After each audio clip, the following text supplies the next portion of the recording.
All right, what's happening? Hey, Hunter, thanks for taking care of that. What up, Rev? Yeah, Kick's full of bots.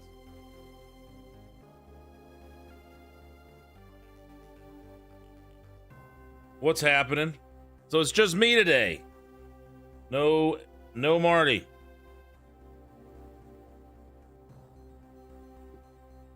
How goes it? So we're either gonna watch some matches. Yeah. We should have just called the stream No Tech Issues. Watch I say that, I'm gonna start having all sorts of issues.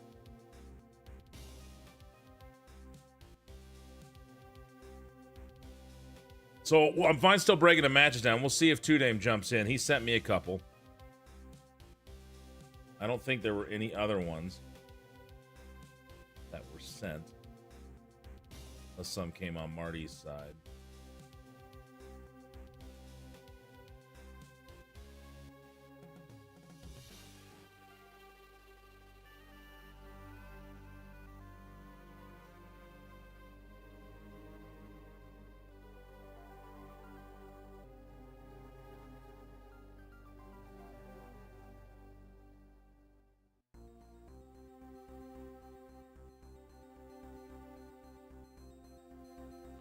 Oh, we can get to some of his guy. Hopefully some of his normal crowd sees that I'm on and they come in. You know, I think Austin Acid was gonna pop in as well. Let's see, maybe put it in his Discord.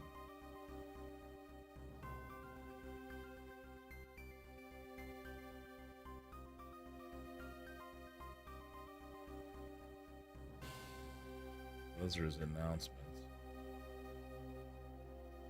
You guys want to post in his group?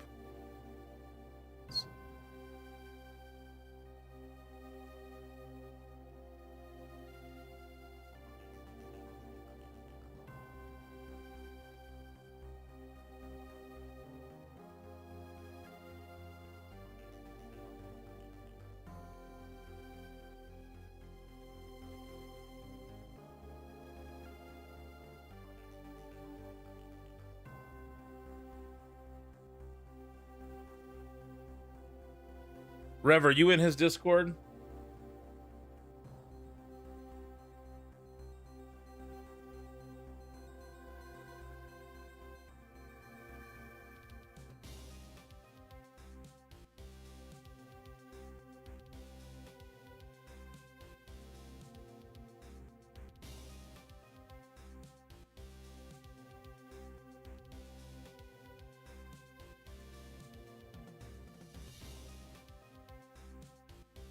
So maybe we can get an announcement out to his.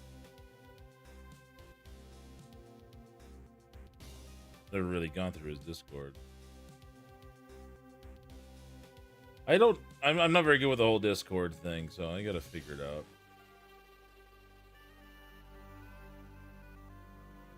Right? Yeah, I'm not gonna be nearly as exciting, just me. Sorry.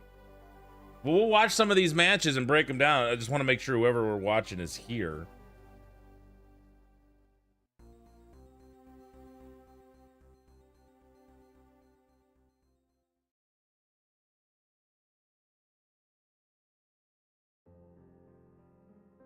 What up, Asbury? 15 more minutes, yeah.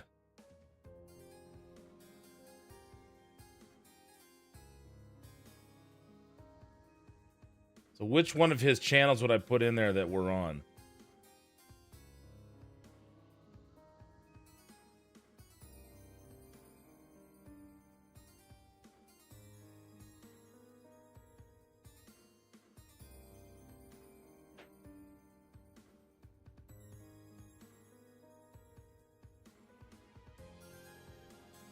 All right, maybe we'll put it in the general, in the text channels.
All right, I put him in there. I put it in the general text channels.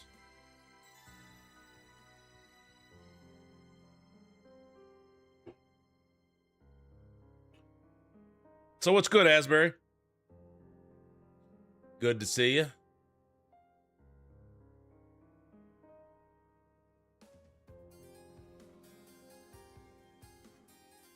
We'll see if we get anybody in here that wants to watch their matches.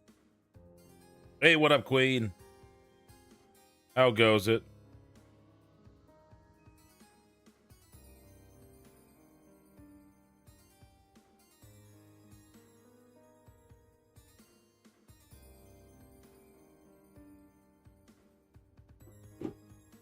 Just working. What do you do?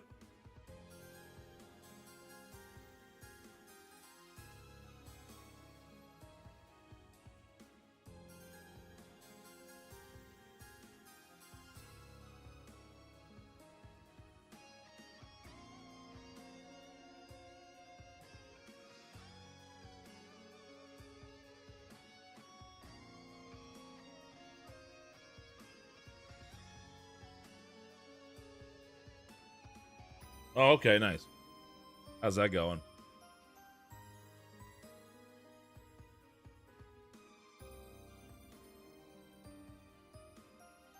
So, if we don't get anybody in here to watch their matches, what should we do? We finished Terminator 2 last night.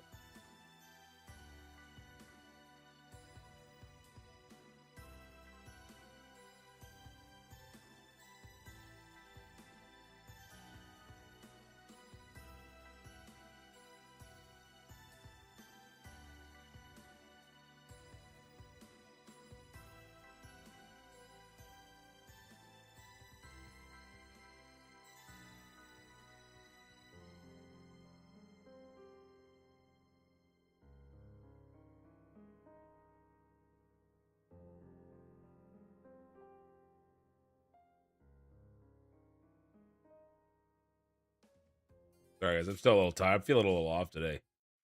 Kind of tired.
All right.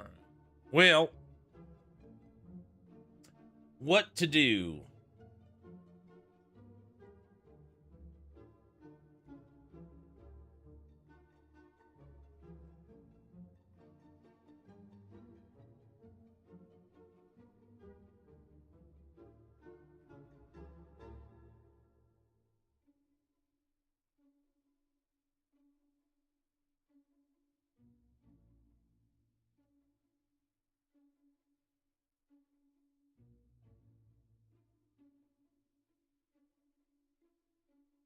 No coffee today. A little energy drink.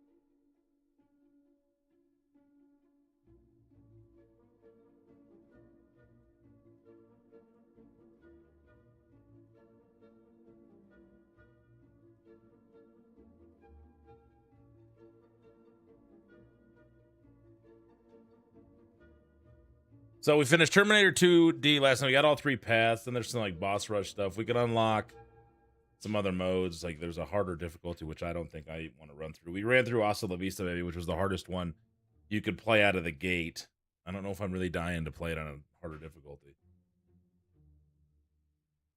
But it was fun. It was a good time.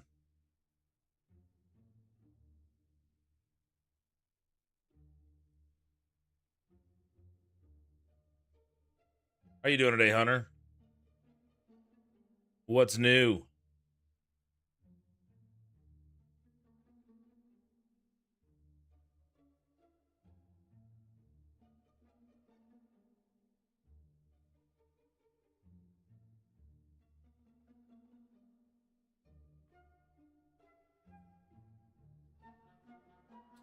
We can also start Sea of Stars. Talked about doing that. Maybe we'll play some Tetris while we're waiting. How about that?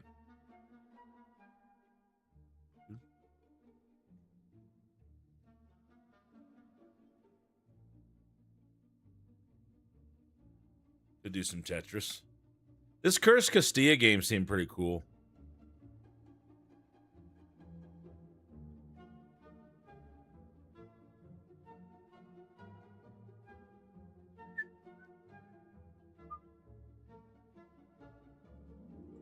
The sounds off.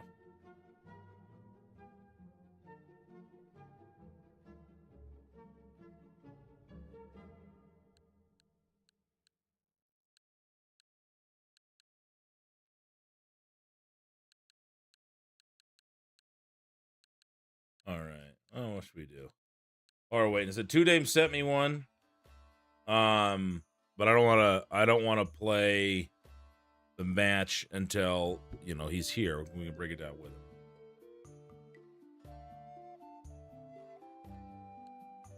We do have to finish Prison City.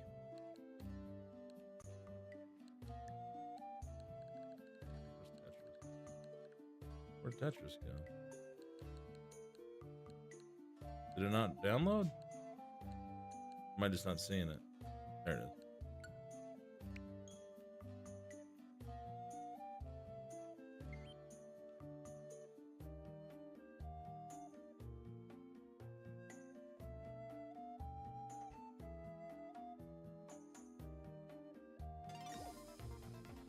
I haven't done Tetris in a while.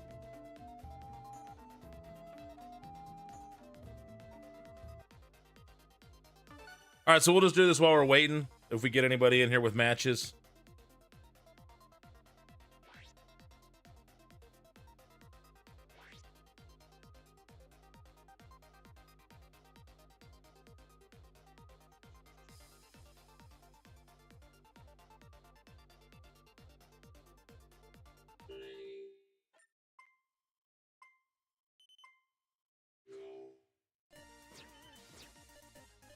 Oh man, great start.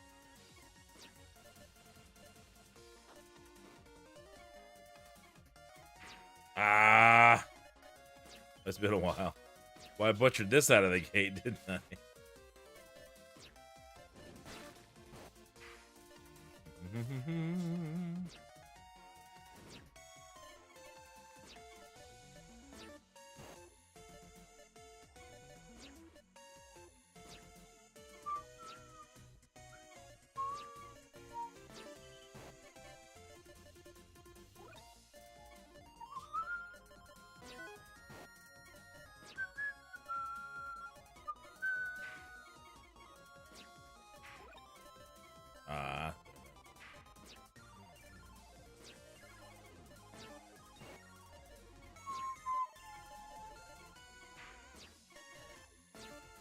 Just getting back into it. Terribly getting back into it.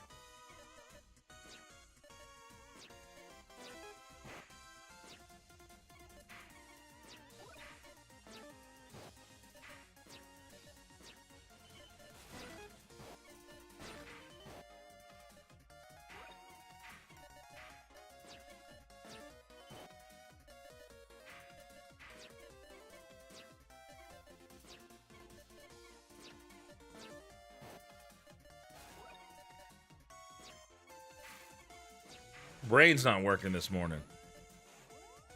Just feel off.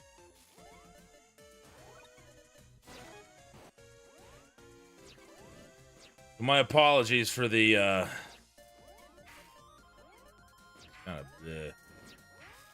man, that was bad. That was bad.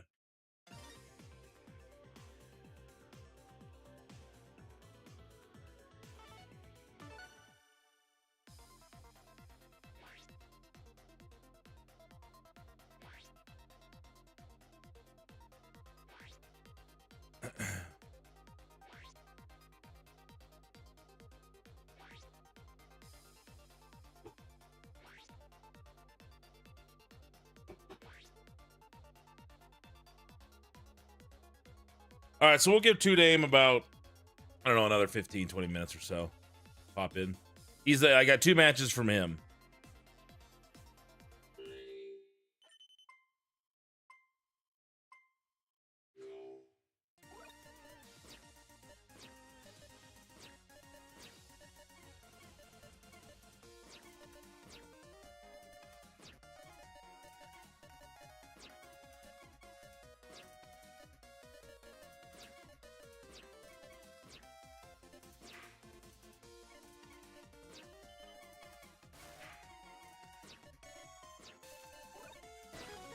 Boom.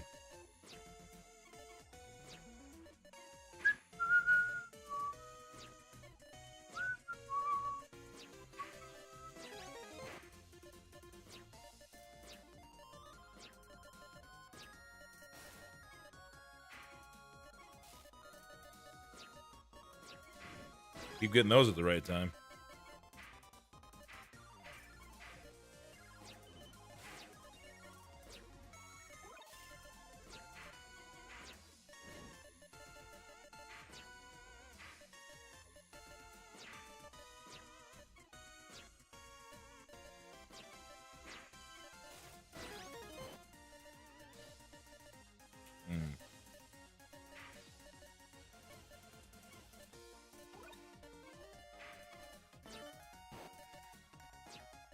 That probably wasn't a good idea. It wasn't ideal.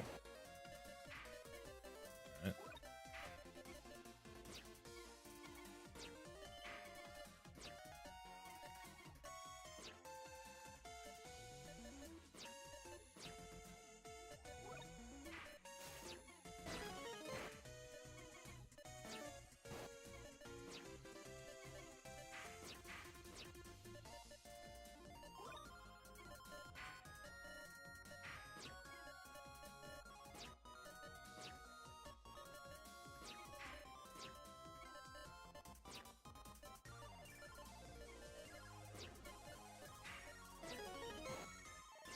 Decent amount of Tetrises today.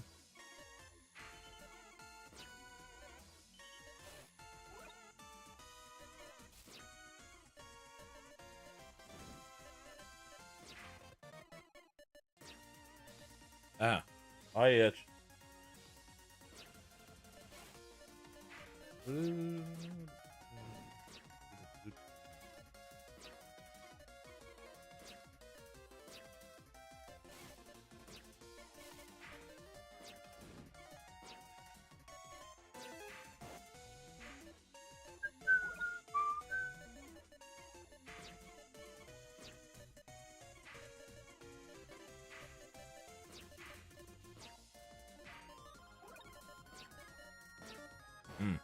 Not good. Not good.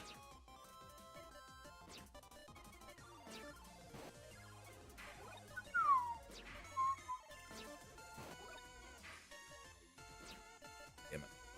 Butcher in this.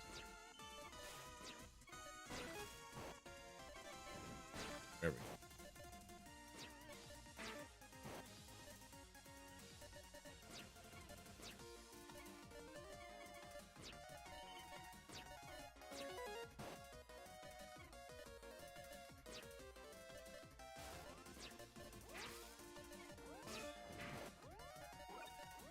Why did I do that?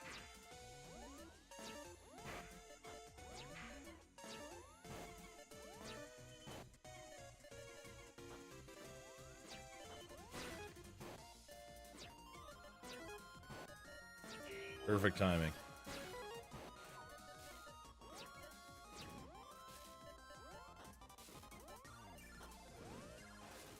Ah, damn it. Well, we kind of made a little bit of a comeback there. There's Two Dame. Two Dame James in the house. All right. So, we going to break this down? Break it down. 23. Not terrible. Not too shabby.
All right.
You ready for this, Two Dame?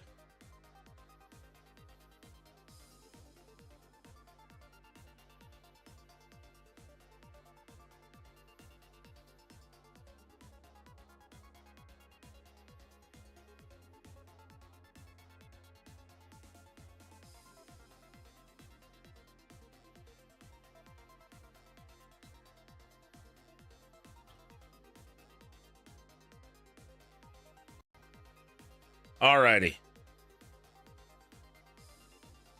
So where we got the hang? What screen was it? It was the watch screen, right? So no Marty, so we can get rid of that. Let's see which one is that. Need that there. Two Dame, do you have Discord?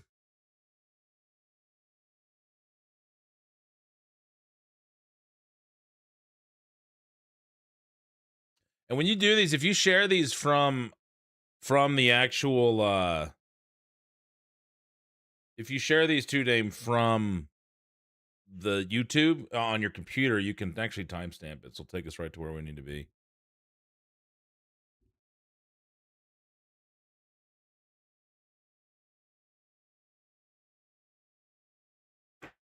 All right.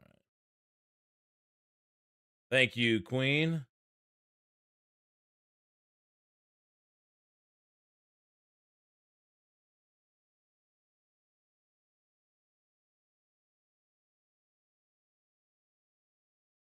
All right, let's see if we can find this. So where? Oh, we were sharing the screen before. That's where it was.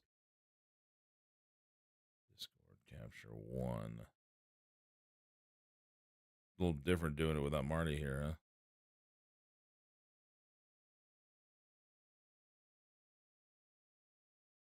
Hmm.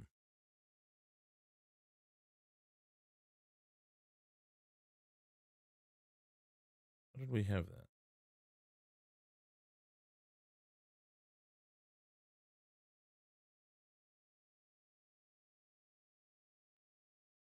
All right, so let's put this.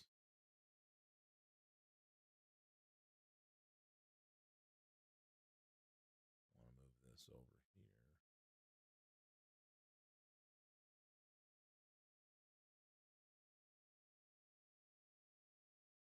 You there, 2Dame?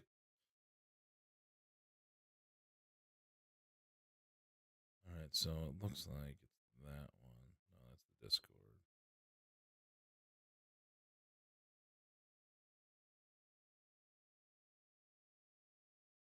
There it is. Okay, now 2Dame did not tell us the time. He just said who it was. So now we've got to look for it. Wants to make it hard on us. Thanks, 2Dame. All right, here we go. You guys ready? Hopefully 2Dame's there. Rocky Mountain Pro pay-per-view events. Join now. See all that Rocky Mountain Pro has to offer.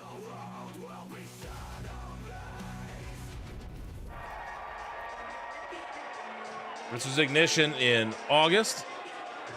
How's the volume? Too loud? Too quiet? What do you guys got?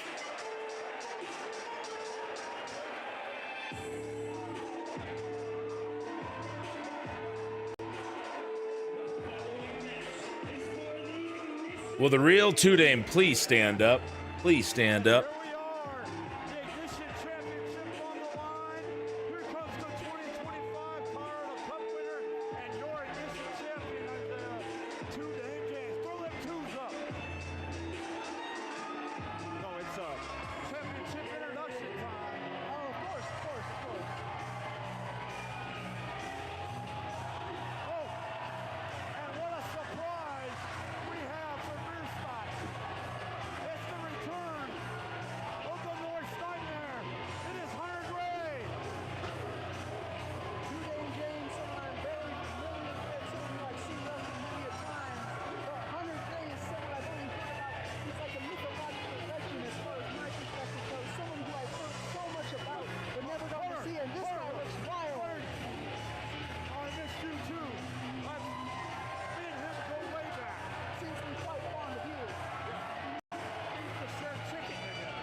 There he is.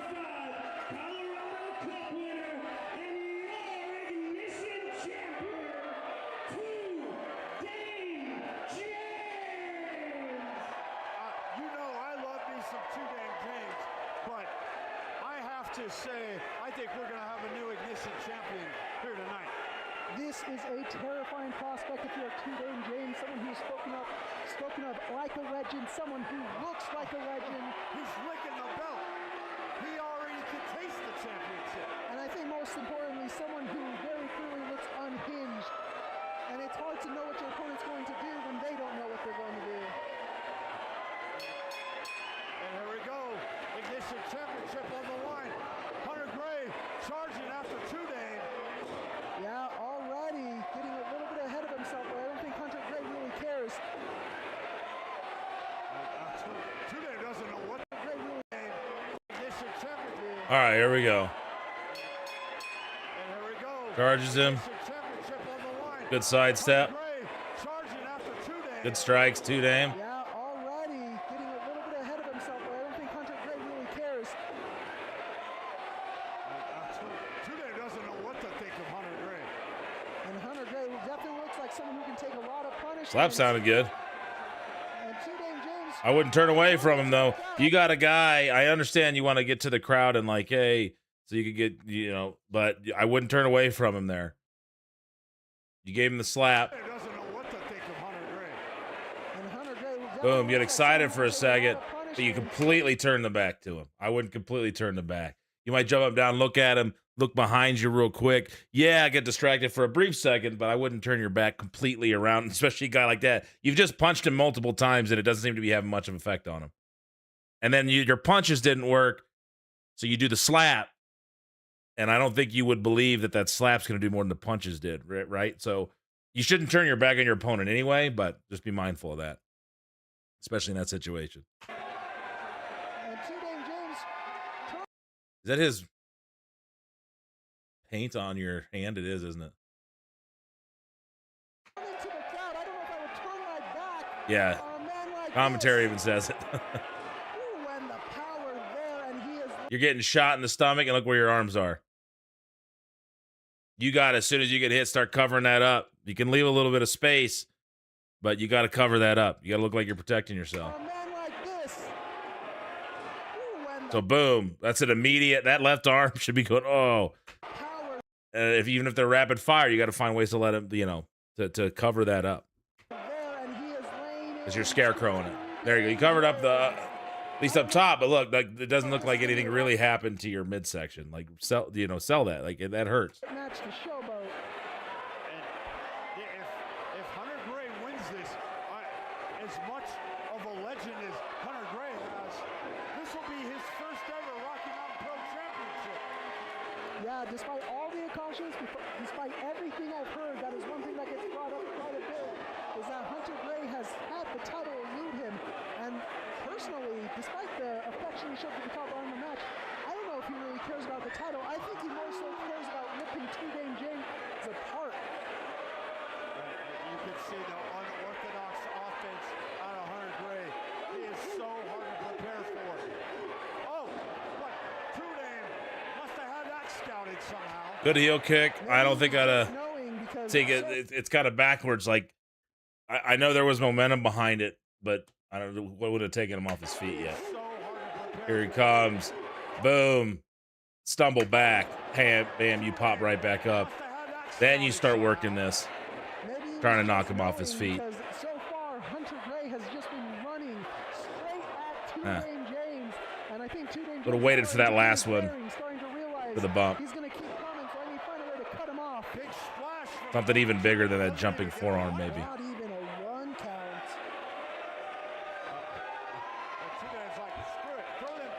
Like maybe he would have started as he's coming out of that corner. Maybe this, you pop up, do the jumping, do the forearm first so you can catch him to stumble him. Then hit the ropes for the second one. Then hit the ropes, big jumping heel kick. You know? Are you there, 2 Dame? Are you still there? And I think 2 Dame James is starting to get his bearings, starting to realize. We have you still? He's going to keep. Boom. It's Off. the splash. Not even a 1 count.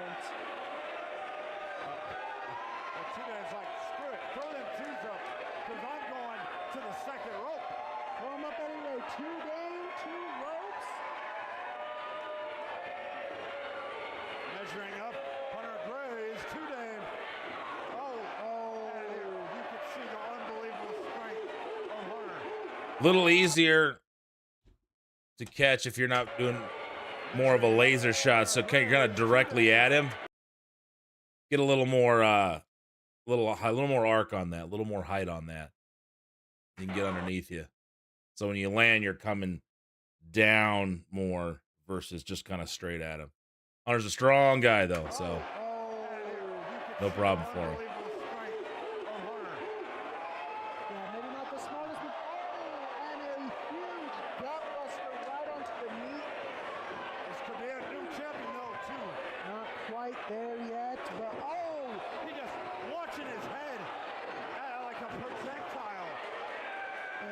I said, Hunter Gray just continued. That's what I was about to ask.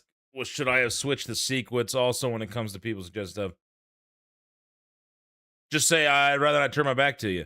Find another way to it that still gets where you want to get without you having to look stupid. Like, you know, don't turn, you should never, the rules, you should never turn your back anyway, right? So you can get distracted. You can like hit something, boom, and then, yeah, real quick, like you're still chest still facing him, but you look off for a second, go throw them twos up and come back, and then he catches you quickly. But to completely turn your back around and like, yeah, I'm setting this up for something. That's what that's what it looks like, and B, it just looks like you're stupid.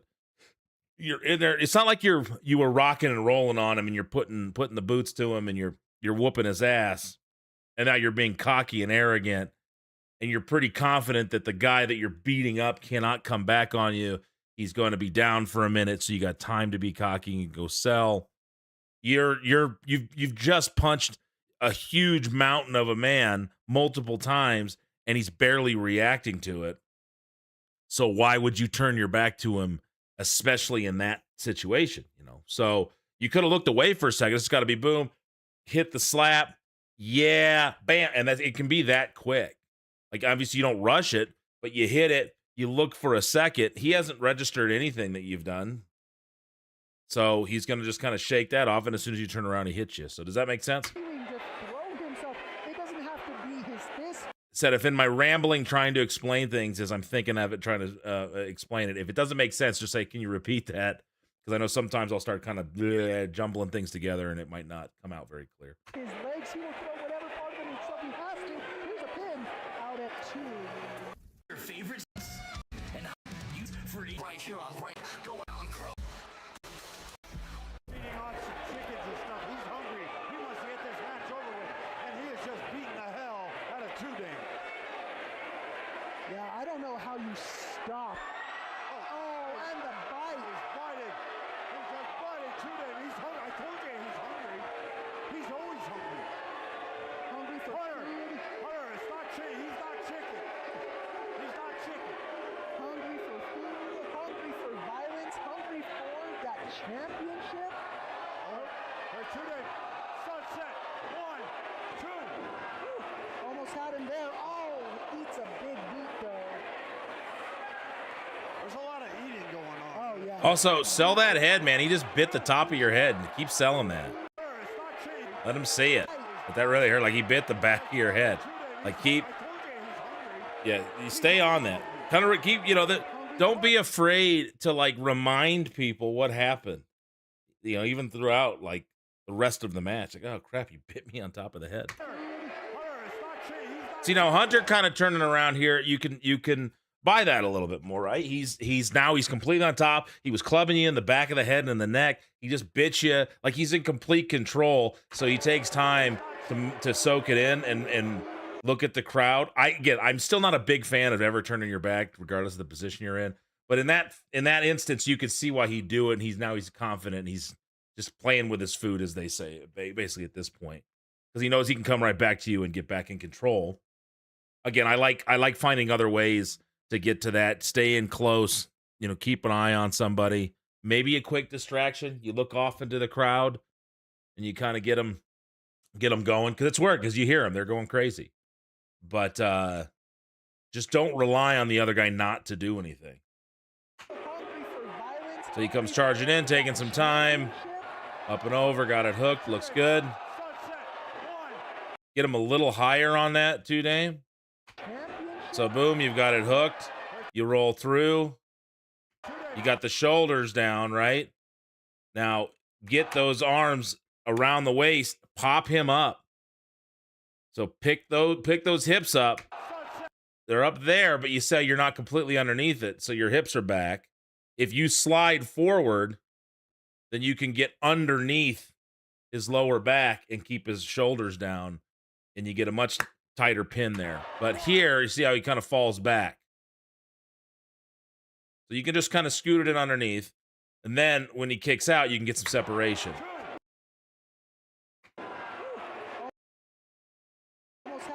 And again, that's a little technical thing. You still got where you needed, because it was a quick kick out. and he rolled back fine. Sit up, kick. So still look good, but just a little tiny thing. You could scoot up there a little bit more. Then he doesn't fall forward and then to roll back. He can just kick right back from there. Boom, down. There's the kick. Oh, eats a big beat though. There's a lot of eating going on. Oh yeah. And Hunter, I don't know how you're supposed to. What up, Jimmy? Everything How you doing? Good to see you. James has thrown at Hunter has basically been brushed off. To the outside we go. And led to more offense for Hunter. The obsession with getting slammed on the His tailbone on the edge of the ring there, the hardest part of the ring is the just for the record, I think we use that way too much. I don't think it gets the effect that we think it does. I don't think the crowd is that like, whoa.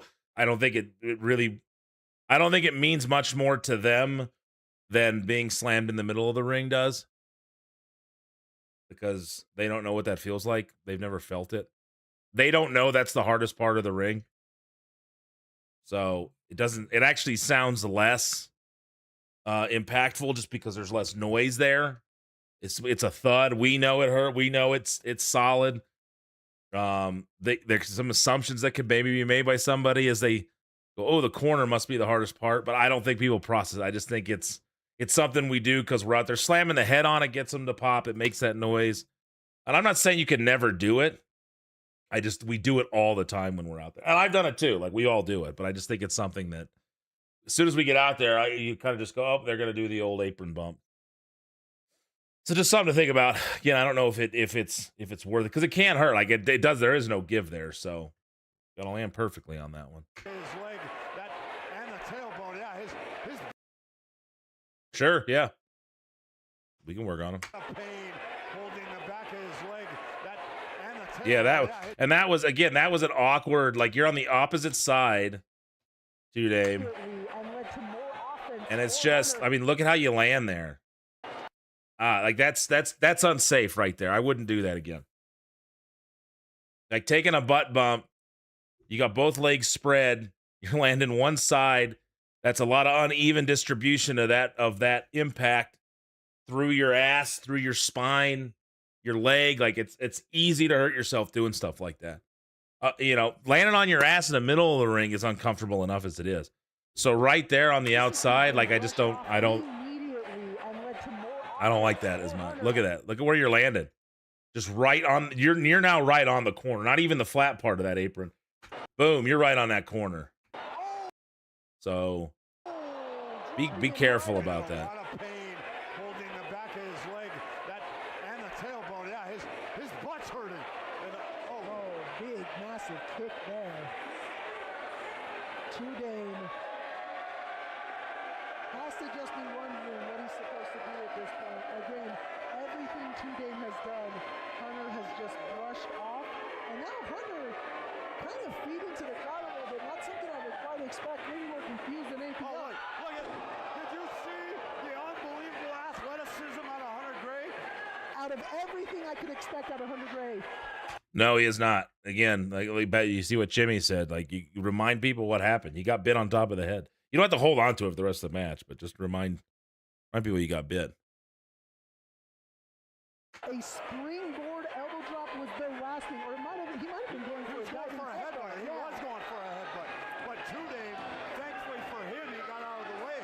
Now for Hunter, and I've said this before, he's the bigger guy. I'd do more bigger guy stuff. Doesn't mean you can't be an athlete, because he's a hell of an athlete. But the jump up springboard into the headbutt, I'd have climbed up it if you're going to do anything from up there to the headbutt. Just, I'm a believer in the save that stuff for the guy that's undersized, because that's in their arsenal what they have. They can't be your size. They can't be bigger and stronger, at least in this instance. They can work towards, which is what you're doing now, Dame, right? To look one of the bigger, stronger guys, and you're doing a good job with that. But obviously, Hunter's presentation is bigger, stronger. Should be able to throw you around, club you, slam you. Doesn't mean you can never do something that's athletically impressive like that. But I would, if I'm Hunter, I'm saving that for a guy that's at least close to my size, if not bigger than me, and then you pull that out of the arsenal. But when you're in the ring with guys smaller than you, you're selling that size difference, kind of need to give them that speed and that springy stuff. If that makes sense. And luckily for Two Dame as well, although Two Dame hasn't But when you have the ability to do it, you want to do it. I understand it. been able to find the right offense yet, when you slam your head into the mat from the top rope, that'll do damage no matter who you are. Can Two Dame take advantage of it though? Two Dame's measuring him up. Two Dame. Oh, Big clothesline. that clothesline would take down any. And now you took that wicked bump on the apron on your ass and you're running like nothing happened. Like that should be something that you're limping through the rest of this match. Normal man, but And you gotta more impact with these. Can Two Dame take advantage of it though? You gotta really wind up and crack and then bounce off of him immediately. Not run through him. Boom. If you're gonna sell that he's not going down, you gotta hit that chest to chest crack, let him hear it, and then you bounce off like, oh shit. Big clothesline. that clothesline would take down any. And this back elbow, you gotta get in a position a little sooner and see how your chest is completely facing him. As you're coming in, get that lat facing him so you can run into him. So your right foot should be past his left foot. And you're kind of leaning in there and you're giving him your lat and your tricep so you can get a good crack there. Man, but Hunter Gray is no normal man. And you kind of went back to this again. She had done earlier with the try to knock him down. Only the first time you knocked him down, then didn't knock him down, then knocked him down. You see what I'm saying? So if we're gonna really sell this, he's so big it's hard to knock him down. I would have waited until this point to maybe get him off of his feet and started working back from something because you kind of. How did we get here? You moved, okay. Offense yet, when you slam your head into the mat from the top rope, that'll do damage no matter who you are. Can I bet you that didn't feel good, did it? That bump, Two Dame. Turn him up. Two Dame. Big clothesline. That clothesline would take down any normal man, but Hunter Gray is no normal man. He finally gets him off his feet though. Yeah, and the governor's like finally gets him off his feet. He's like, well, you've taken him off his feet a couple other times. And off the ropes again. Two Dame now starting to get some momentum. And Hunter doesn't know where he is. Rung his bell a little too many times. Scoop and a slam by Two Dame that took a little bit out of. I don't know about the scoop and the slam. I mean, it doesn't. Yeah, it's not such a size difference. You can't pick him up. Maybe use a little more momentum into that. Momentum. And Hunter doesn't know where he is. Like he swings at you as he comes around. He swings. You get underneath him. I scoop him up quick and get him through. A little too many times. Scoop and a slam by Two Dame. Selling the Took back. A little bit out of him, though. And now if you're Two Dame, you got to keep the offense up. Big flying elbow. 1, 2. Oh, and a kick out there. Cross. Cover higher. Cover chest to chest. Two Dame talking to the ref. I don't know if you want to do this though. You finally have your opponent on his back. Keep on him. Keep on him, Two Dame. Oh no. Oh, no. This is not good for Two Dame. Not good for Two Dame. Just like we said, you do not want to give Hunter Wish Russ, Alex, Eli, and Dylan could join us in chat. They have been kicking. Yeah, maybe they will any someday. chance to recover. Big shot by Two Maybe Dame. we'll get him in here. Right out. And he breaks the grip. Oh, the Hunter finds the tights, lifts him up. Oh, and an atomic drop into. Looks like he's going for a massive lariat there. My goodness. What a lariat. Absolutely decapitated Two Dame James. I don't think Two Dame knows where he's at right now, and Hunter might be looking to put him away. Yeah, exactly. Big jackhammer. Oh, no. He reversed it. What a small package one. Interesting finish.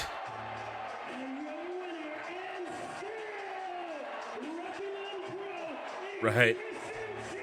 That bump didn't like during the match. My adrenaline was going, but after my back, I bet they were. Yeah, man, you hit that pretty hard. The back elbow and the back elbow and scoop part again? Let's see.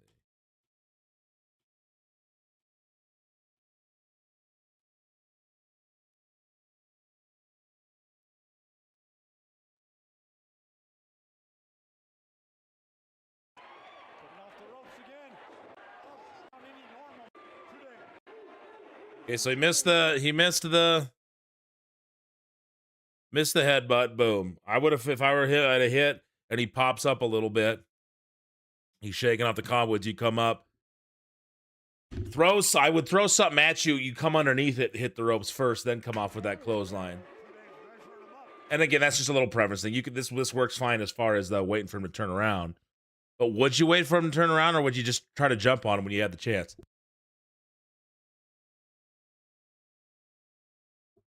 You know what I mean? Like, you see that a lot with the wait for the guy to turn around. I know it's kind of something we do a lot in wrestling. Again, I've done it a lot. We've all done it. But you really think about it. Guy's back's to you. You got a chance. He's a lot bigger. You start trying to chop him down, knock him down from behind him, chop block him, something. But, we wait for the guy to turn around. So you're selling a little bit more. And as he turns around, he throws it at you. Oh, shit, you duck, hit the ropes. Then you come off. I just think it gives it a little more believability. So, boom, you hit that first one.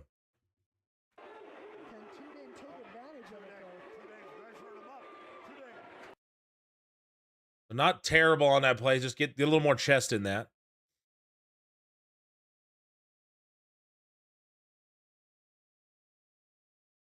Look at Ref Dylan there on the camera. And you kind of came through it. It's fine. It's like I said, not the end of the day, but hit more in front, chest to chest, boom, bounce back. Okay, hit the ropes again. Now on this back elbow, you're winding up here. Just get a little more turn. See how you're still facing him? As you're stepping in, turn your right hip towards his left hip. And then you're going to step your right hip past your right foot past his left hip.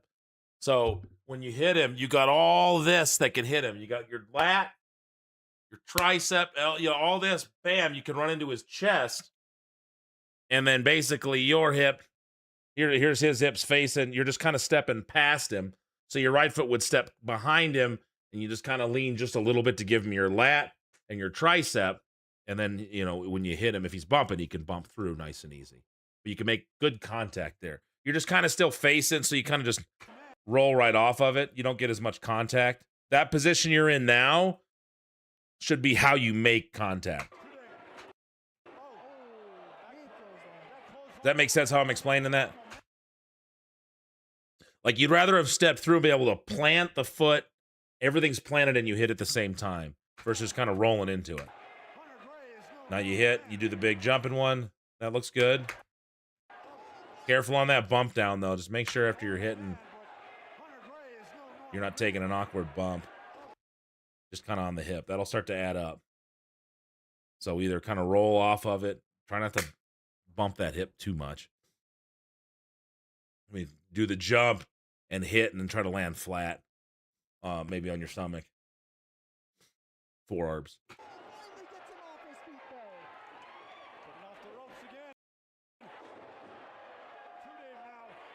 Land on a little more flat back on that one, so that was good.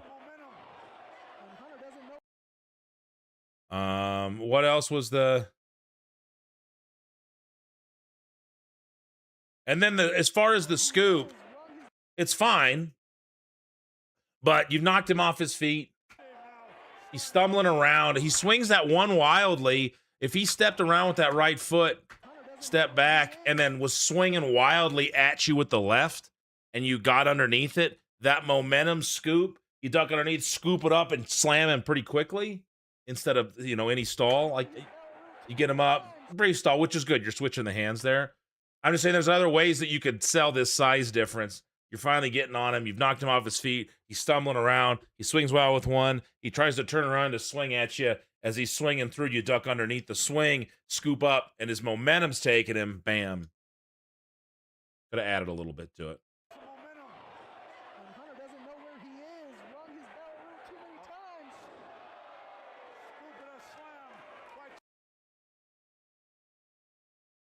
Got that? That makes sense? So there you go. That was Two Dame James and Hunter Gray. Not too bad.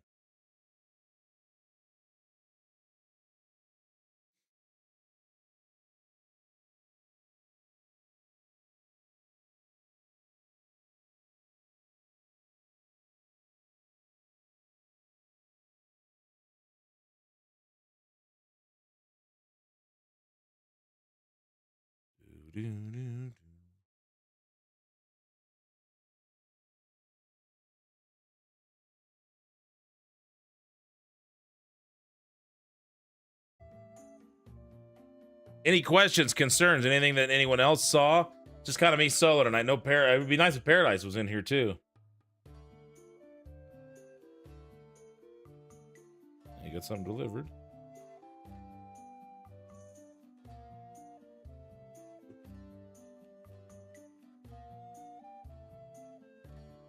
So maybe we save the other match for when Marty's here. We'll do that one next week because Marty's in it.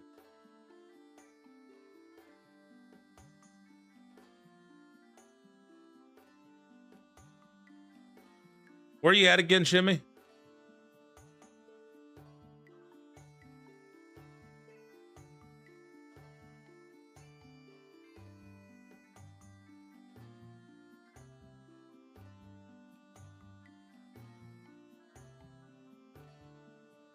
So we'll save the second one for when Marty's here.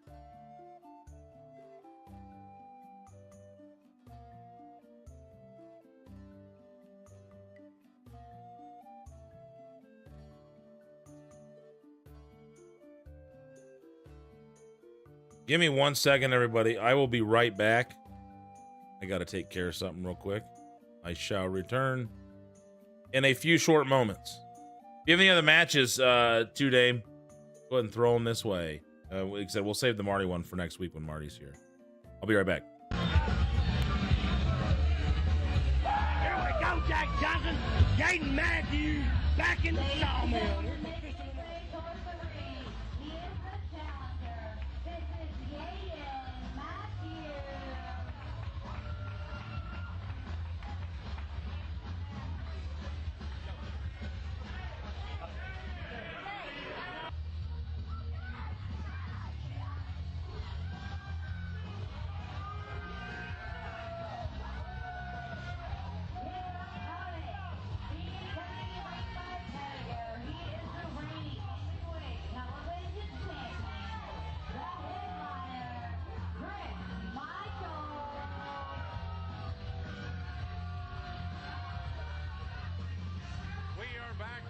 Wrestling action here on Southern All-Star Wrestling. Jack Johnson, Nick Nitrous.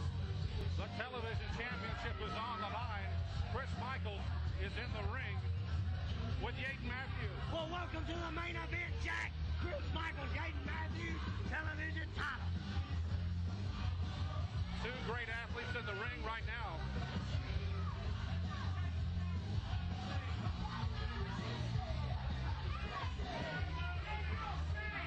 Chris Michaels and Yaden Matthews. We've seen Yaden Matthews here before. Did great in his debut. But that wasn't a singles match, I don't believe. You're exactly right, Jack Johnson. Who's the official announcer? Television championship is on the line. Television championship on the line.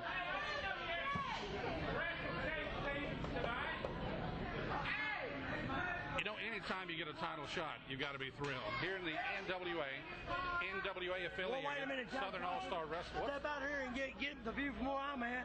That's NWA promoter and part owner Mike Searcy making his way to ringside tonight. All the dignitaries are in attendance. Mike Searcy, also NWA President Bruce Tharp. Bruce Tharp, the NWA president, making his presence known here at the mill tonight. And what a main event we got here. Chris Michaels, Yaden Matthews. I can tell you, to the last man involved, Southern All-Star Wrestling is proud to be a part of the historical National Wrestling Alliance. You know, you get new champions, you get people that we have fighting champions, we have peoples from other territories that come in, fighters, wrestlers, that come in to challenge for these belts, and they're all defended right here in Millersville. So you're exactly right, Jack Johnson. And here's the main event tonight. Chris Michaels, Yaden Matthews. As you see, I don't know what Chris Michaels is doing, running the coward gimmick. Maybe he's trying to get the numbers game over here towards his corner where you got Petticoat. You know, you got about Chris Michaels, he's what you call an odd bird, and he very cerebral. He knows how to keep people off balance. You never know, even after watching him time after time after time, what he's doing. He starts out slow sometimes he starts out fast. Everything he does, his madness has a method to it. And this Jaden Matthews clearly stalking Chris Michaels from corner to corner, pillar to post, telling Michaels, come on out here and get you some. You know, I can see right now Chris Michaels with appearing eyes working on the psyche of Yaden Matthews. I don't say Yaden Matthews is a young man. Chris Michaels, though still young man or not, what a quick fireman carry takeover by the young man, as you call Yaden Matthews. Michaels heady enough to get over the ropes and break the hold. Michaels plays a little rope-a-dope every once in a while. You've got to figure that out. He's going to figure you out before he does something. He's phenomenal to watch in tag matches because he'll use his opponent. He'll use his tag partner to his advantage. Both men locking back up. We've got some action in the crowd, but we're looking at the ring right now. It's a wild place out here at the Sawmill. You got to come out. You got to experience it. The people are really into it. It's been hot in the mill all night. Even in the new AC. What about all the air, Jack? They got the AC up and running. They got the fans running. I don't care what you do. It can be 50 degrees, but you let this sawmill get to going, it's 100 or better any night of the week, buddy. I tell you what. That is right. Great place. Back body drop. Yaden Matthews. Oh! Chris Michaels went flying. What is into Yaden Matthews? Did you see that, Jack Johnson? Anything Matthews is worried about. Matthews is out to prove himself tonight. Here he comes again. Wait a minute. Bringing Chris Michaels. Makes the cover. This could be it right here. No! Michaels rules out. What about that, Jack Johnson? Yaden Matthews bringing Chris Michaels in the hallway. Yaden Matthews bars the arm, and there's people that bar the arm, but he's barring it hard and kind of doing an Indian burn right there on the triceps. Michaels has got to think of something quick right now. Coming up slowly, but he's up. You're exactly right. It's Yaden Matthews. He's come to wrestle tonight. But, of course, Chris Michaels, they've thrown everything. They've thrown the kitchen sink at this man right here, and he is still around. He is still holding the belt. He is the man to contend with. As you see Yaden Matthews contending with him. Powerful arm drag right there, and Matthews barring the arm once again. Yaden Matthews wants this one over with. He wants to squash him out right now. Twisting on that arm. Yaden Matthews with the upper hand on Chris Michaels. I can't see through this petticoat here. Petticoat. He's not a screen door, that's definite. That is no doubt about that. He's more like a brick door, a brick wall. Hard to see past. Michaels now wisely grabs the hair of Yaden Matthews. And clearly, once again, Chris Michaels coming to the ring with numbers game, taking it to the young man, Yaden Matthews. See a little turnbuckle action. Oh! Charge and a miss right there. Powerful arm drag. What an arm drag. Let me tell you, when Yaden Matthews drags you over by the arm, you've been drug over. Talk about a whip arm drag. Take a look at that, Jack Johnson. Chris Michaels trying to do anything he can, grab the hair of Yaden Matthews. It's not helping him so far. You know, you can never really tell when Michaels is down and out, not coming back, because he can see, you know, he's got a poker face. You know, keeps pretty much the same dowl expression all the time. Big punch to Yaden Matthews, and he hit that right on the screws.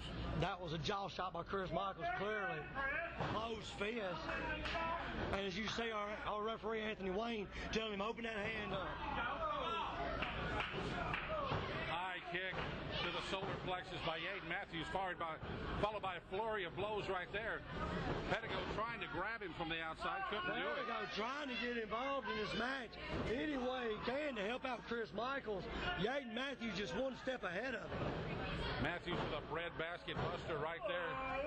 And now the big eye poke. That'll stop the biggest of men to get poked right in the eyes.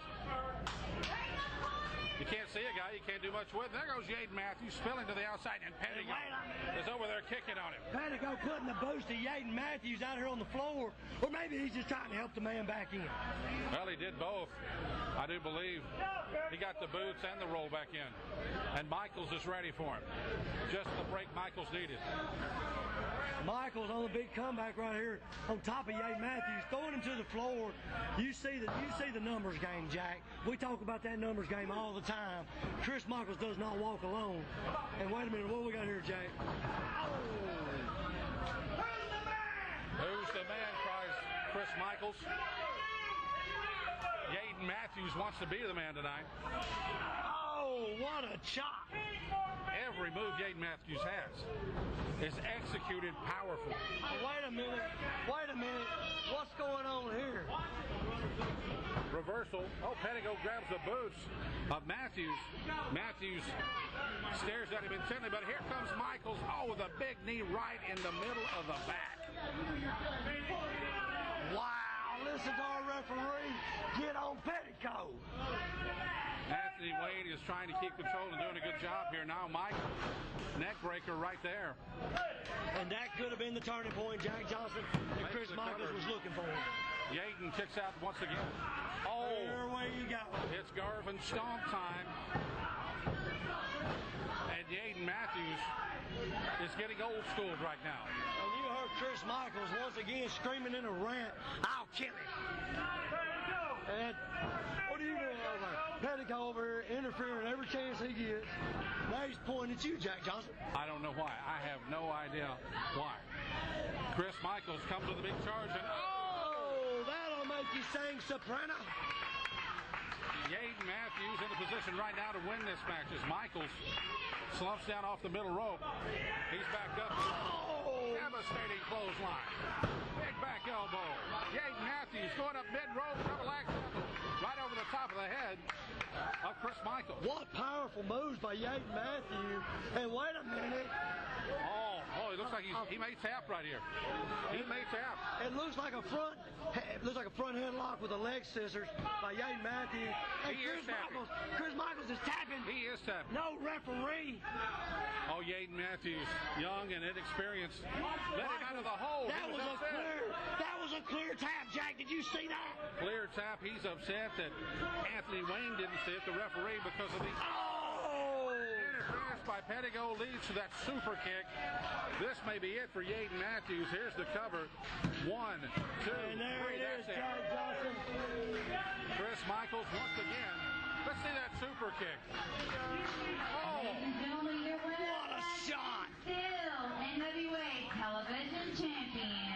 He is the headliner, Chris Michaels. Nick Nitro's Chris Michaels always finds a way to make things to his advantage. You're exactly right, Jack Johnson. You are exactly right. We'll be back with more. You're watching Saw.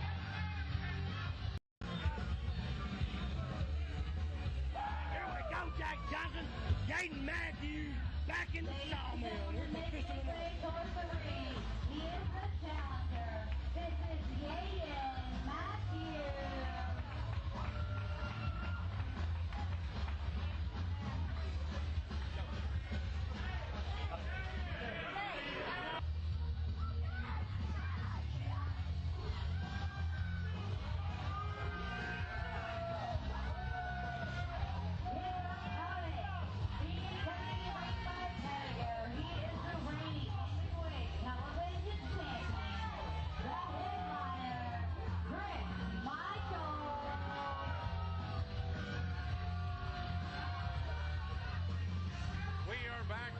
Wrestling action here on Southern All-Star Wrestling. Jack Johnson, Nick Nitrous.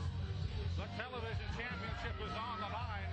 Chris Michaels is in the ring with Yaden Matthews. Well, welcome to the main event, Jack. Chris Michaels, Yaden Matthews, television title. Two great athletes in the ring right now.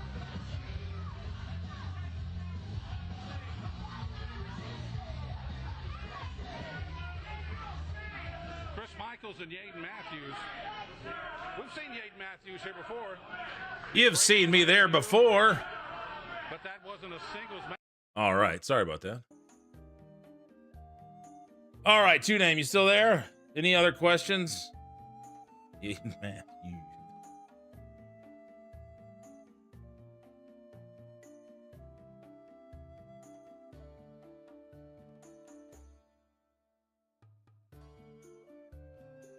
Thank you.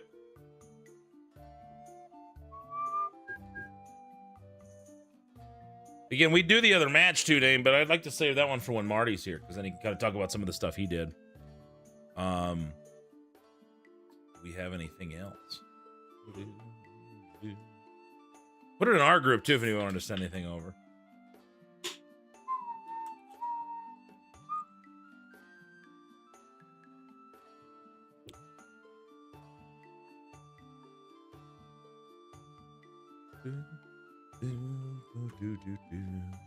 We'll just chat away.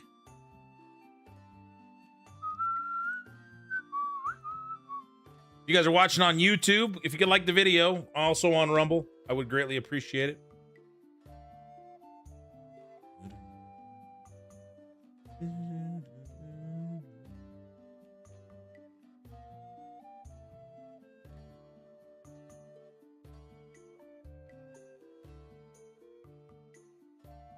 What was I looking for?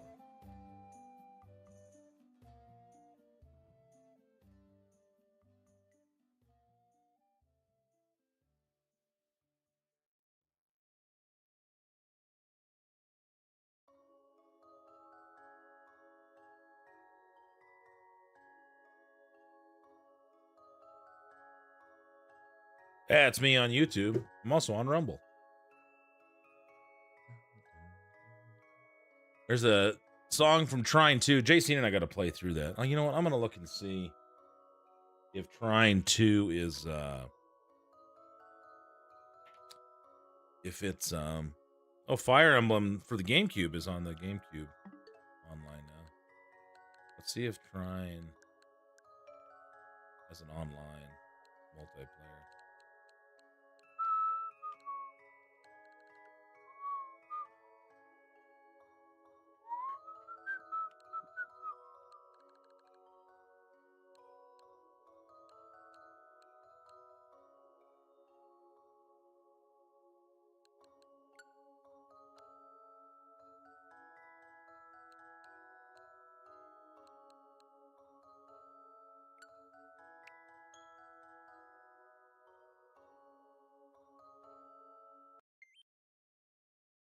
The JC and I want to play through this.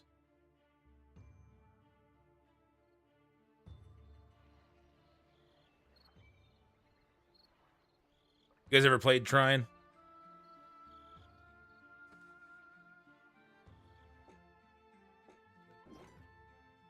Yeah, all right, good. There's an online option.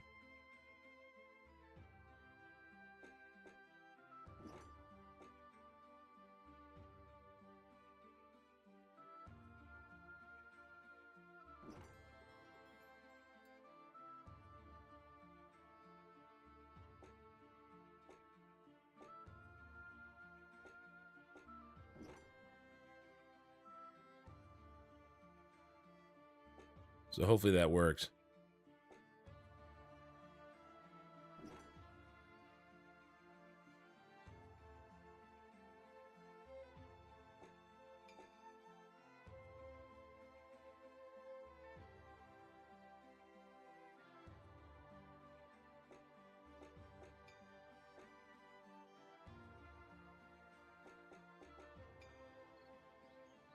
Once upon a time, in a land far, So Jay and I played Trine 2 quite a bit when she was a kid. But peace could only last so long. The old king died. With no descendant to the throne, the kingdom fell into chaos. Lust for power blinded warriors and wizards alike. Well, maybe we'll start Sea of Stars Only to fall the next day. if we don't have any more matches to do. Of men would soon be overshadowed by a far greater evil. Let's do Dame or anybody else has something they want to send over. Happy to watch it. Had transformed into something sinister.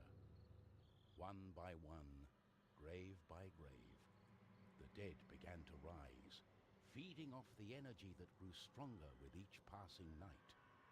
Fear spread throughout the kingdom, and it was soon abandoned.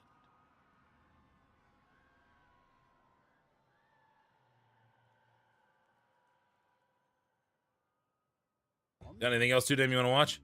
Near the Astral Academy, a thief carried out her cunning plan. Wins. She had learned of an ancient object of tremendous value.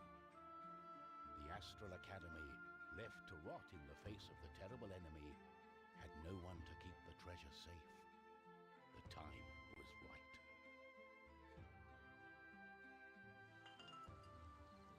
Everything was perfect. She had made her way to the castle and would soon lay her hands on the treasures she so desired.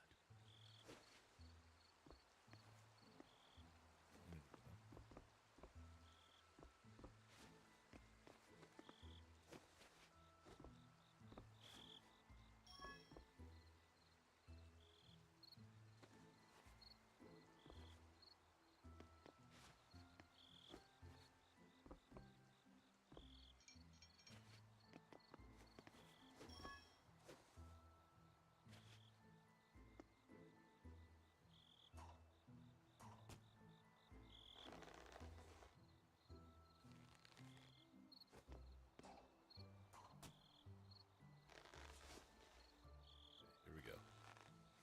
Come on.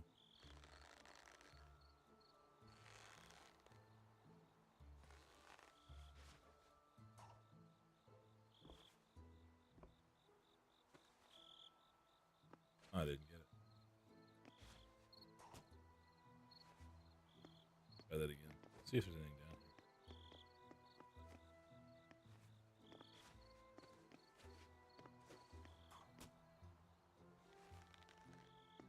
I want to get that experience.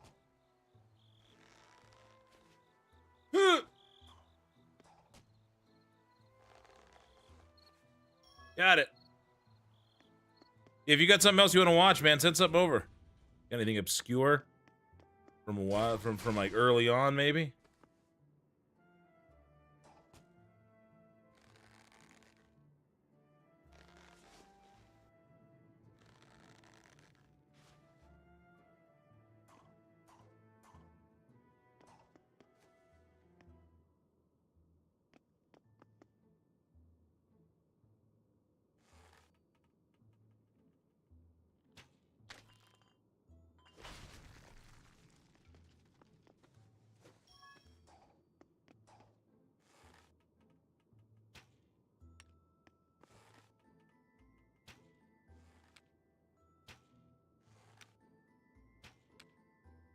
How do we get that?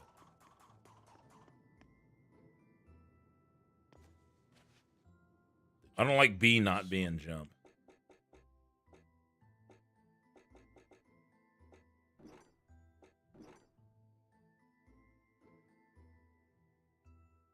A is jump. I'd rather switch that.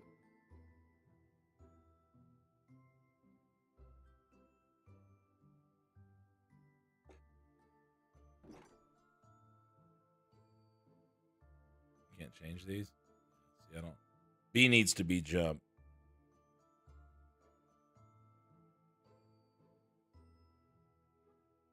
Hey, Preston's in here. What would be enlightening? All right, Jimmy. Yeah, let me. Here, I'll shoot it over to you. Let's look for it real quick.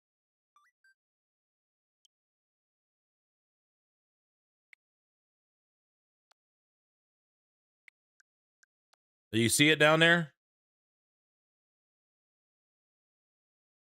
There's my friend code if you want to write it down. What's good, Preston? I see we got the schedule. Once I get that emailed to me, I'll get that posted. There it is. I don't know. Maybe I'm wrong about this, but I feel like when I get the emails of the graphics, they just end up keeping better quality than from the Slack or from a text or something, you know?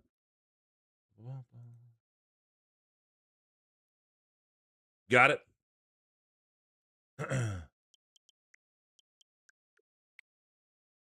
Boom. Got it. Pick a wrestler, even yourself.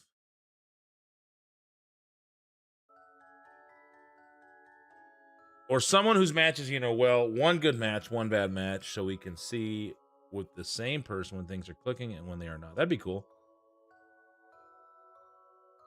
Yeah, I'll think of that. I plenty of bad matches out there that I'm involved in that I could do. So, yeah, Again, 2-day. Might do the other one you had with Marty, but I'd rather wait till Marty's here.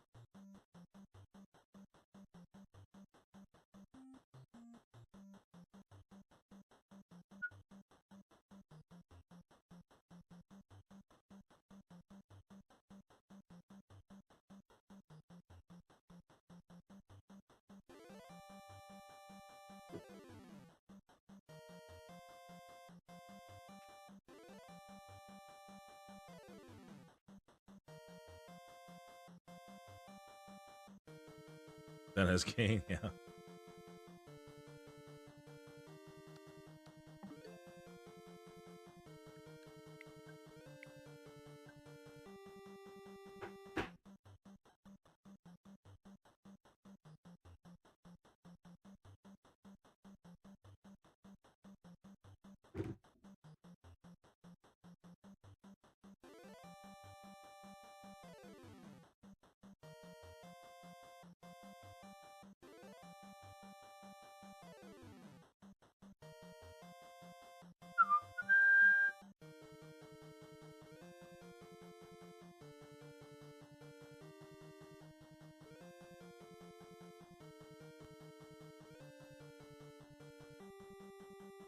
My goodness.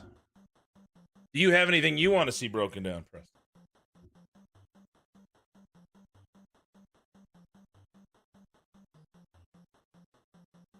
Skidmore Marks is here, says Rev.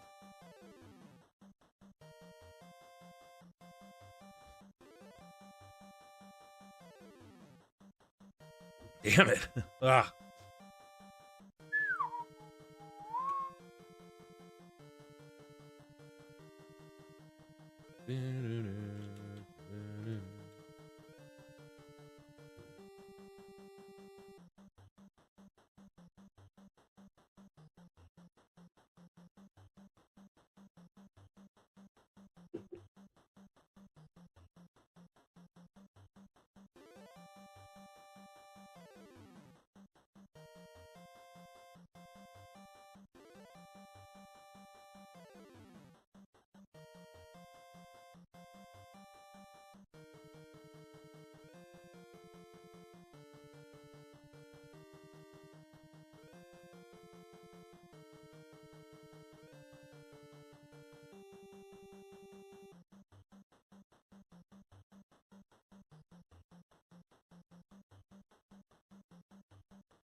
Oh, absolutely, yeah. Sent me on a trip and I heard the color red, yeah.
Hey, what up, Snowman?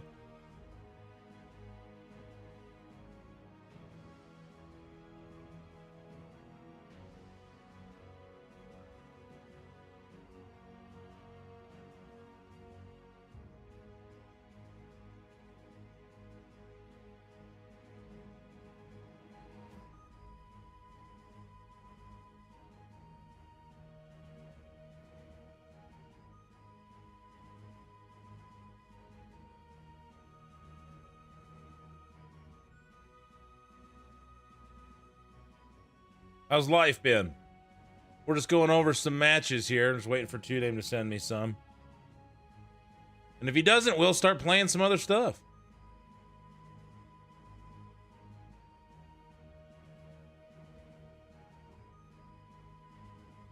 3-stream streak.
Give me a second. I'm actually posting the calendar.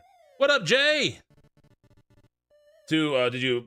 Okay, cool. Most recent. Thought Two Dame was gonna send me some older stuff, man.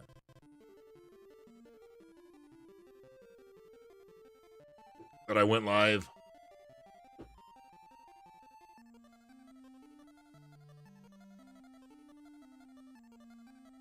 What's up, Jay? How you doing? No, go ahead and send it again, Preston.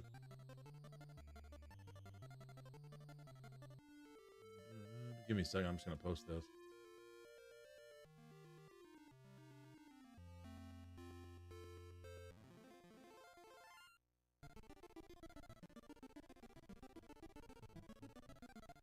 This is Castle Harmon from Time Lord on the NES, if anybody's wondering.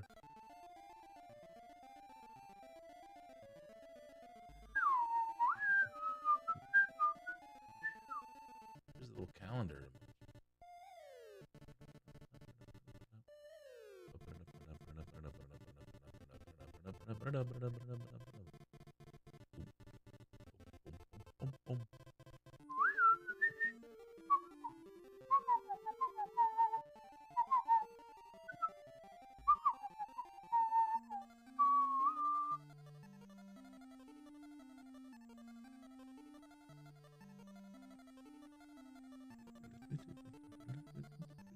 Eight and 16-bit music. That's my favorite. Love stuff like this.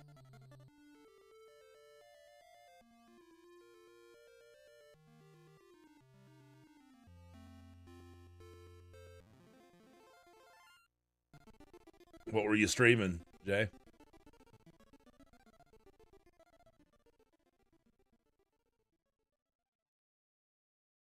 Where is the sketch?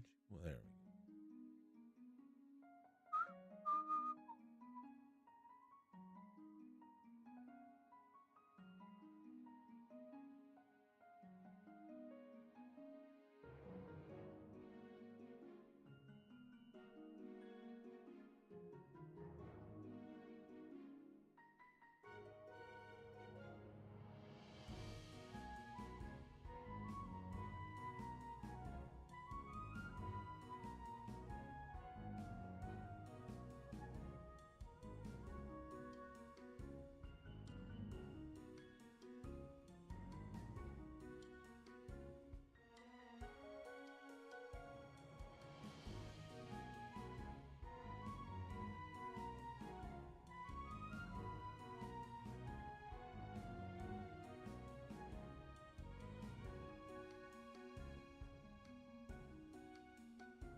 Minecraft. Never played Minecraft.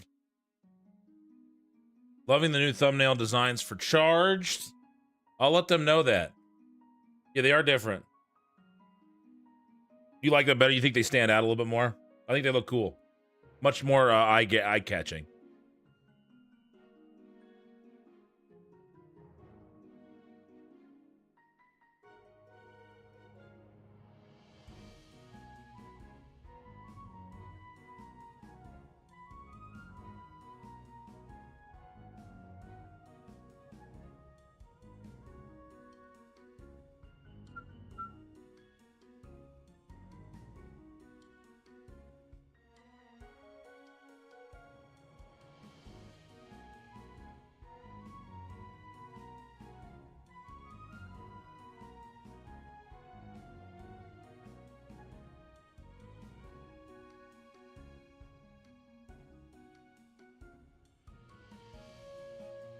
So, Two-Day, as I said before, when you share these links, are you sharing them from your computer or are you sharing them from your phone?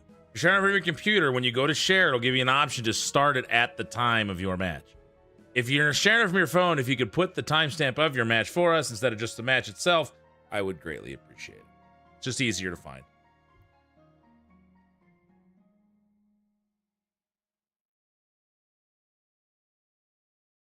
All right, so graphic shared.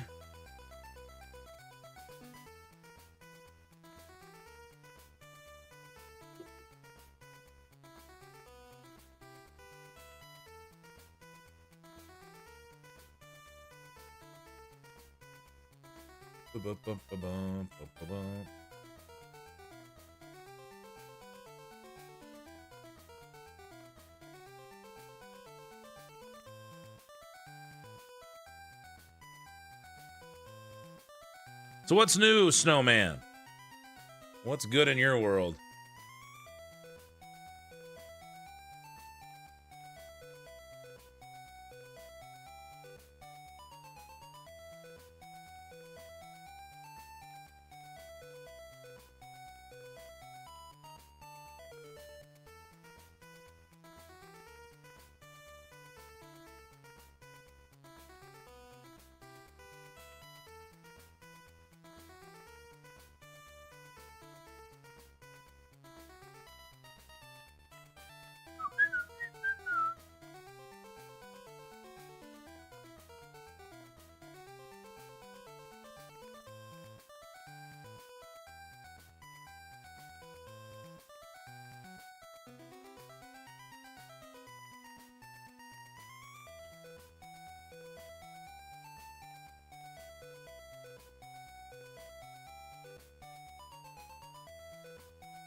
Love to get a veteran manager to guest here on mid-card or as a seminar on weekend. Would be cool to learn just how terrible I am at my job since everyone thinks I'm sure. Yeah.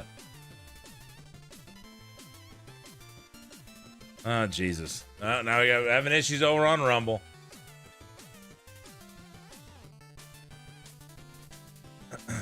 Jeez. Let's see here. Let's go in there. Yeah, just put the timestamp in there. Let's see if I can go in and I can take care of that.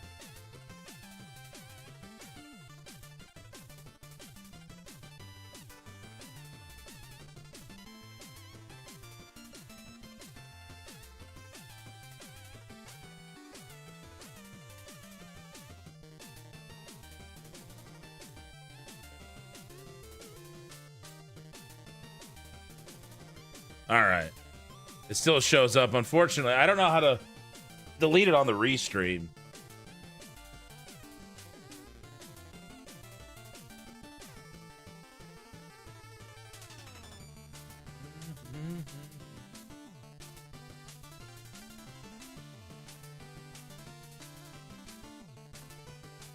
The way, if you're following RMP Wrestling on Facebook and on X, I just put the schedule out. So if you guys want to retweet it, you can save the graphic as well. Thanks, Hunter. And I got rid of the other one too, so.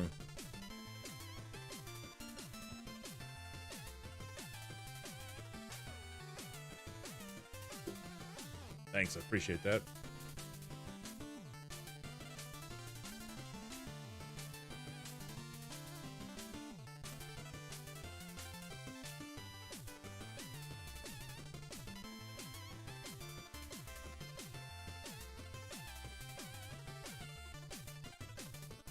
Bots everywhere.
Athena's name is Magic. Mystery. Right. JC loves this game. It's called Psycho Soldier. It was an old arcade game I played when I was a kid. I downloaded it on the PS3. We played through it. She used to love singing this song. You better hide if you are bad. Look at you. Thank you, Two Name. You're the man. Wait, did you send 3 matches?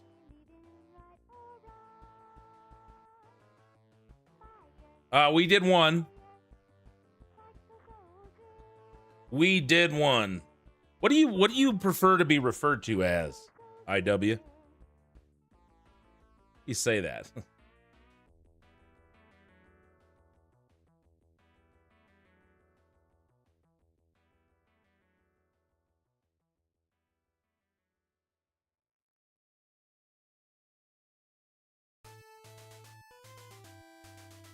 It's Damon. What? So what is the... Oh, weapon. Got it. I got it. Weapon. I couldn't see that. I was like, I forgot that was you. No, we did one. We're about to do another one with Tudane. He's the only one that sent any in today, so I posted the schedule for RMP, and we're doing some other things. Just kind of hanging out, chatting it up. Marty couldn't do it today, so...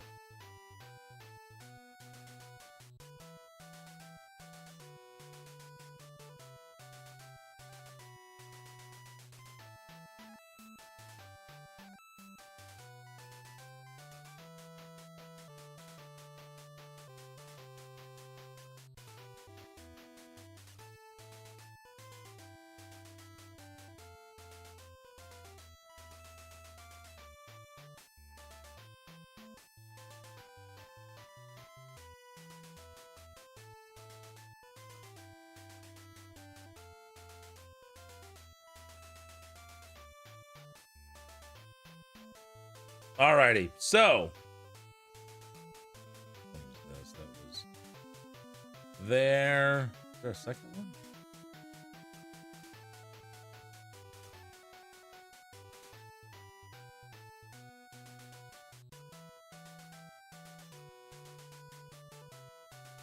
All right, you ready, Two Dame?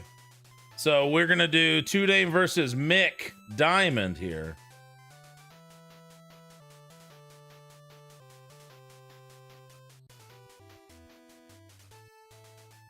Damon, did you have anything today? Changed it for my channel when I started streaming. It seems more Twitch friendly than the official weapon. Oh yeah, just put Damon Ace.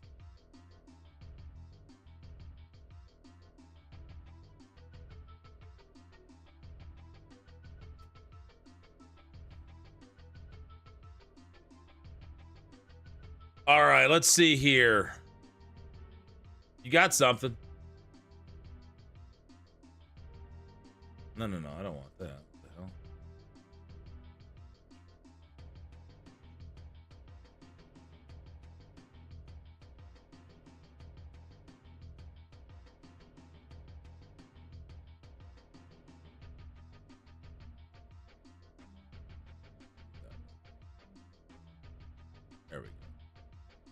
There we go. Whoa, that's loud. Sorry about that. This one's at 45.24.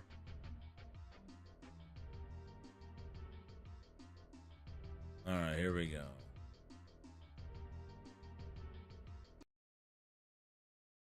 All right. Let's go to the watch screen, shall we? Watch screen, where are you?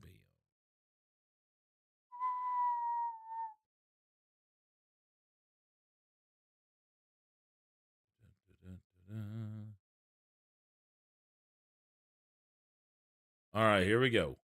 To you. Yeah, ref Dylan, not exactly a rhythm kind of guy. Still trying to get his feet under him in his own right when it comes to early careers. But it looks like we're ready to get started here. All right, this is from Littleton Brewing Company. Oh, wrestling. Is that actually what we do here? Yeah, you want to talk about credentials. It's PFC over on YouTube. What's up? Journalism department. Two Dame James definitely doesn't lack credentials when it comes to in-ring skill. Absolutely not.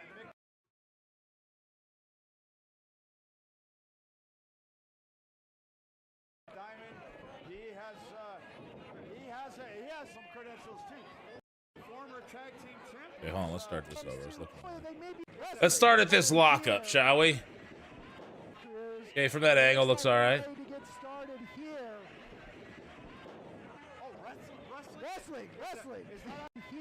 Mick needs to be a little more straight. See, it kind of locks up and he just shifts he looks away. But I don't mind if you hit it and the head kind of looks away a little bit. But you still need to keep your chest squared up with your opponent there. At least in that initial lockup. Stay tall. Not terrible, not bad.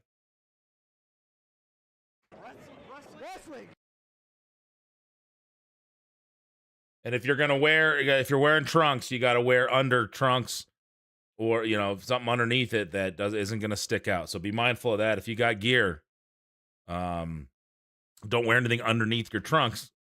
And that's whether it's at the legs or the waist. The waistband pops up.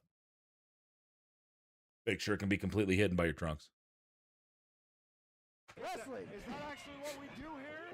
Yeah, you want to talk about credentials. Although they may be lacking in the journalism department, Two Dame James definitely doesn't lack credentials when it comes to in-ring skill. Absolutely not. Mick Diamond, he has Little high on the waist lock, I would say, on Mick's end. In-ring skill. absolutely not. I'd get a little lower to try to control the hips a little more. Two Dame, get your hips out. See, you say you're just kind of squatting down there. Push the hips out. See, I would say, if I'm Mick, I'm down low as the hips start going out. If you're trying to keep control, maybe slide up a little, get a bit to pull you back in so your hands don't break. Because obviously, as the hips shift out, you get stretched out. You start to lose the grip. But yeah, Two Dame, more hips on that. Because you see your hips you're completely vertical. Absolutely not. Mick Diamond, So Mick's got you. He's got you up around the ribs.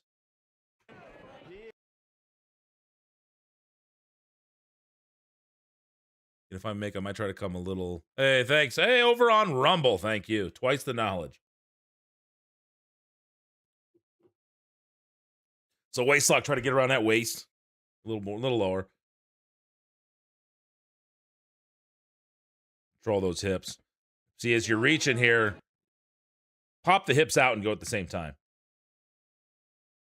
Get a little more extension on his arms there. He has some credentials too. Switch behind. Tag team champion, Mick Diamond. One half of the tag team known as Smoke and Mirrors. Interesting. Yeah, smoke and Okay, mirrors. so you just weren't getting it. Is that why you switched from that? So you're going for it. He has some credentials too. Former tag team champion. Mick Can't get it Diamond. closed. Reach out, grab. Okay, not bad. Yeah, smoke and mirrors. How did you come to the?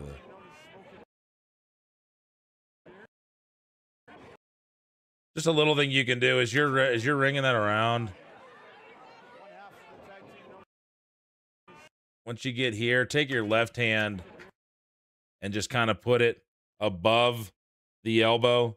So put it up above, right under the bicep, right above the elbow, and just kind of stick that in and get that bend. It's a little smoother. Yeah, smoke and mirrors. One-time tag team champions, and like I've said, Mick Diamond once again just trying to find his footing here, coming back to Rocky Mountain Pro. But Tudane James isn't going to make it easy on him. We've seen Tudane James go up against some of the best Rocky Mountain Pro has to offer, and I'm going to be interested to see what strategies Mick Diamond may try to use to get the advantage on one of our most prominent up-and-coming wrestlers. Tudane seems to, as he gets more and more title defenses, obviously the confidence level rises. But you see that. Next year, he got his head down there. Got to get that head up, or the forearms across the jawline. If you got a guy that's really looking down like that, get that underneath there too, Dave. Pull that head up.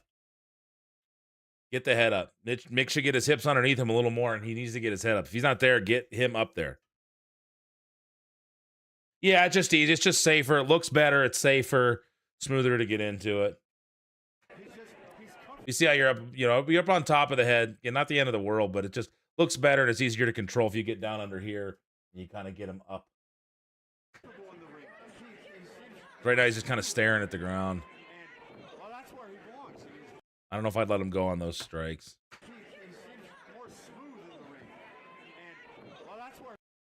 And once he got that first one, if you've let go here, okay, you're up a little bit.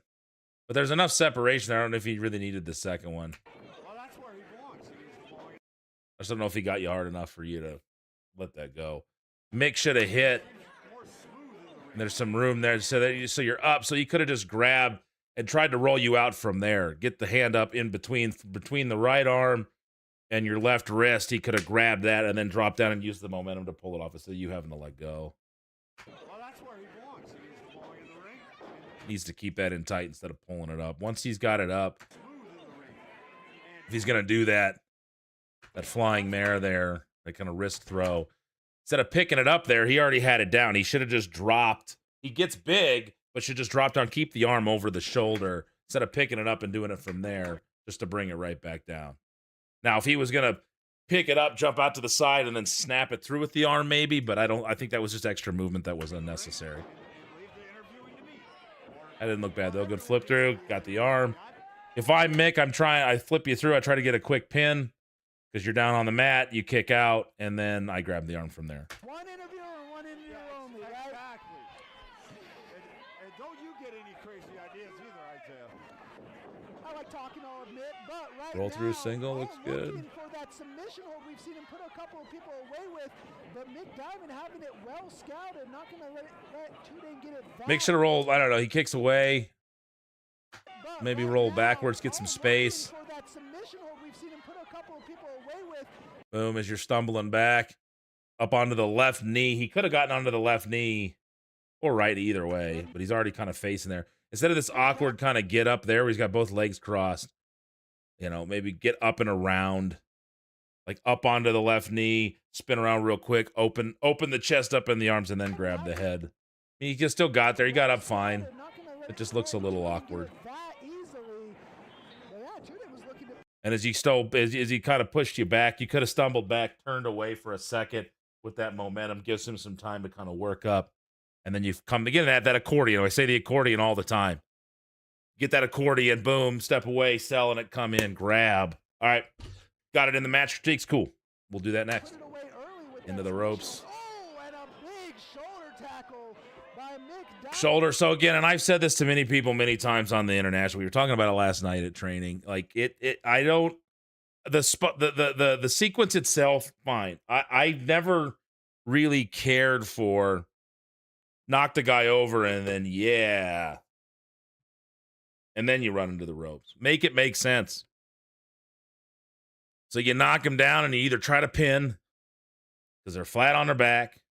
And if they're not flat on their back, if they're bumping and kind of not sticking and sitting up like we ask you to, then you're defending. You're in a guard. You're in a position of defense to where somebody could realistically look at it and they might go, oh, crap, if I go down to try to get him right now, maybe they'll grab an arm. Maybe they'll put me in a position to where they could submit me. Not advantageous. They're starting to get up. So I'm going to hit the ropes to knock them back down as they're trying to get up, and they just get underneath me, and that's why I have to jump over them. But make it make some sense. Instead of just, again, don't pro wrestling because pro wrestling. Pro wrestling to make sense. There's going to be things that obviously we're going to contradict that statement. There's going to be things that are just kind of done because they're done. I get that. But just minimize it the best that you can. And the international is one of those examples where I just see, like, we're just doing it because we do it. But if you add little tiny things in the context of winning a competition, a fight, a wrestling match, whatever, it will make more sense and it will pull that audience in even better. So what I'm talking about right here is there's the shoulder. I'd come in a little closer on him.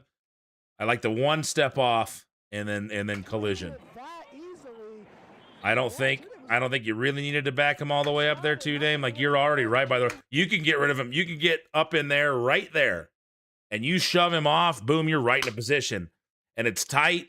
There's still enough separation where the audience can pick it up visually, but boom, then the train runs you over, and it doesn't look like you're setting up for that. So you pop it off as you're pushing through. See, and this is something we were dealing with last night with this shove off.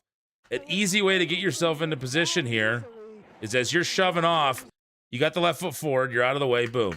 Now that right foot, instead of stepping to the side and squaring up, step forward all the way as you're pushing with that right foot. Now you're right there where you need to be. It's just one more left step forward and you're gonna get hit. But now you're in the center, try to come meet. Yeah, not the end of the world. You at least were bent over, you're coming up and he catches you, so it doesn't look like you're staring at him. But if you're pushing through, the right leg comes through, you'll get a little more distance and you'll get hit a little closer to the rope. You don't want to completely crowd him, but it just looks better as he runs you over because Mick, I believe, looks like he had to take 2 steps here. 1, 2, yeah. Again, not terrible, but just a little tiny thing that I think can clean that up a little bit.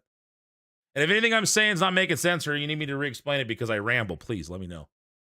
I know I'm not the easiest to understand sometimes because I kind of just... It makes sense to me, but it doesn't make sense to others. All right, here we go. By Mick Diamond. Nick's showing off a little bit, but a huge heel kick. Damn it, I looked away there for a second. Diamond. Nick's showing off. Yeah, no, that's good footwork there, too, Dave. Shoulder tackle by Mick Diamond. Step. That looked good. That's good footwork there.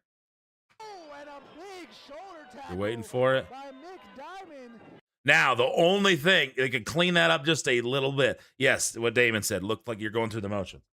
Look like you're actually trying to do something. Make the international mean something. It can be really cool if you make it mean something. But we get lazy. And if it doesn't mean anything, they've got no reason to care. All right, so. Okay. Right here, as you're coming up, keep your chest up to them. You're already in position. Look at your left knee. You're already in the perfect spot to get up. So right here, as he starts to hit, do the, when we bump and we sit all the way up, and we bring that right knee up, just do the same thing, but the opposite way. So instead of rolling with your chest down there, all you had to do is kind of sit up and kind of do a little probably, I mean, that'd be an 180-degree turn there. Kick your right leg over towards Mick. Where that was, you could have gotten to there without the bend over and the step. Again, just a little thing could have gotten you up a little quicker, a little cleaner, but you recovered there. Step with the right, step with the left. Good jump right as he's coming off the rope, so it catches him. Looks good. So again, in full speed, it looked good. That was good. Right, left, kick, bam. Good. Good timing on Mick's part, too, coming off the ropes.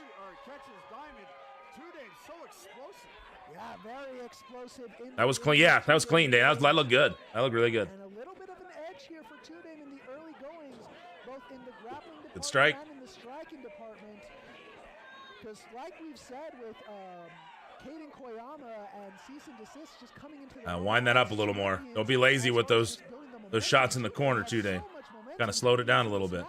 Probably feels like he could be anybody in Rocky Mountain Pro. And Mick Diamond trying to fight back, but now, once again, Tudane turning it right around. I got a little lazy there. Little lazy there. So one big one was all you needed. Wind up one big one. Let him sell it. See, notice Mick isn't selling that. Because like we've said with Caden Koyama and cease and desist Boom. just coming into both innings. And a little bit of an edge here for Tudane in the early going. Yeah, Damon's right there. You hit him with the kick. Go for the cover. 1-2. Kicks out. Pops up. Then give him the shot. And then, hey, you can start selling over. So Damon's right there. You guys want to help protect each other from those covers? Again, I'm not saying bump and stand right up, because we got guys that'll do that sometimes too, where you're moving too quick. But still bump and sell up. You don't have to get all the way up, but work, boom, you hit it. Oh, crap, now you start stumbling to that corner. You're still selling the impact, getting over there, and then they don't have to pin you. But if you're just laying there dead, I need to come down and get you.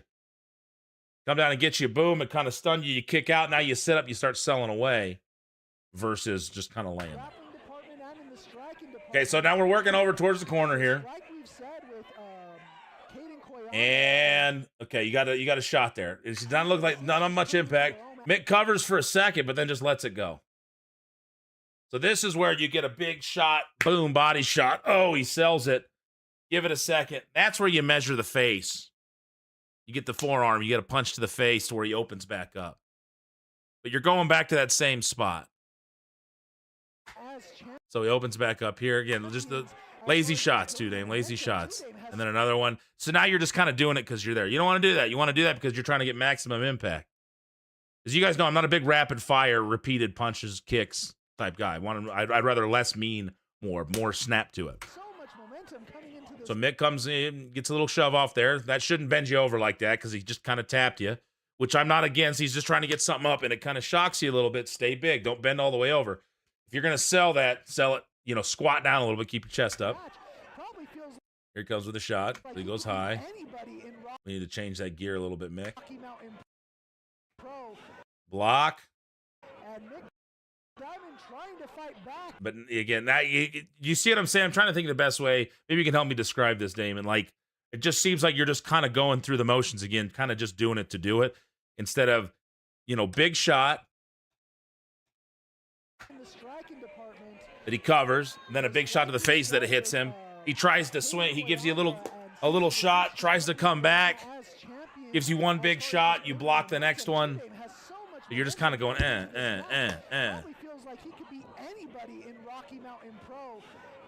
Like, I'd rather him giving you the kick, one big shot, boom, he starts selling again. You stumble back, you're shaking the cobs up. He goes for another one, then you block it. Bam, big one, cracks him. And just one instead of 1-2, and then he swings wildly, but he swings slow. See what I'm saying? So if you just would have got, you hit him in the stomach, measure, boom, you get him in the head. He gives you a little kick off that kind of stuns you. gives you one big one. Bam, you sell back a little bit because you just got rocked in the face. And then when he comes in for the second one, you block it. You give him a big one. That stumbles him back to the corner. He shakes the cobwebs up, really tries to wind up to catch you coming in to get him, and then you duck. It takes the same amount of time, but it's less strikes. They look more intense. There's a lack of intensity. It feels like they're lost and trying to figure out while they're throwing. Yeah, exactly. Now that's, and today maybe you could shed some light on that, but I think that is kind of part of the issue you're running into. It's just like, well, what are we doing? Slap a hold on to figure out what you're doing. Don't do, weak strike, a weak striking back and forth while you're trying to figure that out. You can give one big one, boom, and it's like, okay, I got to think for a second. But if you're trying to figure out what your next move is, get something on. Hold on to it. Don't throw weak strikes. We've all done it. I've thrown plenty of weak strikes, so it's not just you. Turning it right around, and it looks like we're going to get a big backdrop there from the Ignition champion. That did some damage. There's a cover. Very cocky cover there. Just Cocky cover, let's see. Cover. I don't know why that was a cocky cover. That did some damage. There's a cover. very cocky cover there. Just no urgency on the. Yeah, I don't know what Isaiah's talking about there. You hooked the leg, you were high on the chest. I don't know what he's talking about. That wasn't cocky. Hold him down. Yeah, that. Very cocky cover there. Just. So there's a note for commentary. If Isaiah ever watches this, don't just say it just to say it. Like that wasn't a cocky cover. There was urgency. He hooked the leg. He got deep on it. I don't know what you're talking about there. No urgency on the face. Yeah, you're just saying you're just saying that to say it at that point. Yeah, just watch. I could tell there was no intent. And yeah, exactly. Just, man, get in there. Give a shot. Think about it. Grab something. Yeah. So far in this match. Honestly, just by looking at him, I would think Tudane thinks this match might already be over. Well, Yeah, I don't know what Isaiah's getting at here. Tudane's having a good time. He's enjoying himself. You want to do that. Okay, better strikes this time when you have a purpose to them. When you're not overthinking. But I still could have. I still would have. I would have preferred less strikes. Just by looking at him, I would think And I think Mick, after that kick out, should be starting to work up. He's sitting up, so that's good. But don't flatten out. Like, start to come up to a knee, pick that left leg up. You know, you throw the twos up, see him coming. Oh crap! I'm gonna clinch him now. And if I'm Mick, I give you a shot there or something, just to not be dead. Honestly, just by looking at him, I would think Tudane thinks this match might already be. So good wind up, boom. Now he should sell all the way back. You give him a big shot, and if he stays in front of you, give him the one big one and big. Get to the corner, dude. He's enjoying himself. You want to do that. It took you too many. If it takes too many punches to get him back, then your punches aren't very effective. That's what we want to avoid. Enjoy yourself and still take your opponent seriously. That's what You're gonna do the little pimp slap. Oh, and the pimp slap there. And look at that, Tudane again throwing up the two. Yeah, see that's. Yeah, just staying alive and don't jump in front of him and do that right in front of him while he's still set on that, because Mick should hit you there. You know, unless you've just trucked him with something, you've run him over. He's on his ass. He's facing the other way. He can't get his wits about him. Like, you've really laid him out. But to do the you're like inches from him. So you're either telling me he's not trying or you should have beat him already. So be cautious with that stuff. Was having a grand old time. And back him up. Mick should be up in your face as you're doing that. Mick should be up in your face trying to prevent it, and then maybe you give him a shot, then you give him the slap. So it looks like he's not just sitting there waiting for you. Another one. Tudane got to give two pimp slaps to Big Diamond. Oh, and a big shot to the jaw there. And Tudane is just firmly in control of this match. Nick Diamond has not been able to get much. Oh, and a big backbreaker. And this one might be over early. Oh, Tudane now could be signaling for that signature elbow drop. Gotta measure him up. Oh, but Nick Diamond had it. Careful on that bump. Gotta measure him up. up. Careful on that. I've landed like that before, and it'll mess your shoulder up for a long time. So if you miss that, get flattened out, land flat on your back. You know, you might not feel it now, but that's going to start adding up. And that's a lot of jolt to put through other than your knees. And it might even be Damon, you might know this, more injury prone. The shoulders, I think shoulders and knees are the two I would say most commonly injured in athletics. Easiest to injure, maybe, is how I'm trying to put that. But it doesn't take much. Small muscles, man, and it's easy to mess your shoulder up. And once you do, it is really hard. I've been dealing with this shoulder for 3 years now. Like, you got to be real cautious with that stuff. So as you're landing, flatten that stuff out. Like we talked about, and Damon, you weren't here for that. We watched his last match, and I said everybody, over the last, it seems like 5 years, has been obsessed with the apron bump. Getting everybody to bump on that apron. And the problem with it is that the crowd doesn't really know what it feels like to bump in the middle or the apron. So you'll hear the commentary put over, the hardest part of the ring, which, okay, yeah, if I'm watching that, I can kind of maybe deduce that if I'm a fan who doesn't really know how the ring is put together and what it feels like and everything. So maybe every once in a while with something that has like an impact that's sudden that makes people go, oh, but I just think we do it a ton. The belly to back onto it is pretty common. If you sweep a guy out and he takes the face bump on it, or obviously we smash the head on it, which has been, going on for a long time. So that's not what I'm talking about, but the bump on it. Two Dame took a bump on it where Hunter picked him up from the opposite side. He was opposite side of the apron. And when he set him down, Two Dame's legs were completely spread, and it was just crack of his ass right in the corner.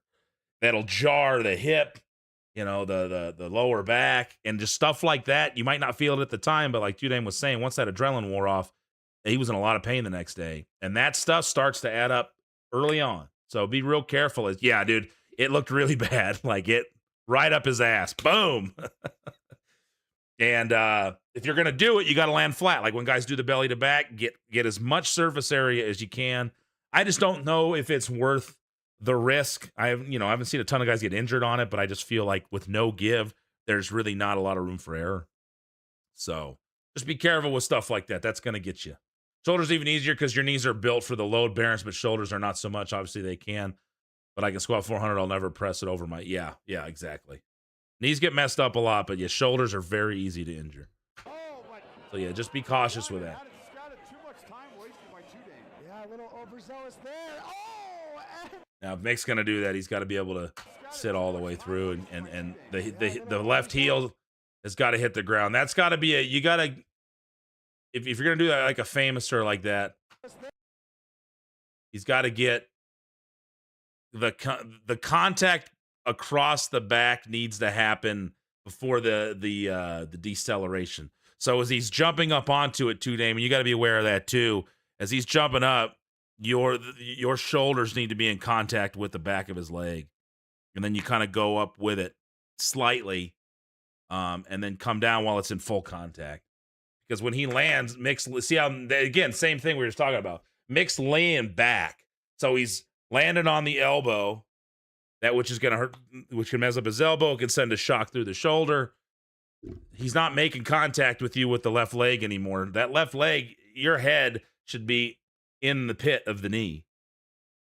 And then he just drops it basically. It drops it like a leg. So he should be sitting up like it's a leg drop. That could be dangerous. That could hurt both of you. So be cautious with that. Oh, and a blockbuster. So I'll start getting flat on the elbow. And yeah, my hip and back was just I bet, man. Go for a pin, Mick. Famouser. And now, applying the hold to Two Dame, gets his foot on the rope. And Mick Diamond getting a little bit frustrated again. Probably, if I personally was in the ring, I don't think I'd be too happy about my opponent. Mick was indecisive there. If I personally was in the ring, I don't think I'd be too happy about my opponent just having quite as good of a time as Two Dame's been having so far. See, the thing is, and I see this a lot, you guys are just in too tight on each other. Like, Mick goes for something, he thinks something's open, it's not there. You were going for something too. He stops for a second. Okay, it happens. Then stop. And some Mick's just kind of hunched over. You're in a weird spot to get hit. He clubs, but he just needs one big one. Boom. And when he hits you, sell up then. You got hit, dude, pop it up. And get some separation once you hit. Let it breathe for a second. It's just kind of, again, slug into slug because we're not sure what to do.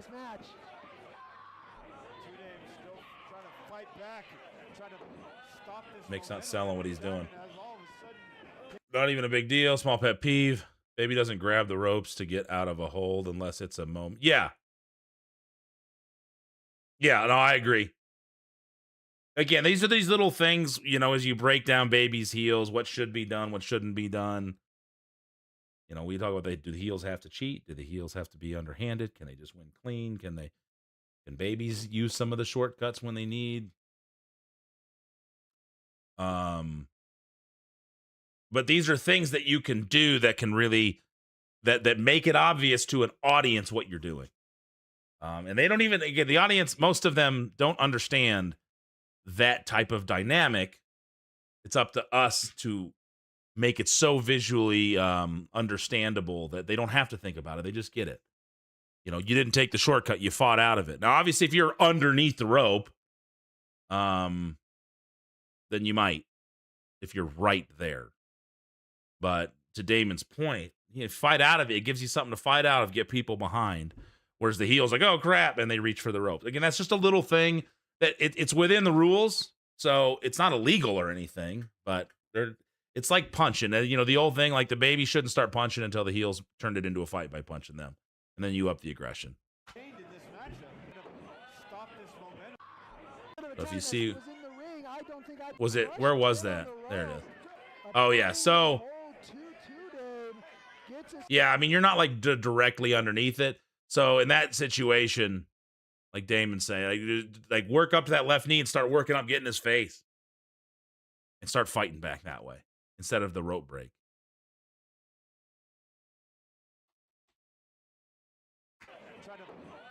Mick needs to be selling what you just did to him.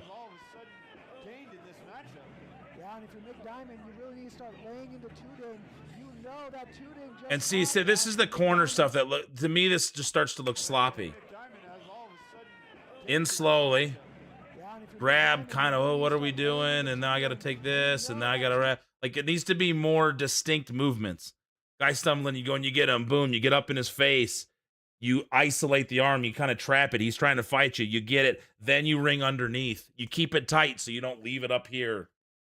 Because that it looks like he's just leaving it there for you. Just so much energy and power, it takes a lot to keep him down. Oh! Clothesline was a little low there. Power, it takes a lot to keep him down. I just feel like you were completely on top of him, and now it's just kind of like the your turn, my turn thing. Or now it's just his turn to do moves to you. You know what I mean? Keep those feet planted as you take that. See, as he's hitting you, you got the one leg up. Like, you know, and a lot of people do that, but I just think it's better, it's cleaner, it's safer. You can take a better bump out of it. As he's hitting you, plant the foot. Have both feet planted, then you could really snap down. But you see where his arm is? He should be in on the chest. And up a little bit. Oh, but that big clothesline's going to be a good start. Diamond showing off some power with that clothesline, knocking James right off his feet. And going right back to the arm once again is Mick Diamond. Looks like he's starting to apply a little bit of what are we working for here? Strategy, just really laying into the arm the few advantages. Okay, so think about this though. As far as again trying to make this make sense. In that position, you're in a really tough spot. Odd angle for your arm, right? But then he puts it behind his leg and puts you in a more advantageous position because now you can grab his ankle. So if you were really wrestling him, and the position he's got you in now, you can take that left arm, grab it around his ankle, push your weight to the left towards his ankle, and you're going to collapse his ankle and his knee. So that doesn't make sense. like he's starting to apply a little bit of an early game strategy, just really laying into the arm the few advantages he's gotten in this match so far. Oh! Yeah, odd spot for that. It didn't really make a lot of sense. Especially if he injures that hand. Yeah, always good to have a target to go after. And right now, firmly in control is Nick Diamond. And again, letting the crowd hear it a little bit, but I don't know. If you're The Action Pro version exclusive archives. going blow for blow outside of the ring,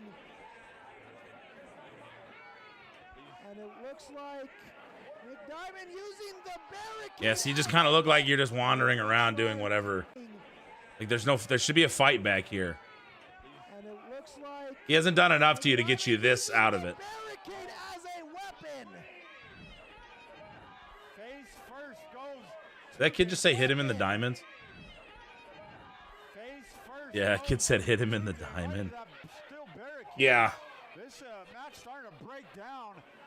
Yeah, it is. Starting to turn more Like, all right, I'm going to do some stuff to you now. than an actual wrestling match. Yeah, and I think that's what you want if you're Mick Diamond. A street fight definitely brings it a little bit closer to what Mick Diamond may be able to match Two-Dame in. Like, you're dead, Two-Dame. Like, Again, working Two-Dame over with these you're completely dead. This would have been more appropriate in the Hunter Gray match because Hunter's so much bigger than you. Try to wear down Two-Dame And you had more fight against Hunter than you do here against Mick. fight because Two-Dame And Mick's he's smaller than you. and also being from the Yeah, Damon's right. He should not be manhandling you like this. get much tougher than that. Absolutely. Like, you're not fighting back at all. But I'm just thinking from the perspective of Mick Diamond, you gotta pick your Mick's spots completely to bent over accomplish at the waist and not in that very athletic for a position. reason. He's got to jump higher than that if you're going to shift into that. Right into the diamonds. Oh, and a big Now that looked good, but it just the way it was set, like he's looking right at you. He's just got to be able to trust you're coming. Or now that he's looking at you, he's got to be like, oh crap, and sell something like you're trying to do something. But to see the guy, now I got to turn away from you, like it's just you've already shifted yourself out of position, so you got to figure that out.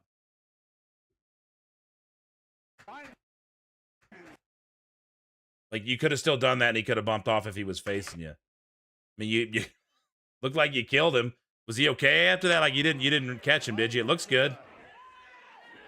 Make sure you didn't really clock him. Oh, and a big forearm to the back of the head and a huge clothesline and Two-Dame starting to Yeah, and then you go.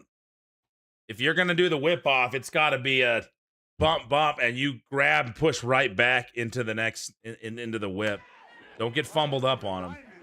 Oh, and a big forearm to the back of the head. So and bump. a huge Here he clothesline, comes. And Two-Dame Like you got to shove a little quicker than that. Like as he's feeding around, you've got to be coming up to him, grabbing and pushing all at the same time starting to get into pick that up the position. momentum here. And put the hand on the back when you guys are going to whip, even on that reverse. Don't make it look like you're just going into a reverse. A very slow reversal there. And a huge Yeah, it looks like you're clothesline, just setting this and up. Two-Dame starting to pick up the momentum here. A reversal from Nick Diamond. Oh, but gets caught with the spinning elbow. And both of them are down. And Two-Dame, you see the life. He's rubbing it in. Damn, I know you're Not right. able to get up to his That's feet what he's yet. doing. But there it is. There it is. See, and I don't know, man. You nipped up and then bent right over. But there it is. Like if there was any, it's just like you kind of nipped up and then fell over. And again, what did he do to you to make you sell this much? It is. There it is. And now No, the crowd is into it. Can't deny that. The people there were having a good time. But don't rely on that too, Dame, right? And Damon knows this, and I gotta be wary of it too. Like, just because they're into it naturally doesn't mean you can't give them more and get them even more into it. Like we make it make sense. Okay, so he went over to this side. Okay, you hit that one, good.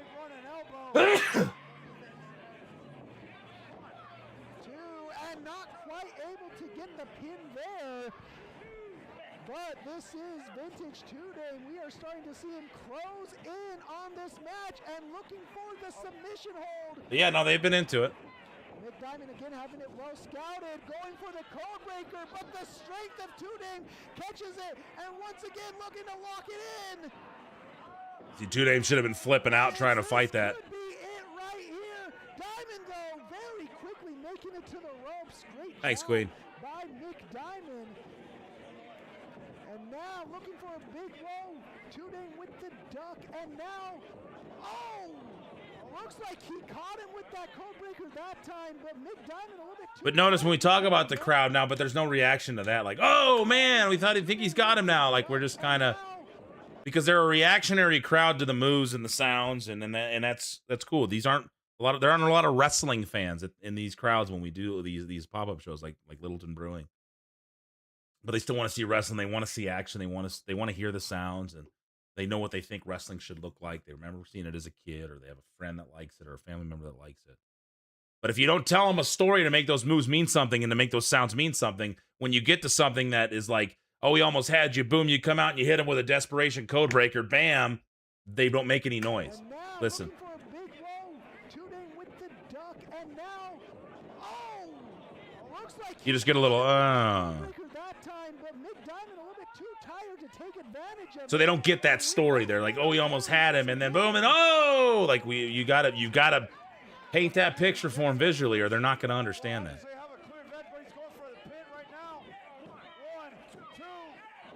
Hit my head on the back elbow and it messed me up. I got you, and I don't just settle for the crowd is into it. I want to give them better. It's all good, man. We know you do. That's what's. Hey, you're the one here sending me the stuff, you and Damon. So there's two of you that have.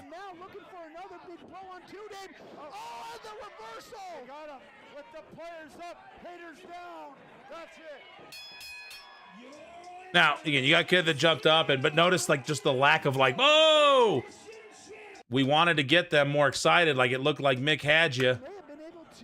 He gets you up, you catch it, and you wanted that reaction right as you hit the move. But it was just another move to them.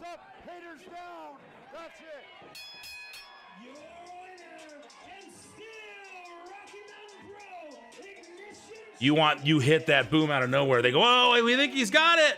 Oh, he got it. Instead, you kind of got, oh, it's another move, and oh, he won. Okay, cool. All right, we'll get to this one real quick. I'm supposed to be a discount tire at 2:30. Got to rotate the tires. All right, here we go.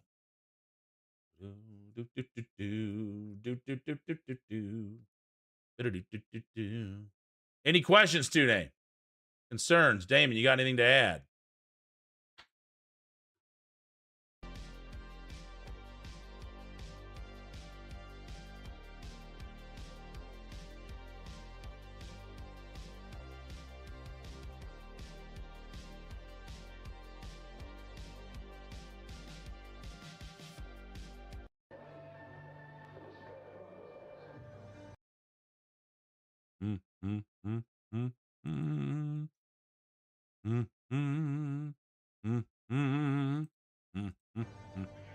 All right, FSW, Damon Ace.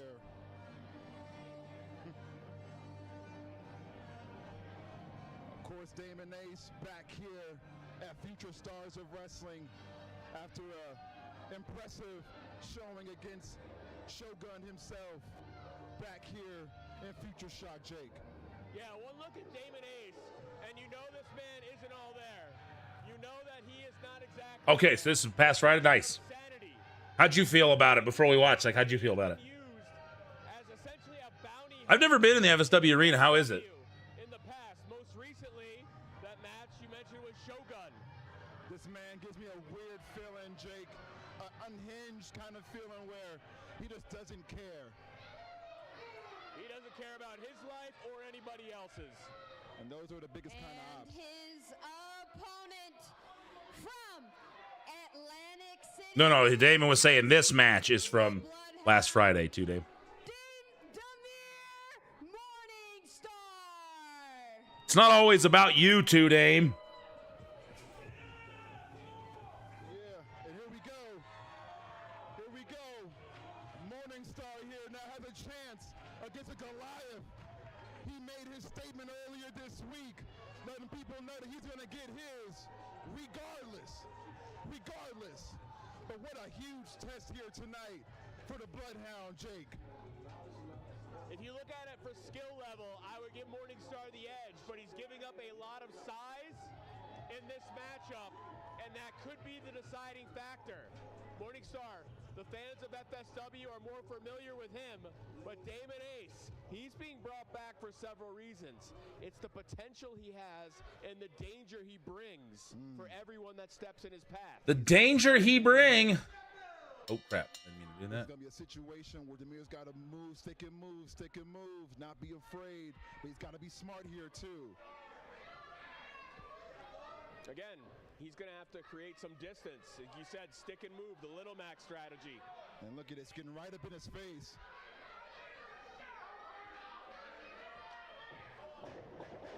Well, we know Morningstar. What did he do there, Damon? I couldn't see. You grab him. He broke it off. Okay. Well, we know Morningstar's got to temper himself. We've seen it play Got to out. change his gears on his strikes. And here we go right away with some fiery shots, trying to stay on them smartly. You're covering up well, but he's just not really laying those in. They has messed up. But again, and that's throw right in the corner. When not on offense, Demir Morningstar is. Were you going for a punch there or just a line? When not on offense, Demir Morningstar. Or was that going to be a duck? Kept moving. That's good. Offense, Demir Morningstar has got to use his speed. Chop was the best. As far as the strikes goes, To evade the Chop looked better. Second one, even better. Okay.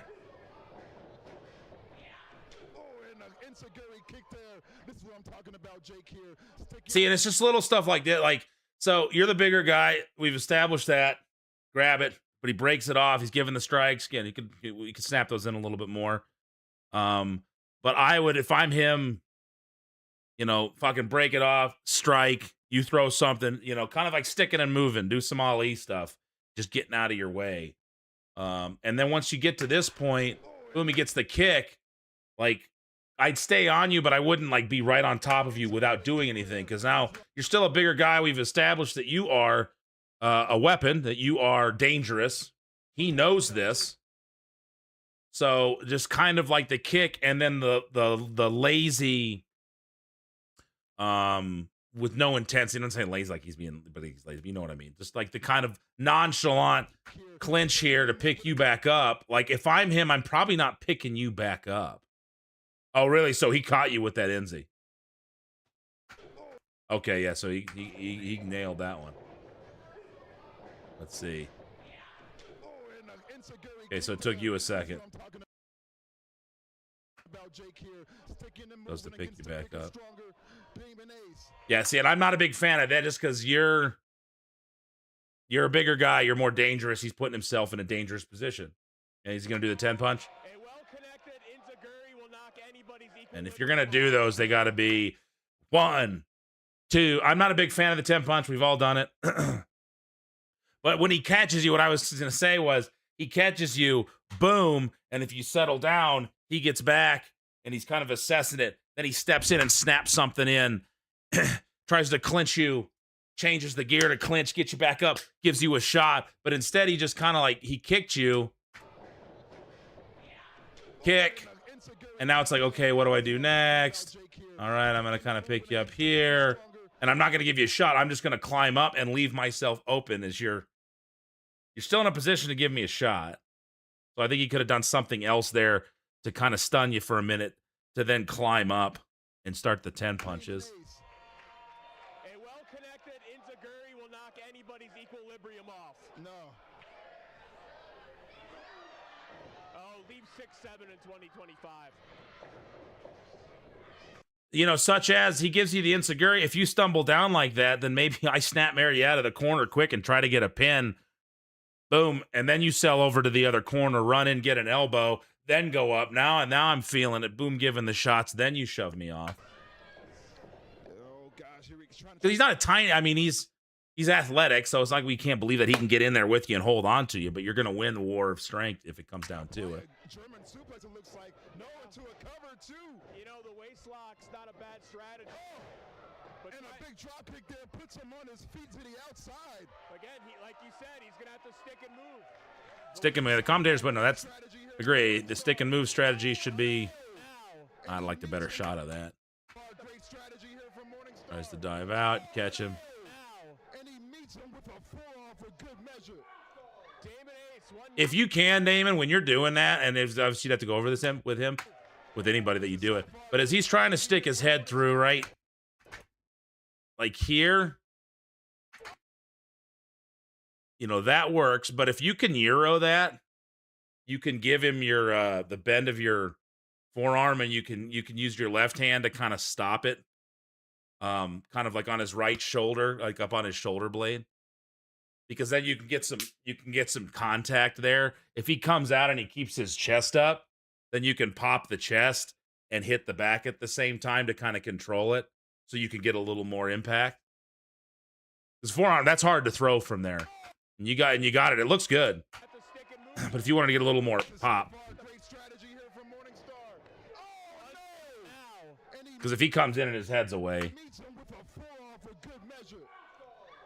Ace, one knockout shot, sends Morningstar limp. And just one shot from Damon Ace cleared it. And what does he got playing here? Oh.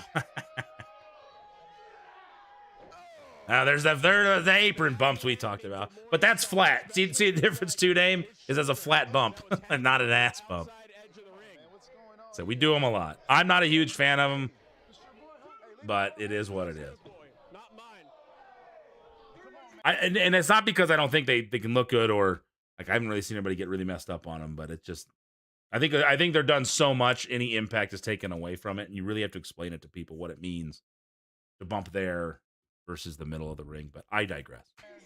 Fresco's boy, not mine. We're ball brothers, sir. You're talking a lot of massa right now. Demon in these streets, he says. Look, I don't like him. I'm nice to him. He's right next to me. What's he going at me for? He knows. He follows what's going on. Oh, shoot. Morningstar better get him. Oh, no. Once again on the apron goes Morningstar.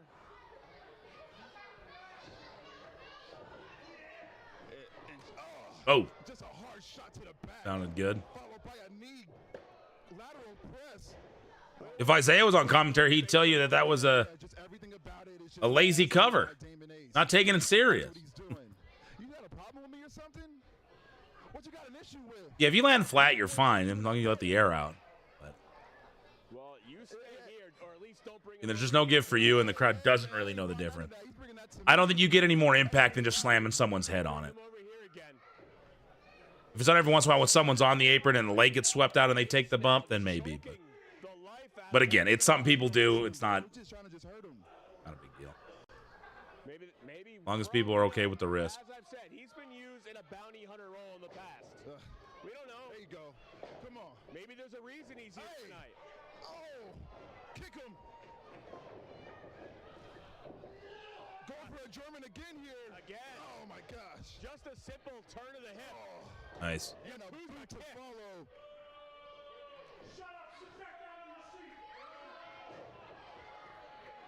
Was that the blow that puts Morningstar away? Come on, Morningstar. Oh, there you go. There you go. Come on. Good kick out. Keep fighting. Way more heart than that. Not now. Not yet, at least. Come on. Come on. Way more. Fish hook. Ref doesn't see it. Now he sees it. Is he fish hooking him? Yeah. It's. I mean, just see. Nothing about it is about wrestling. It's about hurting. And with ease, brings Morningstar down. Oh, come on. Yes. Come on. Come on. Come on. One shot. That one counter. You know what? I'm trying to be unbiased here on commentary, but right now, matchup. I'm really rooting for Morningstar right now. All right. I'm really, you know what? Yes. Devastating. And with ease. So if I'm him, especially if there's still some hope, he takes that bump, he hits it, but he should still sit up and sell away, and then you pull him back down to make the cover. So it just looks like he's knocked out. And again, it's a common bump sell, especially on that, but hit it, use that bump to sell away. Oh, shit, you pull him down.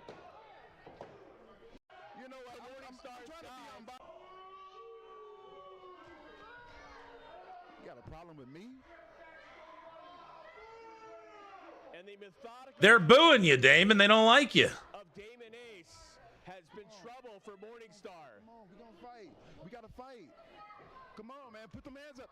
He's behind you. Come on. Yeah.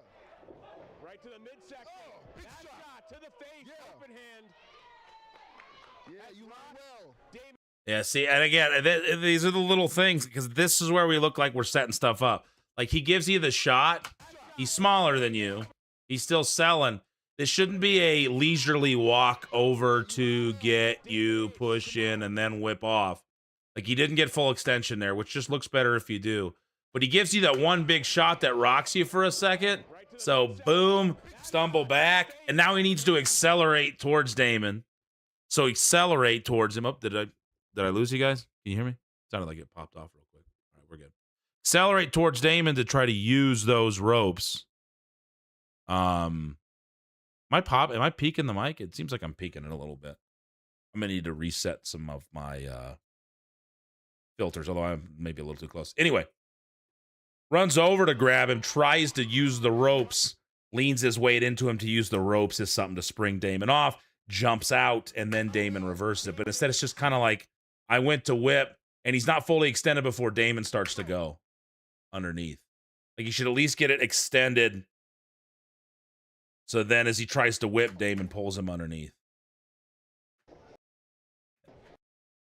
And then he should be trading places a little sooner than that. Yeah, you line well. Damon Ace. Come on. So out, boom, trade the places there. He still gets there, so it's fine.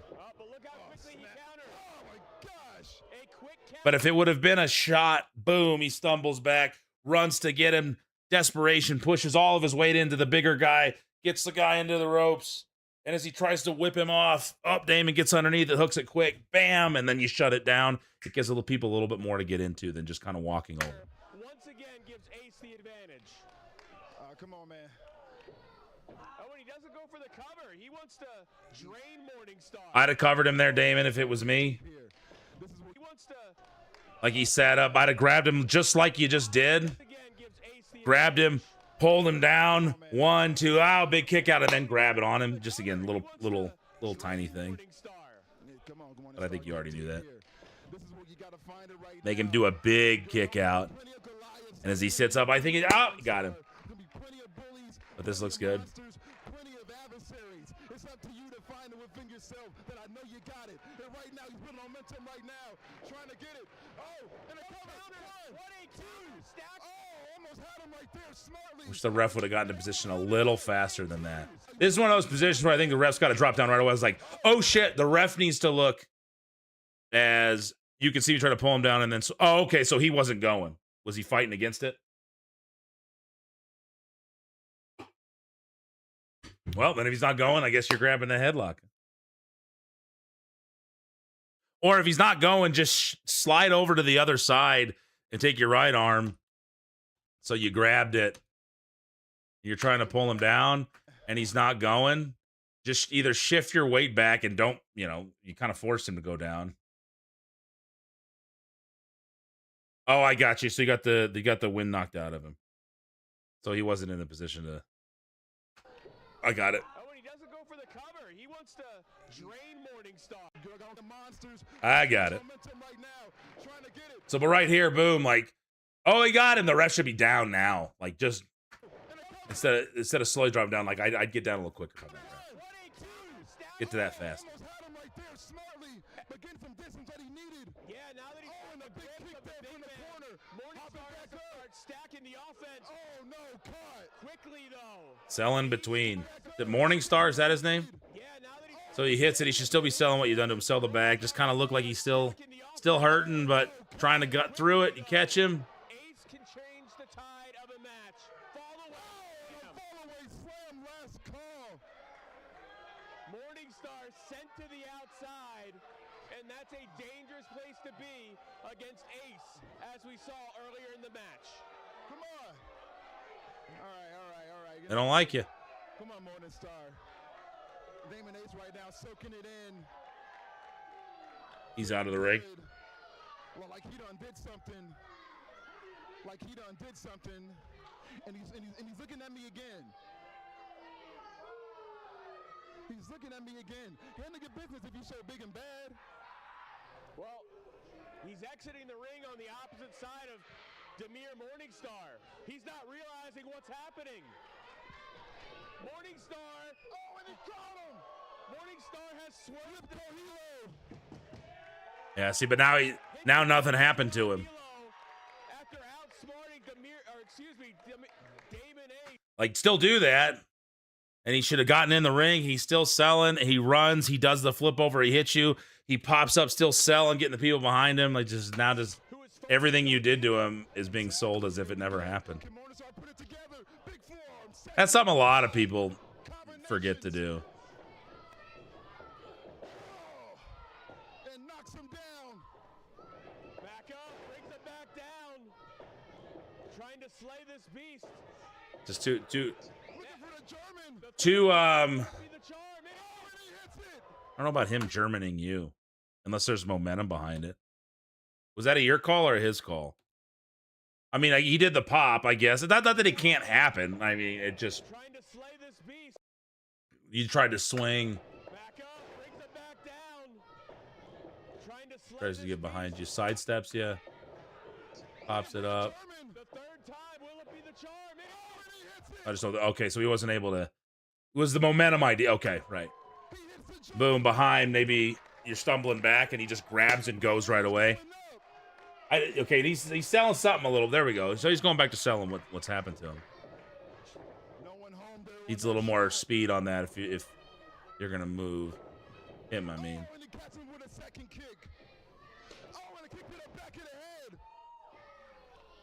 Those were reminiscent of something. Oh! And the knees to the back. Cover him. Three dangerous shots consecutive. Doesn't do the trick. Come on. Momentum German didn't end up there. Okay. And there he is right now, going back to the high rent district. Come on. Getting some momentum here, but he's got to go. Taking a risk here. Will it pay off?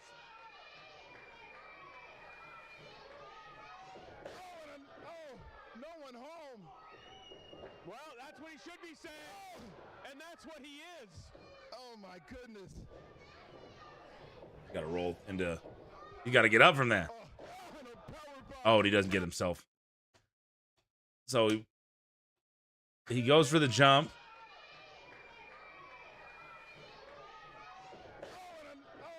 No one home. Yeah, you're ready to go. So I don't. The rolling through and then the getting upset with it. I just think he's in the heat of battle. He should have hit it, rolled through. Oh shit! Like he stumbles out and then turns right around into it. And this is part of that feeding thing we talk about, guys. And we're trying to like make it look like you're feeding in without looking like you're feeding in, if that makes sense. Because it's an immediate turnaround and look, as opposed to step back. Again, the easiest way: step back with the right, start turning, pick it up out of the corner of your eye, and you step into it. Then you kind of got to run it and jump. So if you're going to run it and jump, he turns around, sees he needs to come in with a shot. That's what he should be saying. It's notice on the slam, person taking that to protect themselves really needs to get, you got to get parallel to the ground. So Damon's got him up.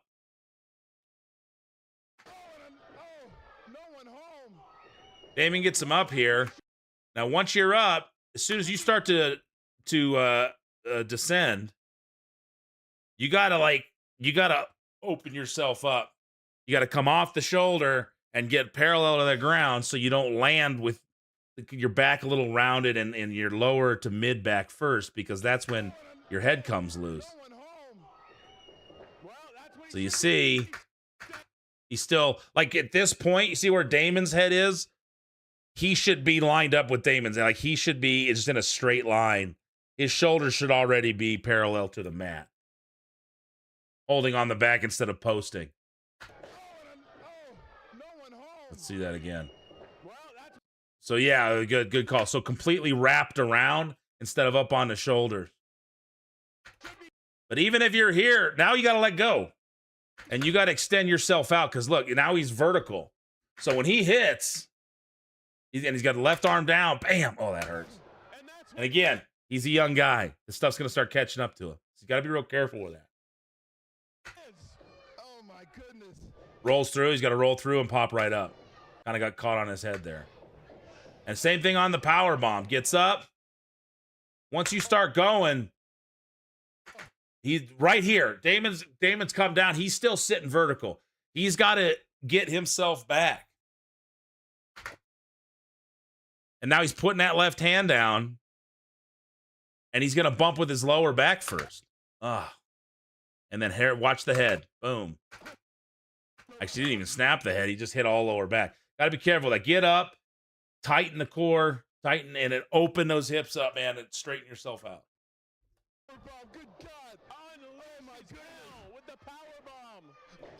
And he kicked out. Damn it. You killed him. He's a fighter. Need a bigger kick out than that, though, on that. That's got to be desperation. He just hit. Boom, he kicks out, and now he's like, you got to, I don't know. You know what I'm trying to say. I think. He's crawling to the ropes. He should be really trying to get his wits about him. Damon's frustrated. What do I got to do to kill this guy? Yeah. How'd you feel overall, though? But he should be, now that you're pacing around, you don't know what to do. He should be at least up to a knee, trying to get up. You come to grab him, and then he starts another comeback. I'm assuming we've got a comeback coming. I don't want to see him crash out. I'm going to be honest. He starts coming, you grab him, you're like, you piece of shit. Boom, breaks it down. And defiant as always. Oh, and a sling blade. Off the bottom. Oh, in the face. Face crusher. A little bit of extra. Oh, and a kick out. A little bit of extra spring on that flatliner. But Damon Ace now still getting back up, but the mere Morningstar is ready for the worst. Whoa! Oh my goodness!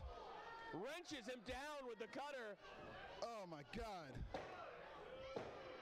Whoa, and a kick out again. You just can't get rid of this guy. Another defiant lock-in from Morningstar. Don't yell. And the mere Morningstar. Am I too loud, or are you just saying you know that I'm like, ah?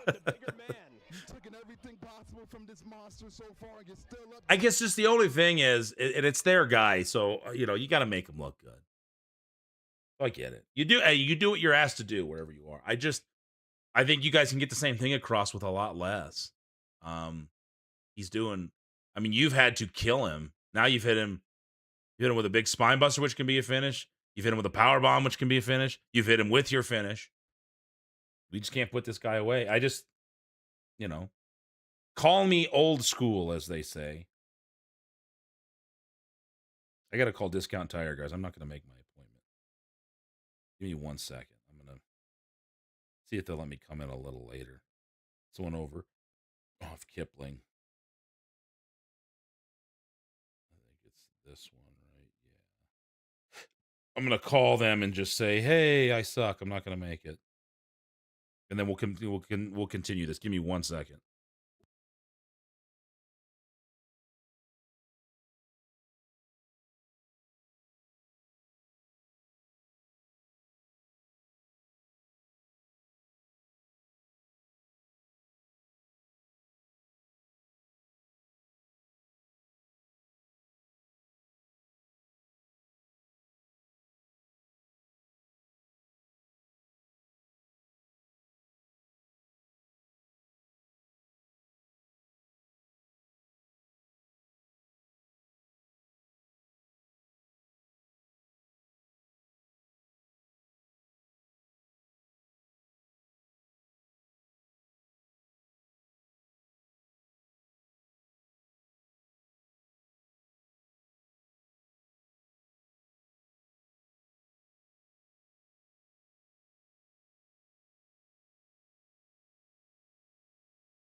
All right, we'll just do it tomorrow.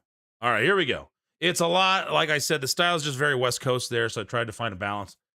How much influence, like how much control did you have over that? Things look good. You look good. I think you could have looked a little more dominant with the size difference. He could have looked a little faster. I think his gear change could be a little more distinct, where he pauses and then accelerates. It really needs to work on his strikes. That opening, I think there could have been a little more bobbing and weaving. He's giving you some shots. He's getting out of the way of yours coming back at him. You know, it's the little things that we talked about. It just, too many finishes. But if that's the style and that's what they want to do, there's not much you can do other than try to kind of piece things in the best way that you can. Let the spots happen, but still tell that story. For him, a little more. Oh, Ice did agent it. Okay. What did Ice say about it? Did you get anything afterwards with Ice? Just a little bit more. I think him using the ropes. This is one of those situations where I'd say he should use the ropes a little bit more. Use the springiness of them, springboard off of them. Use misdirection as you're trying to get to him. He does not want to get locked up with you. If he's going to get in any grappling situation with you as the bigger guy, he's behind you in waist locks. He's down on the legs. He's trying to knock you down at the knees. I wouldn't, if I'm him, I'm not going upper body with you. I haven't really established the cutter anywhere else. Yeah, so it's not established there as your finish, so I get that.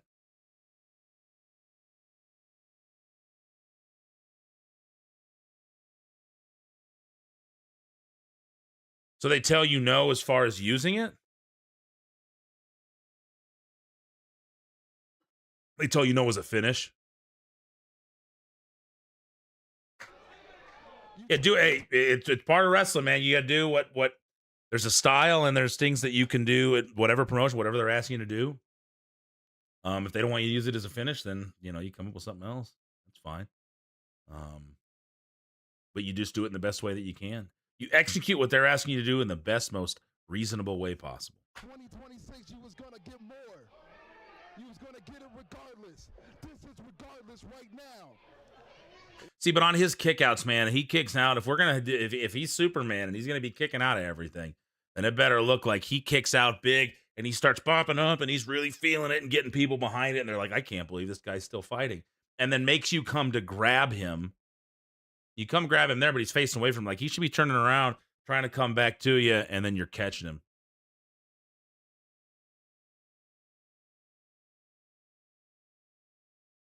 Is that the reason? Is you're too big? You're too big for the cutter, so they want you to do more like of a slamming type of situation. I'm assuming. He's eyeing you up with evil intentions. Evil intentions for Demir Morningstar. What's going on? You keep piecing. What you gonna do about it? Telling Fresco to watch what he's gonna do to his boy. But Demir jackknifes him. Let's go. Why'd they cut away to the commentator during the pin? Unless the shoulder was up or something. Did your shoulder pop up or something? But Demir jackknifes him. Let's go.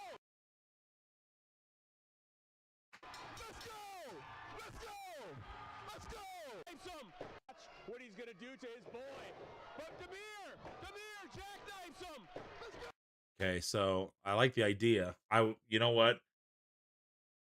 I maybe you start to pick him up. You start to pick him up. He kicks, lands, and then pulls it. Pulls the legs out.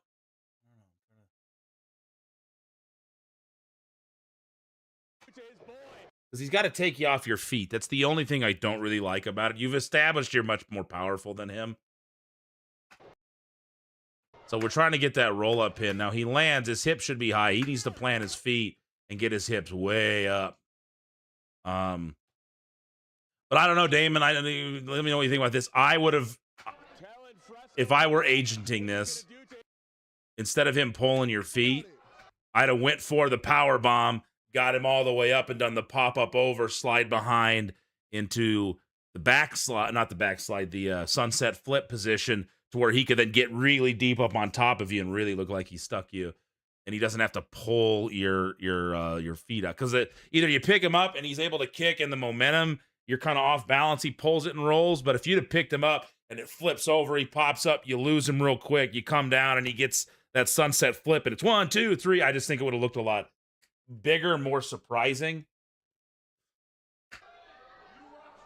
But yeah, I don't know why they... A pile driver, okay.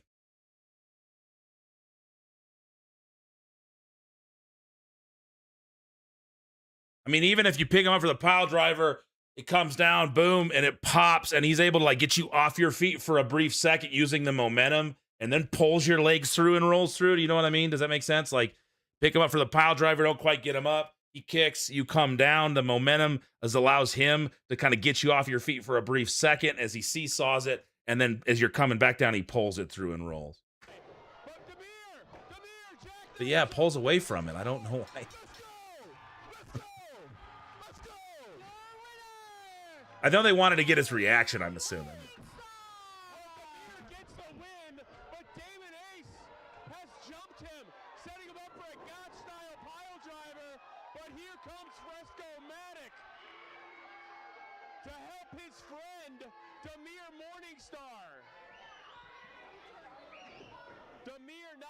Secure his spot in the faction at the end of 2025, still has friends with half of the faction in Fresco and Watson.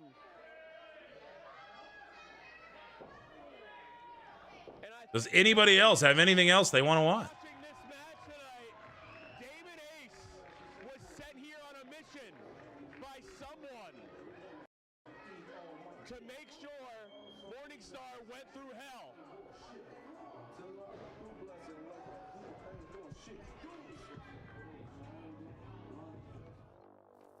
All right. There's a furtherance of a story. So you're going to be back then. Yeah, Fresno comes with pivotal. I just think that was a weird time to cut away while you're being pinned. 1, 2, 3, you kick out. Oh my God, it looks at him. He's all excited. Then it cuts back to you cutting him off. Then he slides in.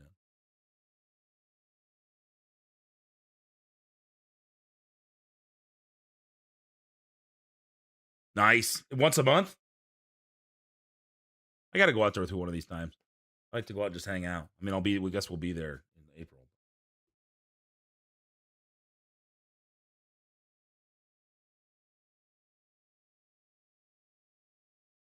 Rescheduled my discount appointment. Got to get the tires rotated.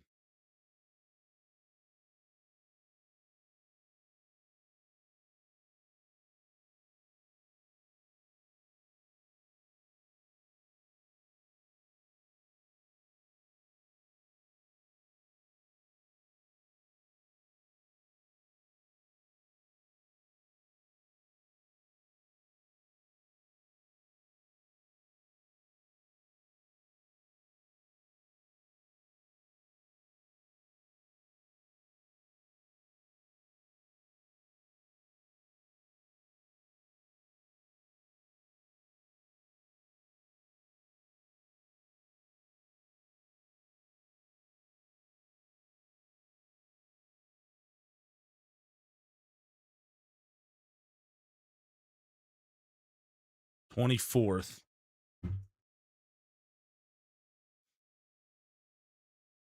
What else we got? What else we got, people? Let's see. What's yours?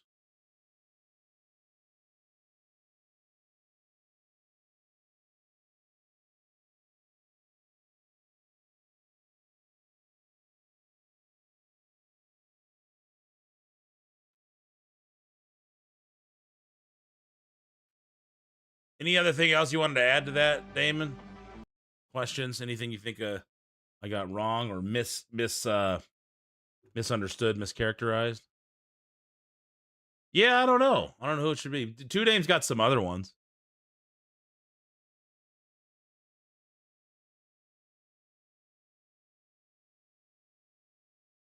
Two Dame's got this one against Dylan.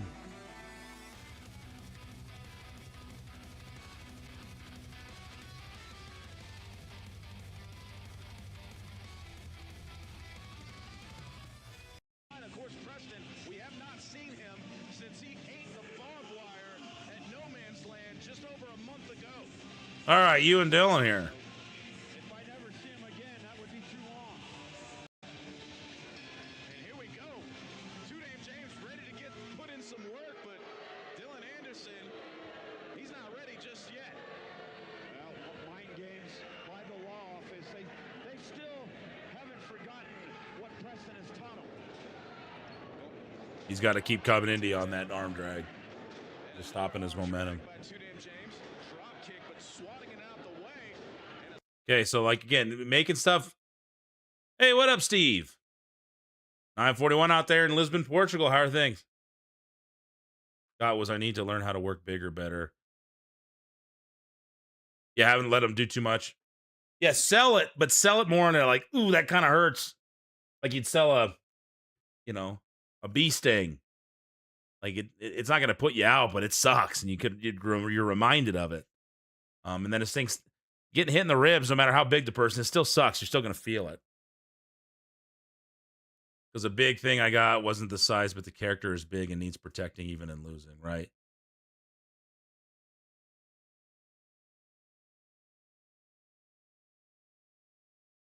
Another arm drag by two Dame.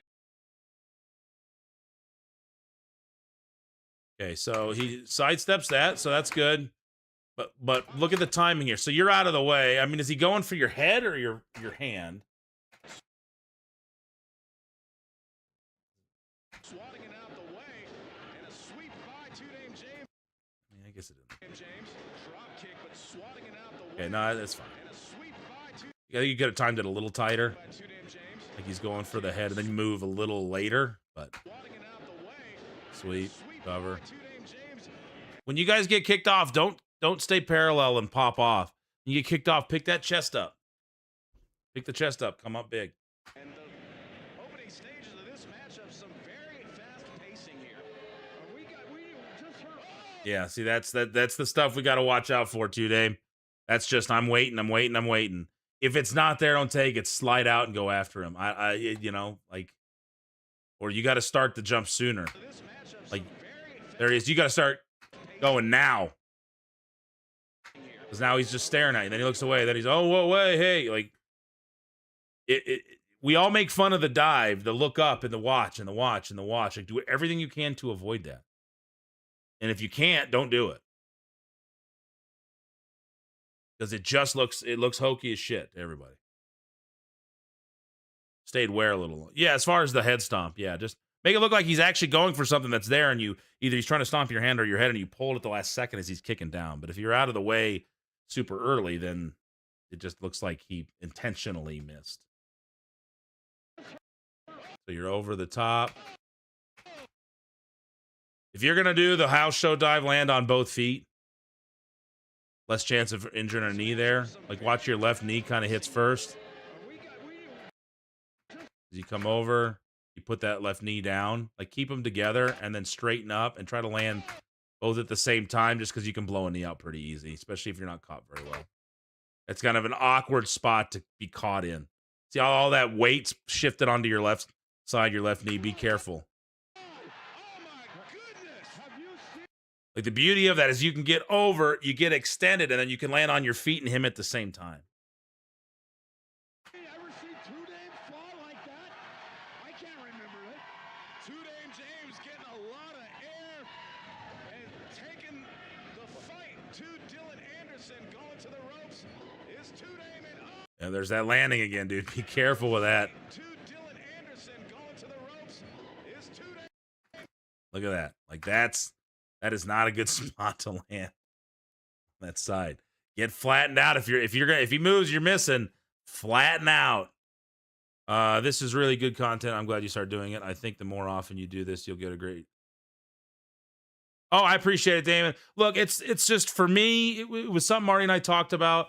Like, you're here locally, so you get it. I have not been able to coach nearly as much as I want to, and the less you do it, the less you get to work out your brain when it comes to being analytical, and then you start questioning yourself. And I've done that not just as a wrestler, but as a coach. You go, man, have I lost it? Are my opinions out of touch? Am I not seeing things when it comes when it comes to agenting? Obviously, we get my name on stuff to agent, and I very rarely get to do it. So this is good for me to work that coaching muscle and also learn myself and see other things. Because when I'm talking with other guys that are doing it all the time, it seems like they see so much more, and it's because they're doing it all the time. So now that I'm kind of getting my brain trained again to start watching this stuff and work that muscle, it reminds me that I do have, I believe, and I hope others do too, a decent eye for seeing stuff and breaking it down. I just don't do it enough to work out that muscle and keep the skill fresh. So this is a good thing for me to be able to do, and I hope it helps other people do as well. We might start doing some of this for the school too.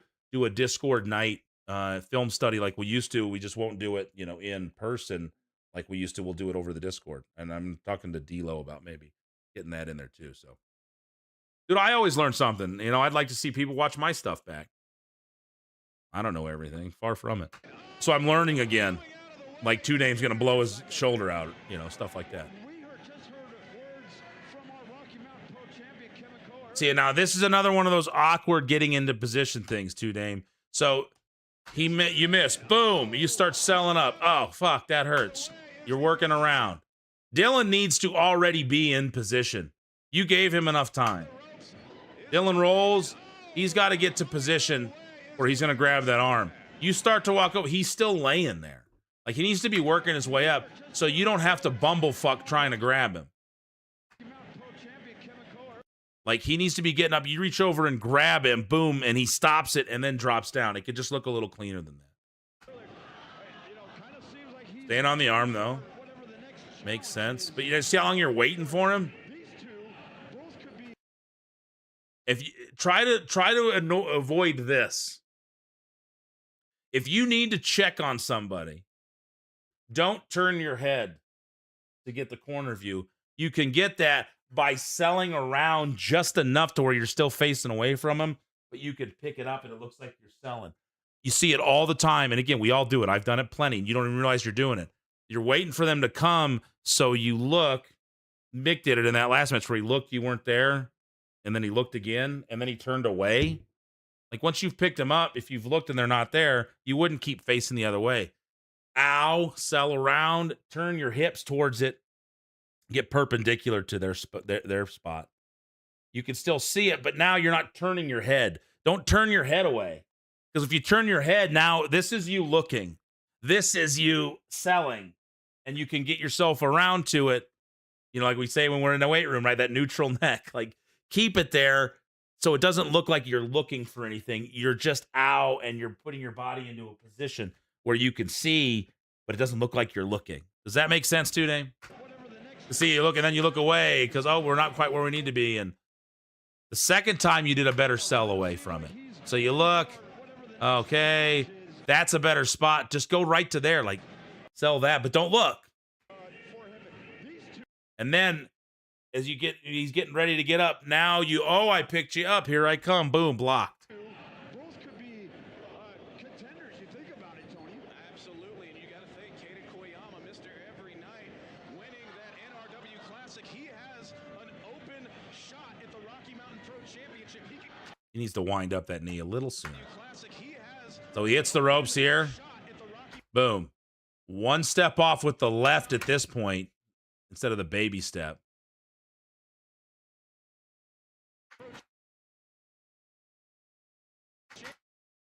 Doesn't look bad. I mean, the placement's good. It just... So if he's going to take that little baby step, okay, fine. Then he takes the left, but he needs to, like, almost... I'm trying to think of the best way to describe it. I mean, it's a good running knee.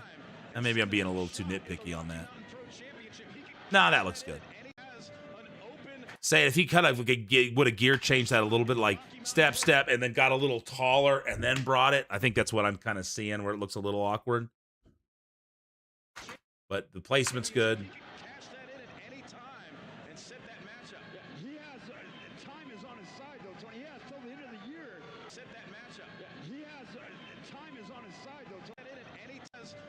You still aim for shoulder. It's hard to hit the shoulder on that, though, so you'd really have to turn that. So that'd almost be more of a kick. I think would be easier to hit the shoulder than with that running knee. Way to work away from that, too, Dave. And set that matchup. He has time is on his side though, Tony. He has till the end of the year. We just started the year. Very good point, Lucas. And so it's anybody's game here at Rocky Mountain Pro. One of the most competitive singles divisions. Not only that, one of the most competitive tag team divisions across the board. Okay, so again, little things to think about. You just got rammed into a steel barricade, right? Like he hit you across the back, and you skipped off of that. So don't forget to sell that. Boom. Oh, that hurts. You give him a desperation shot, but keep selling what you hit. And he needs to sell it a little long. You give him a shot. Ooh, he comes back, gives you a second to sell. And guys, if you're gonna do the placement across the barricade, be careful you don't knock it down. These barricades are better. They're much more solid than our old ones. Talk about competitive. Wait, this is more than competitive. There's a hatred right now. I prefer on this one, too, Dame, and this is just little things. You block it, right? I'd give him a shot here because you just grab him and then he can't block it himself. But if you block it, you give him just the quick shot where he's kind of rocked for a second, then he can't get his hands up to protect himself or stop it. And just little things. He took that well. At least Two Dame taking it out on Dylan Anderson. No love lost between these two. Very personal indeed. I'm sure Two Dame has that in the back of his head. He knows that this man has cost him that Ignition Championship. Dylan Anderson, though, playing some dirty tricks right to the eyes by Two Dame James and driving his knee into the back, just putting that second rope across the throat, just choking the life out of him. And Dylan Anderson using all of that 5 count. And now look at this. Something's going on here. You've got Lola. And Lola stalking the ring. Circling the ring. And kidney shot by Lola Yara behind the referee. One shot, get out of dodge. But that took too long for the ref to be distracted. We got to watch making the refs be distracted for so long. Like, you know, that's just too long. Like, the shot's got to happen here. So the best thing you could do, too, Dame, if you're crawling into position, get into position quick. If you get into position quicker, then you can get the shot and then turn around. But this, like, let's count how long this takes. So he backs up. Okay. 4, 5, 6, 7, 8, 9, 10, 11. There's the shot. 12. So 11 seconds before the shot, probably 13 before the ref turns around. Don't make it take that long. Like where you were, Lola's already right there. So you're selling around. So that's on Lola. Lola's got to get to you. And maybe if you know that's coming, don't sell out of that corner too far.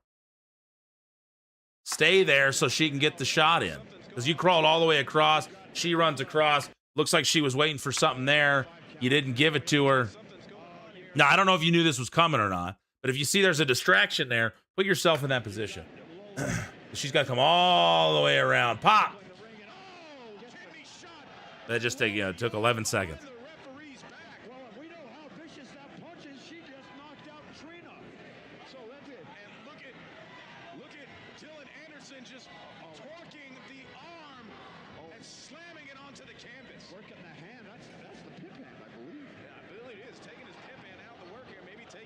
Some tutelage from Lola Yara, wearing it on the arm, setting it up for his cross-face chicken wing, no doubt. Two Dame James is reeling. He's got to do something here. He's going to have to muster something deep down to turn the tides in this matchup. Muster that deep down. And a snap suplex continuing to take the fight to Two Dame James. Yeah, he's in complete control. He's such a dangerous man, is Dylan Anderson. Here's a cover. But, I mean, look at that look. Look at that. A look of frustration by Dylan Anderson. Two Dame James able to kick out after the 2 count, and a big kick to the spine onto Two Dame James. Two Dame James trying to regroup here. You know, I gotta thank goodness that I'm going to strength and conditioning, Tony, because I had that American psychopath chasing me out of that interview last week. What happened there? I had that American psychopath chasing me out of that interview last week. And you know, I can run a... Oh, wait a minute. hold on. Oh, my God. Lola Yara choking the life out of Two Dame That was a little better, a little quicker. See how long that took.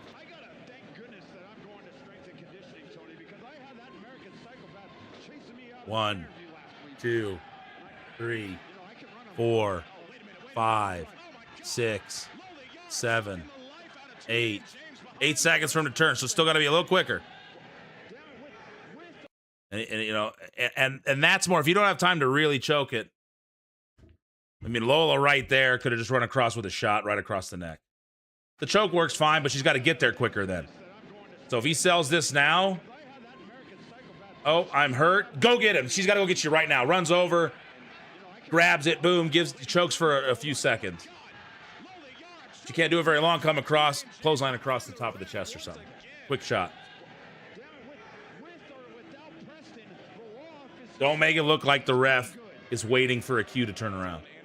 Make it look like the ref is checking on something. You take advantage of that natural time frame it would take, and then you're back to where the ref's looking at everything.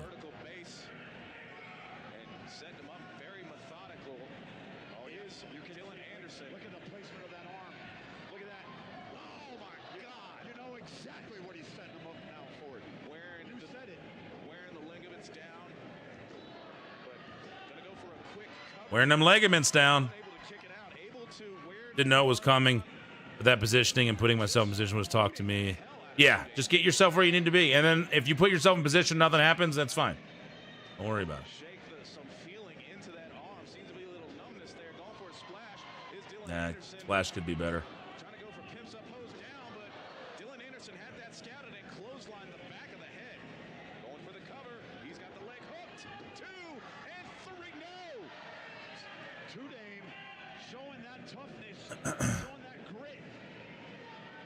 Too tough, James.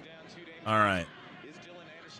You guys see what I was talking about on the if you're gonna do the spot where if you're running in, you're full steam.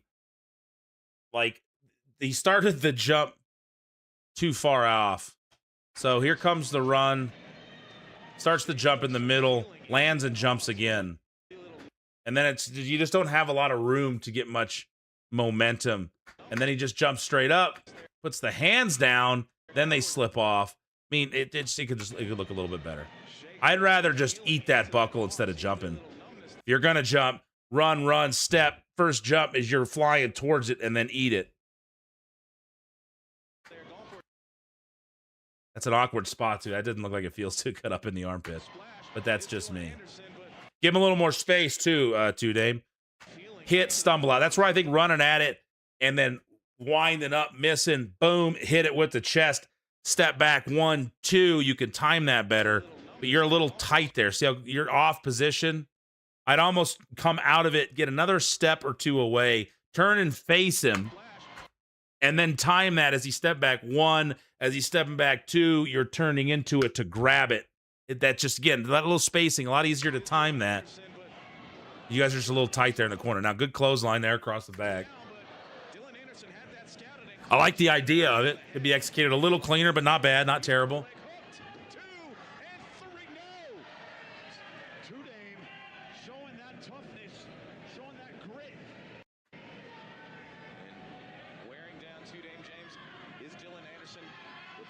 Now, if I'm Dylan here, guys, if you're doing stuff, close the fist, grab something. Don't just hold it open. It doesn't look like you have much there. Should at least play out like that. Keep that there. Like, no daylight. Limit that daylight.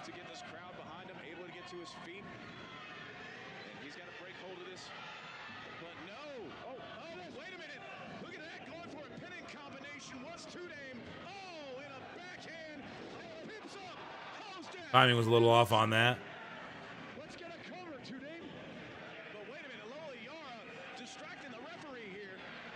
Now, two Dame, here we go. So again, another example where we got the ref involved here. We don't want to make him look stupid.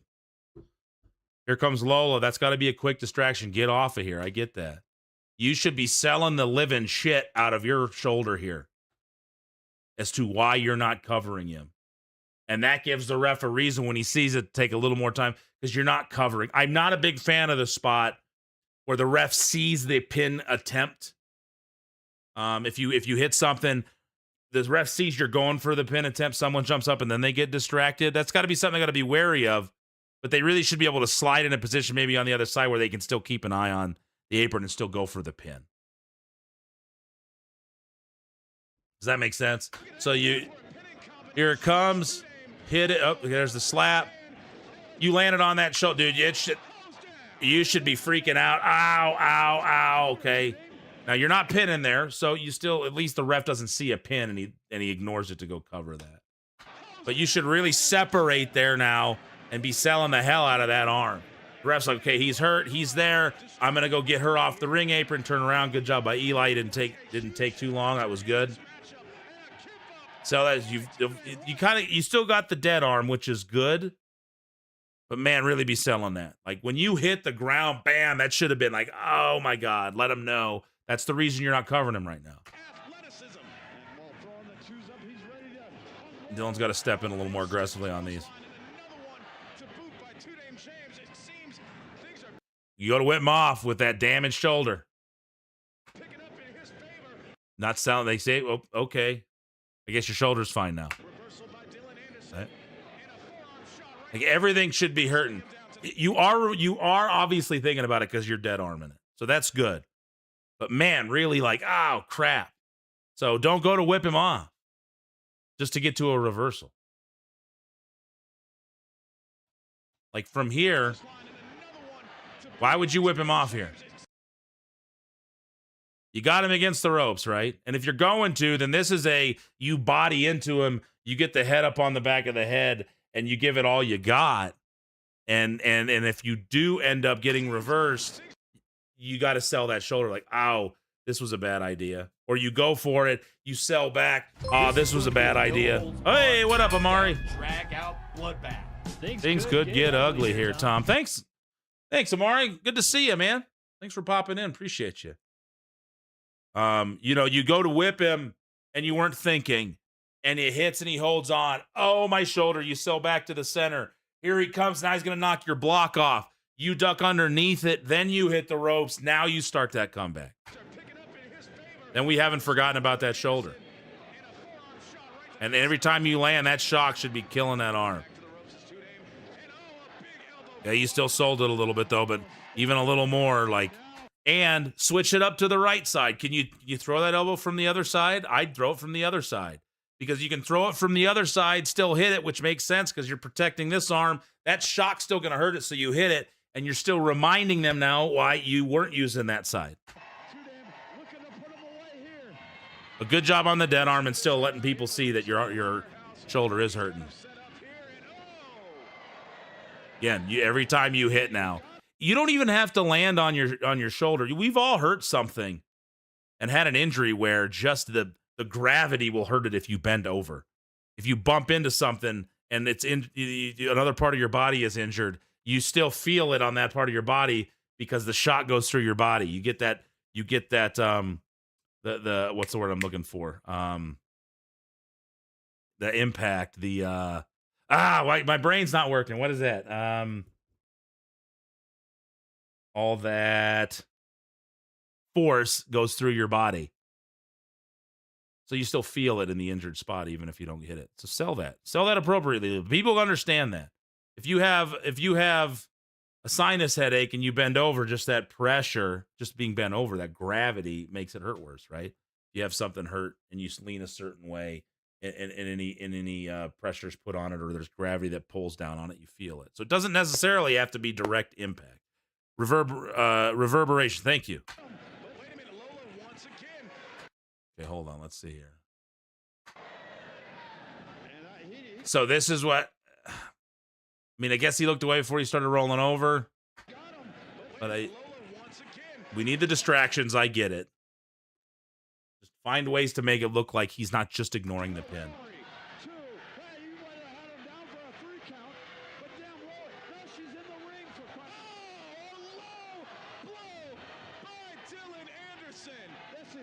Now that's got to be quicker. The second that low blow happened, because the problem here again is, look, this is part of wrestling. This is what we do. So I get it. And, there's a lot of things that, hey, it just is the way it is. But you hit it, bam, as you're hitting it, Lola's got to be jumping up there so the ref doesn't see the attempt at the pin. The ref turns around, you roll over to try the pin. He's like, you got to get down here now. She's trying to get in. Now he's got to be distracted a little longer, but not that much longer. You hit it. Bam. Eli's ready to go. Eli's got to be careful on the looking over too. You should be able to see everything from here. Now he sees it. Okay, good. As you're rolling over, get down. Boom. You see it. Now you look up. What the hell? You see the fighting. Okay, so you did good on that timing there. Now Lola's in. This low blow's got to happen now. Boom. At this point, he hits it, and ref should be turning on right now. Too long. That extra, let's see, how many extra seconds did it take? 1, 2, 3, 4. So 4 seconds. So we got to get that quicker. As soon as that cheat happens, boom, get into position. Ref got to turn around. If it takes too long, it takes away from the shock of the, oh, you piece of shit, from the audience, and it just makes the ref look like stupid because he's taking too long. Anybody has any questions on that, or if that doesn't make sense, let me know. We got to tighten those up.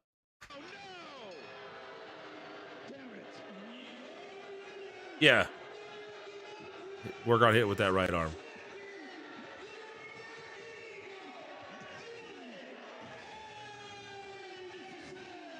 You hate to see it, Lucas. That's a crime. That's a crime, man. That had to break some kind of law, Tony. I mean, when you got the ref's back turned, there's only so much the referee can do. When you're a referee here at Rocky Mountain Pro, you have to have eyes in the back of your head, especially when the law office is out here.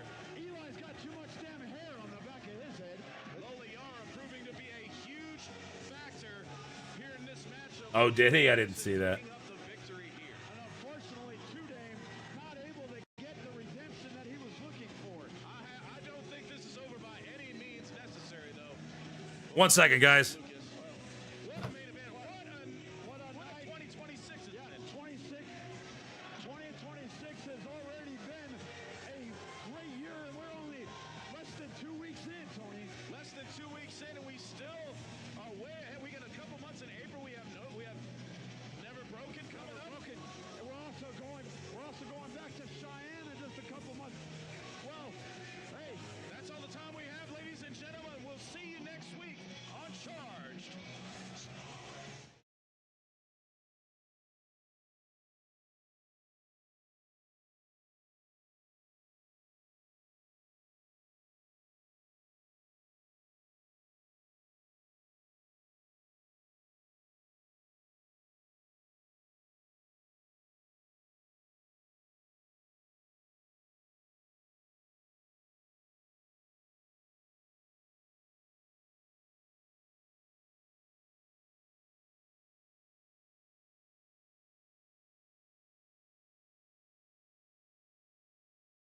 Yeah, 2-day on a losing streak here. Got to get into position. Bang, bang. Yeah. I see what you did there. Stop, shift, into position. Bang, bang. By the way, it just reminds me, speaking of Preston here. I just watched, I'm not a huge Godzilla fan. I like Godzilla. It's cool, but I'm not a big fan of those movies, like Ultraman, Godzilla, the monster movies. Never got into Power Rangers. I did like Superhuman Samurai Cyber Squad for some reason. But anyway, I watched Godzilla -1 the other night with Twee and really liked it. Much more than the Godzilla, the Godzillas here in America. I thought it was a way better movie. Made for what, 15 million, something like that. Looked phenomenal. I saw someone criticize that they didn't care about the characters and they didn't like the focus on the guys. I thought it was great. Godzilla looked awesome. I like the way Godzilla walked, kind of like the old school way Godzilla, more upright and just kind of the slow, methodical movements. That the atomic breath was unbelievable. 18 million, yeah. Yeah, -1 was way, and I did like, I think it was 2015 or 16. that the newer one came out with, the one with Bryan Cranston. I liked it. I remember going to theaters thinking, okay, that was pretty cool. I like the way they did that. It's enough modern with enough of the kind of the old school Godzilla. I've seen pieces of the other ones. It's just it's too big, flashy, blockbustery, if that makes sense, for my tastes. So, when I saw -1 was out in 2023, I was like, oh, I'd like to check that out. And then finally watched it with Twee the other night. I think she liked it too. Like, it was just cool. It was a good story. I thought I liked all the characters. I loved the scientist guy. The kind of came up with a plan. He was really cool. It was just well done. So yeah, if you haven't watched it, definitely go watch it. Try to adjust the sound a little bit so I'm not peaking. So I recommend. Went and saw that in theaters by myself, and it was phenomenal. Yeah, dude, there's nothing wrong going to the theater by yourself. All right, Two Dame's got one more. We gonna watch Two Dame lose again? What was the other one, Two Dame? We did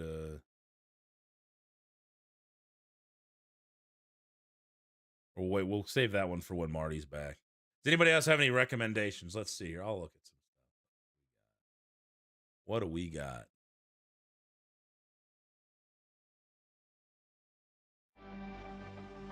No, that's not what I was looking for.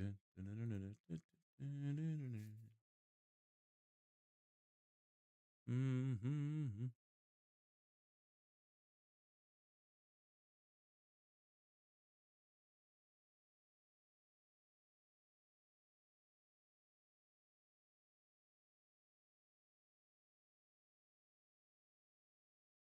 I got some of my old stuff. You guys want to see me against Dustin Urich?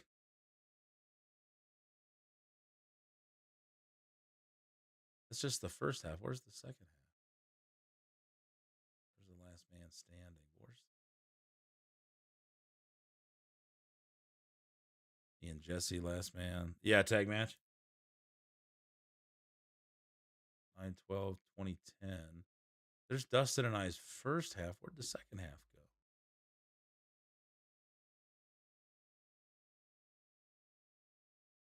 Let's see.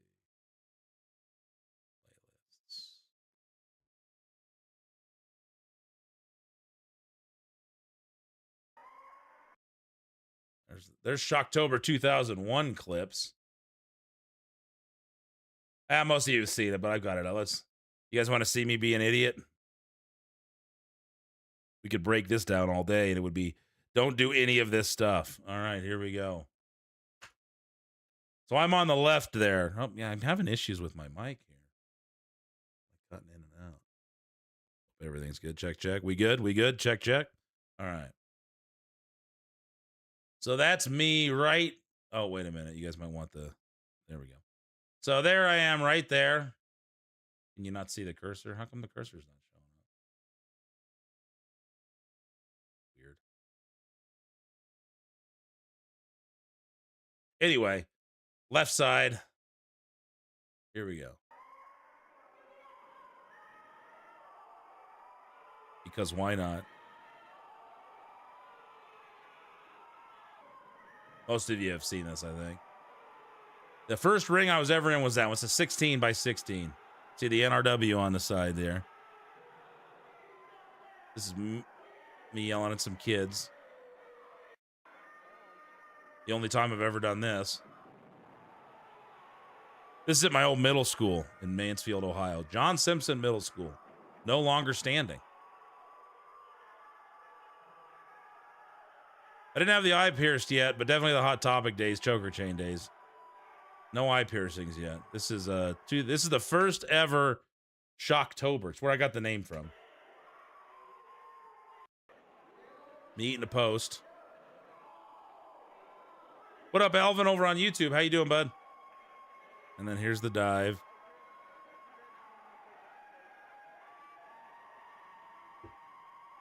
Bring back the eye piercing. JC wants me to, Damon. She says all the time, you look so cool. I was like, nah, I don't think I do.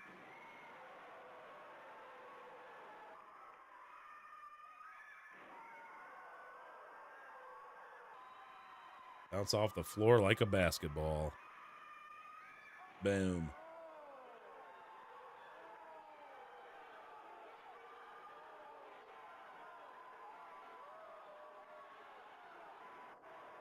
I don't even think we got a handshake. This is one of the first, I think this was the second indie show outside of our own promotion I did. These are just clips, me and Vice.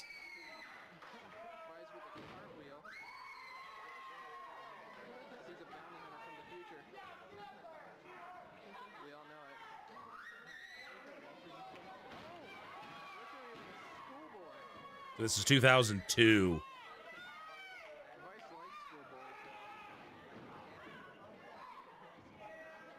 At this point, we're just doing moves to do moves. You're not going to see a whole lot of story here. This is, I'm about a year in at this point. It's only like the second indie show outside of our own group that I'd ever done. Oh, yeah, I was a huge fan of the Hardy Boys. Actually, I was a bigger fan of Jeff Hardy at the time. I don't know what gave you that idea, but what tipped you off?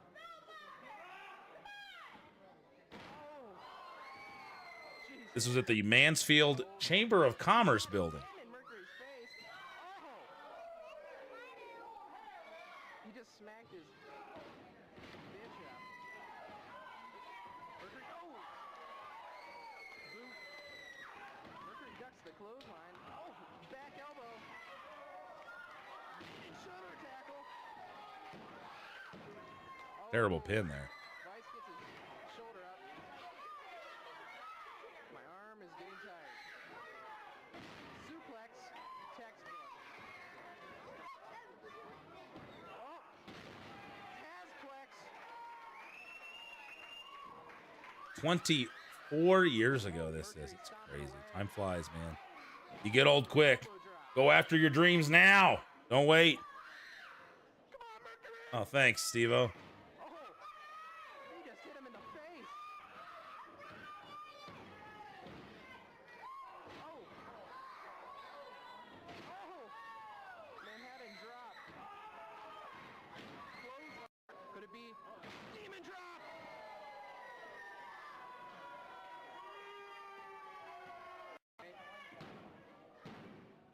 Oh.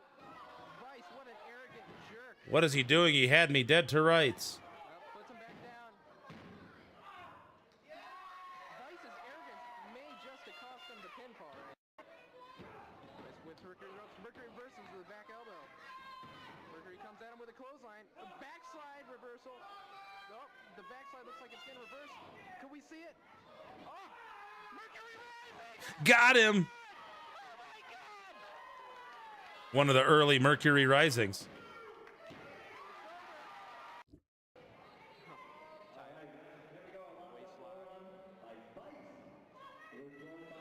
How's the audio, everybody?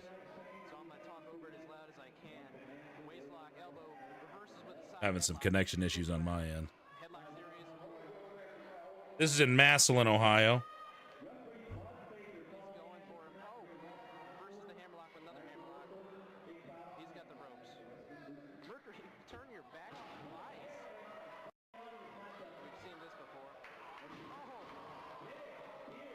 So we wrestled each other a lot when we were traveling around doing these shows.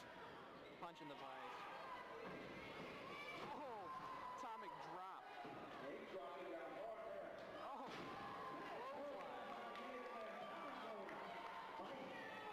crossover. Pendulum elbow. Oh, goes for the shoulder. Oh, here we go. Good, man. Good. Ducks the elbow. Oh, takes the kick.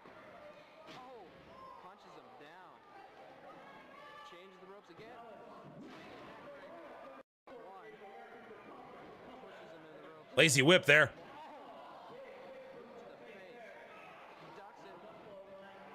Oh, elbows him in the face. He's going for that shoulder tackle. Whips Mercury. Mercury comes at him.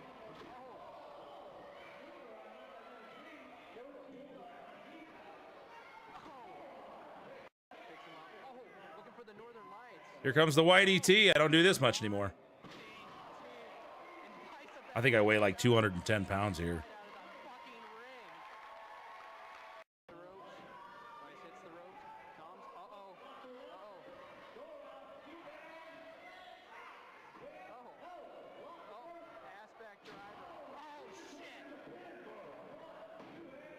Got him. This was in Canton. Which part was different, Steve-O? Which part are you talking about?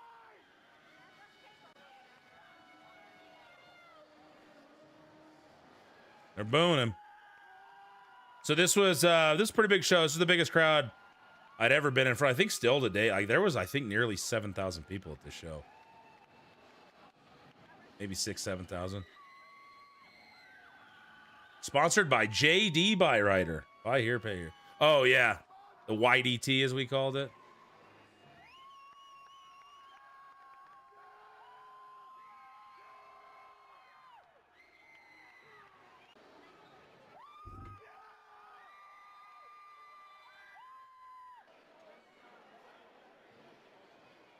This was a big opportunity for us.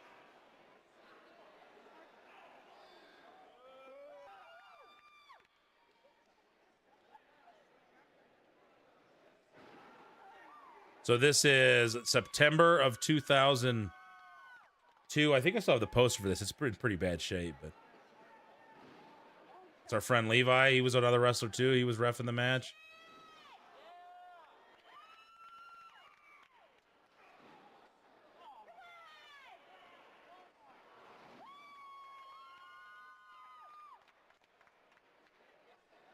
Yeah, I used to really try to think about that stuff. Not very unique anymore.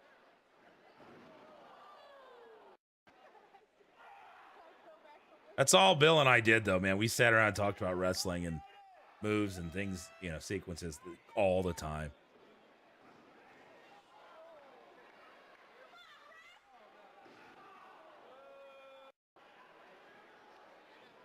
I mean, for as little as I knew, I do believe,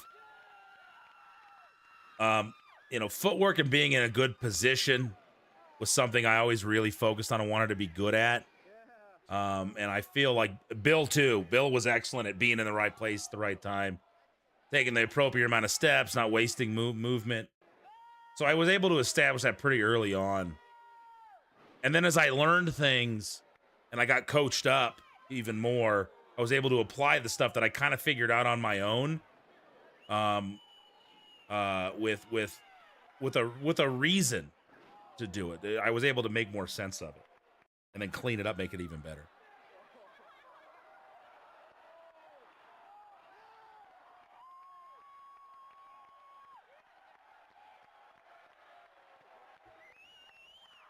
There are, Steve-O, but the thing is, you know, wrestling is going to repeat itself all the time. Everything's been done, right?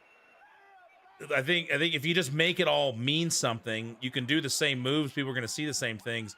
But if there's a story and a meaning behind it, you're focused on that, not the move itself. Doesn't mean don't come up with cool, innovative things and unique, interesting moves, but just put them in a way that makes a little more sense. Yeah, diving into a cutter. Yeah, that was fun. Actually, so that diving into the cutter of that sequence we did out of the corner was probably my favorite one.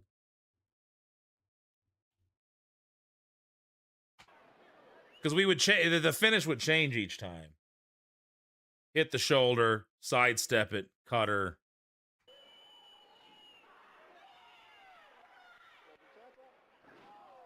Which should be a finish, but of course it wasn't. Because why finish it there? We got more stuff to do. We got to get our shit in. Bounces on the top of his head. Kill bomb. What he called that.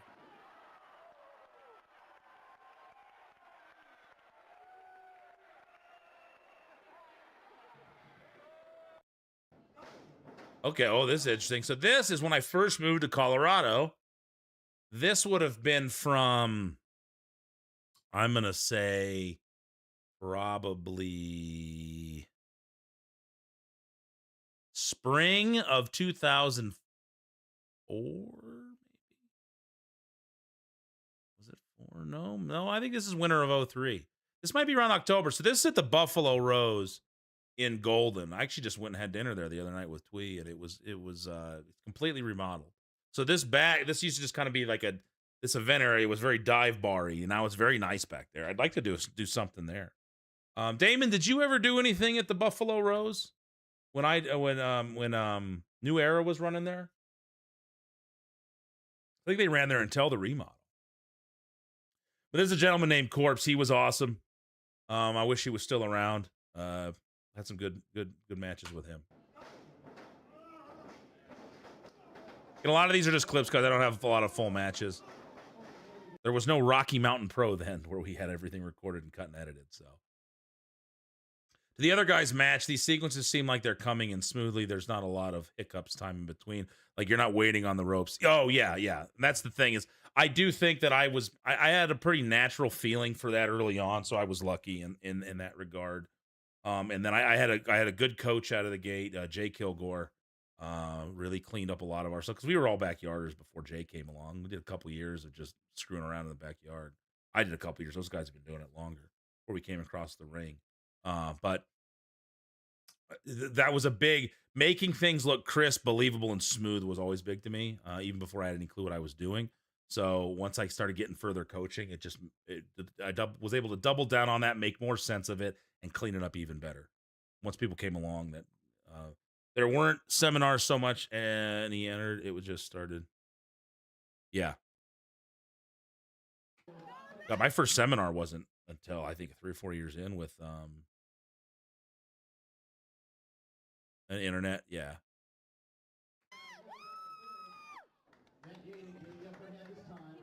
That's August Kai there. I like August. He's good. They're doing commentary.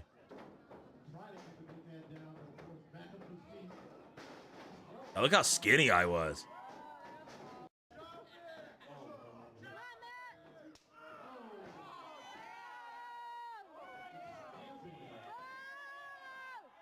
Still refused to wear tights at that time.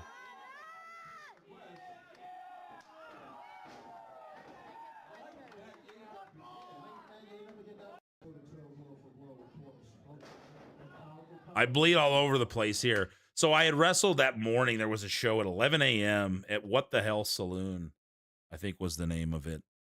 It was off of, if you're in Colorado, if you're driving down 76 in Sheridan, there's an abandoned building there that used to be a bar. It was called What the Hell, and it had a patio out back we were wrestling on. Got DDT'd onto a chair, but top of my head hit the leg, so it split me open, and we just, packed it with, I think, peroxide and tried to super glue it best we could, and then I went and wrestled that night.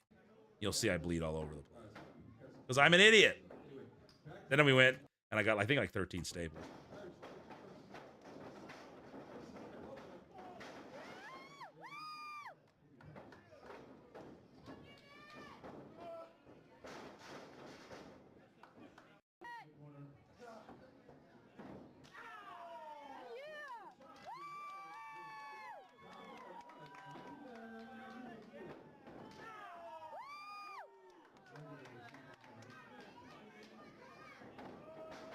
There's so much stuff that just drives me nuts when I watch old matches. Like, oh, what was I doing? Monkey flip! I haven't done one of those in a while.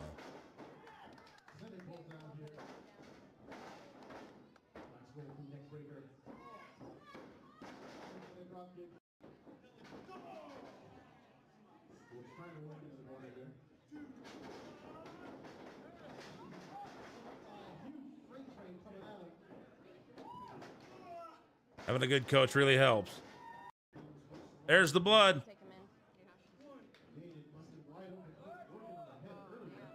You can see that spot just pouring off my head. It finally came open.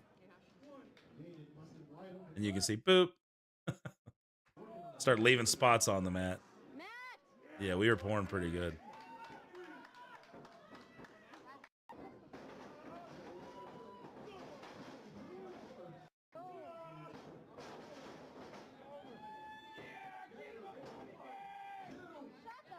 Yeah, the step up blockbuster. I think it's cool. I don't see it used a lot. I think it could be a good finish. You just got to get just enough of the knee or just enough of the hip forward, and you can plant. And I think it looks good. You can hit it out of nowhere. And there it is.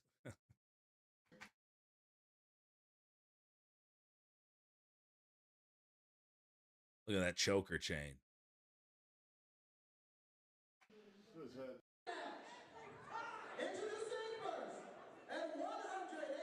This guy was a pretty good announcer, too. I wish he was still around. All right, here's me and Dustin. The young Dustin Urich here.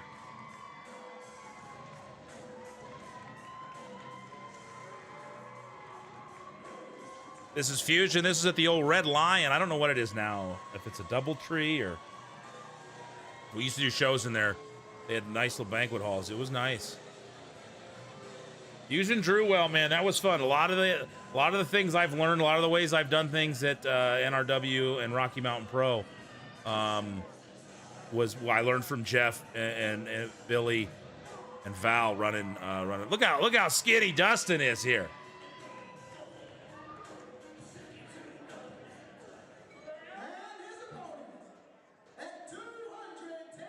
210 pounds. That's 65 pounds ago. There's my brother Jacob. He's filming.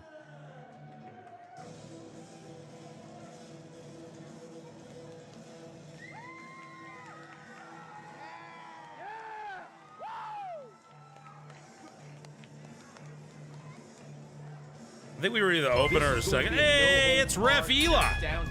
Is that the Ref Eli? What up, Eli? We're watching some old stuff. Hopefully I haven't bored you guys out of here. Mercury! Damon, you still there? Are you still there learning what not to do? Who's still hanging out in here? I appreciate you guys hanging. Take a little break from the critiques. Hey, feel free to critique this all you want to. We'll break it down. There's plenty wrong with everything I'm doing here. It's fun to kind of watch that. I don't know if, some of you might not have seen it. You can kind of see where I came from. Me and Dustin. This was the first time Dustin and I ever wrestled each other. Our first match ever against each other was here. The old blue pleather pants. I've still got those.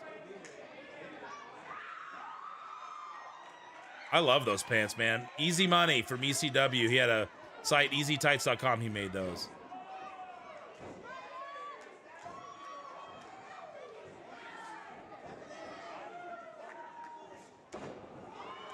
I was a personal trainer at this time, and most of my gym showed up. This was my boss Todd and my managers, Tim and I can't remember the other girls. But anyway, they came out to this. It was fun. Look at the quality of this video. Maybe we can get our production to clean this up a little bit. Is that possible? Preston, you know a little bit about production. What do you think? Can we clean this up? I bet no.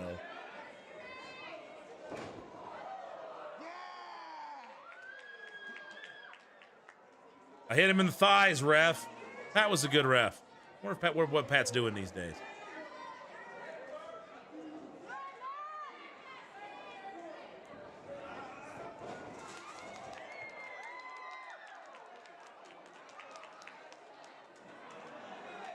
This is 2006, Eli. I'd love to enhance some of the soul stuff. I'd like to find the original tapes if I can and get them re-copied in and try to clean them up.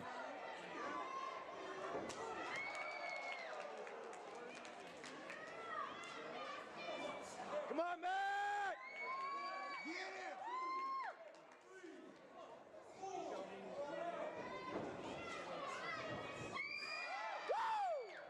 Got my leg caught up there.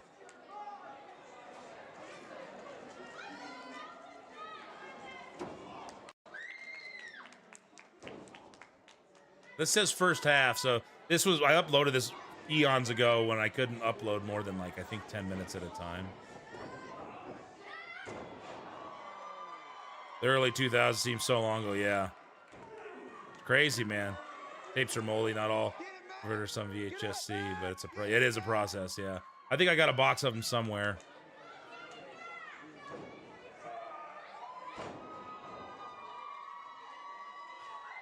Come on, Matt. He's a big guy to toss around like that. Those incandescents up there in the corners. So you see like those trussings that are holding those up. I think those are triangular trusses. We have the square ones that we put the lights on. Same hooks though in the corner there. The post you can see. We still use those. Those would rattle a lot. You can hear them rattling a lot.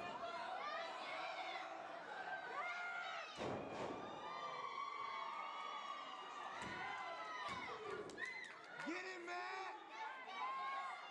Come on, Matt! Get up.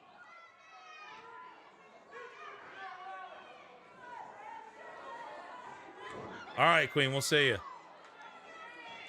Yeah, I got to post the head count for strength and conditioning. Yeah, there was a 10-minute limit, so I'd upload things in pieces sometimes. Listen to that rattle. Click, click, click, click, click, click.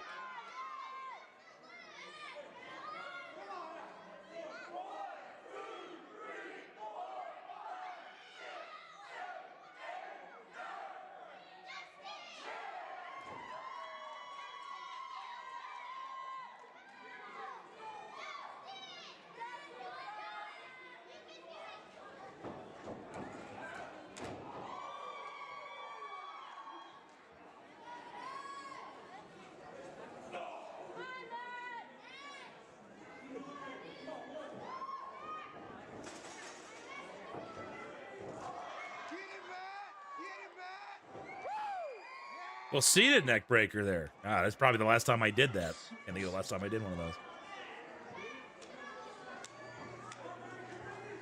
Give him 10, Matt.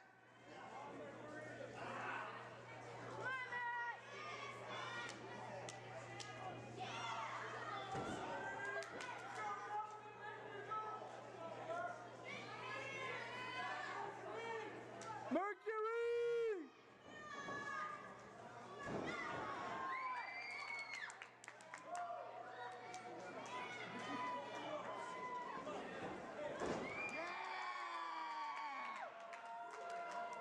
Yeah!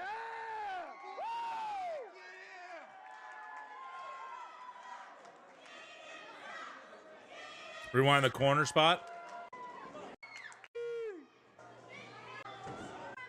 Give him 10, Matt. Get him, Matt. Boom. Out of the way. Get him, Matt.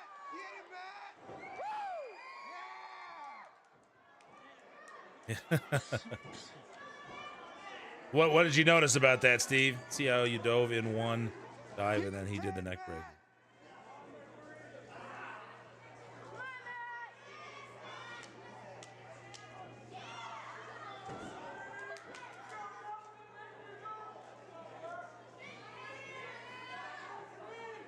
Mercury!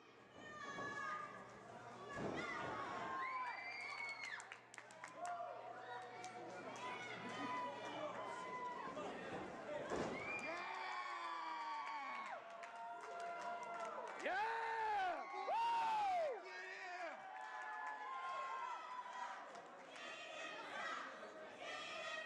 Oh, fuck those bitches.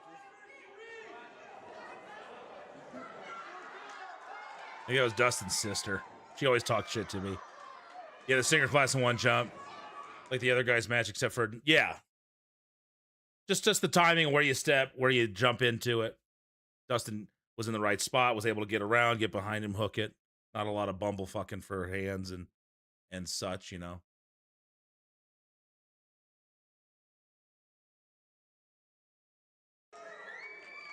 Get him, Matt. Put his ass out. Yeah, Matt.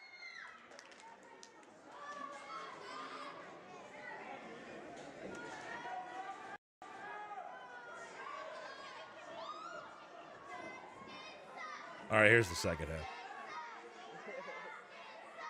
If we could maybe clean these up, Preston, and re-upload them as like just old classics, or I don't know, whatever we'd call it.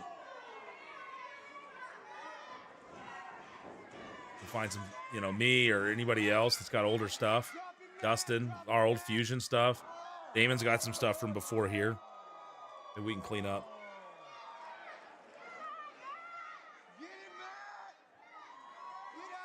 Yep. Huh? Yeah.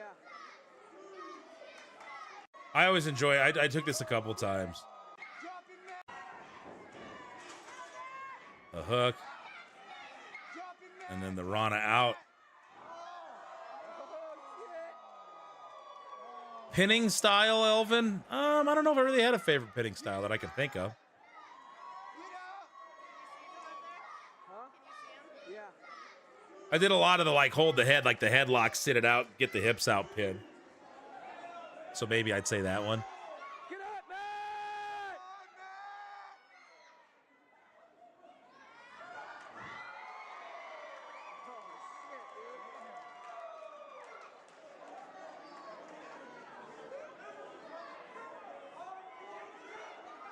Before the Colorado era, R&B BCE. Yeah. Well, this is still in Colorado, though.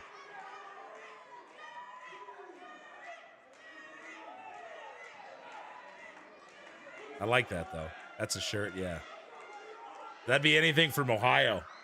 Yeah, this is 06, so this is in Aurora. I believe it's well, it may still consider Denver where that's at.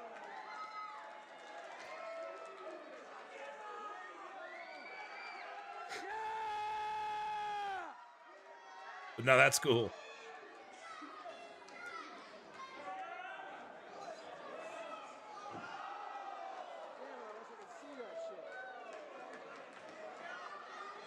Yeah, we didn't have anybody film. We had to film our own stuff here, so no cuts, nothing.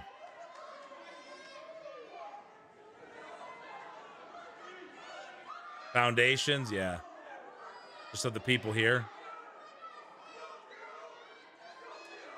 God, look how just garbled this footage is.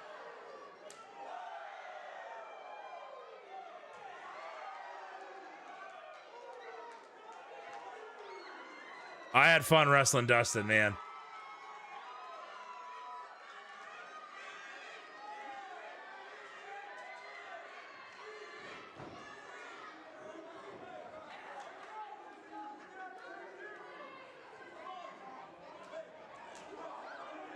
Yep.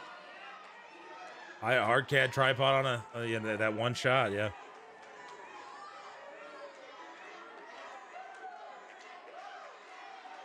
Yeah, it can be all right if you do it right.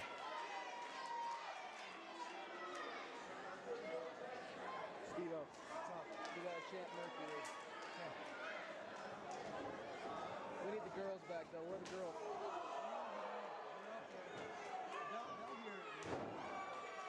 Oh, that's right. So the twins.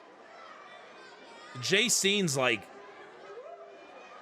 2 years old here. What does it have? Yeah, this is 07, not 06. So Jay Scene's, 2.5, 3 years old at this point. I don't remember what month this was. So that means her sisters. When they said, we got to get the chant going in the girls. So Jay Scene's older sisters, they said they're up in the front. So they were at these shows a lot. They were great. Cheering and chanting and.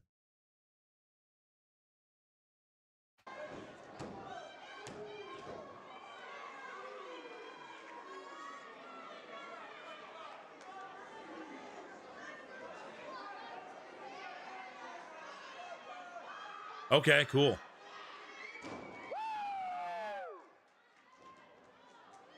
Uh, 07. How old was I in 07? I would have been in 2007. Let's see, brain, work brain, depending on what, obviously what month this is.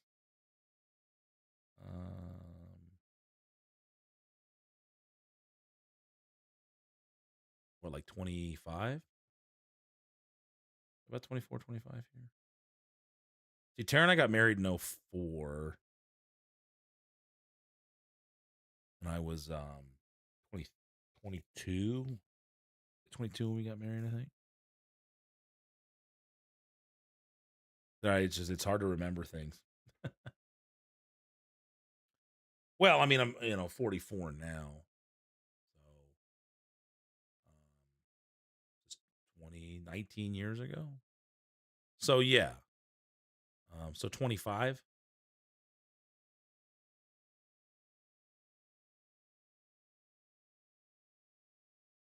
Yeah, I'll share it with you.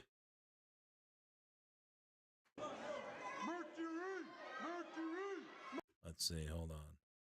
So it's in two parts here. 340 there. So if I go in.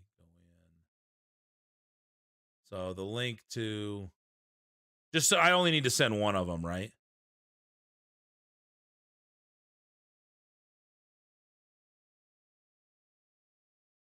Let's see. Let's just go back. So here's the link. Here's the link to the first one.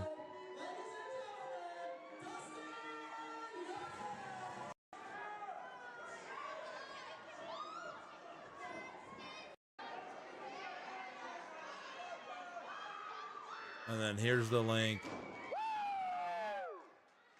to the second one.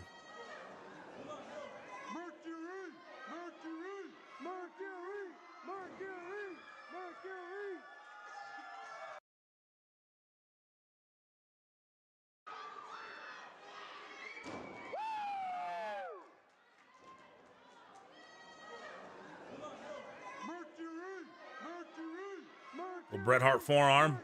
I like doing that.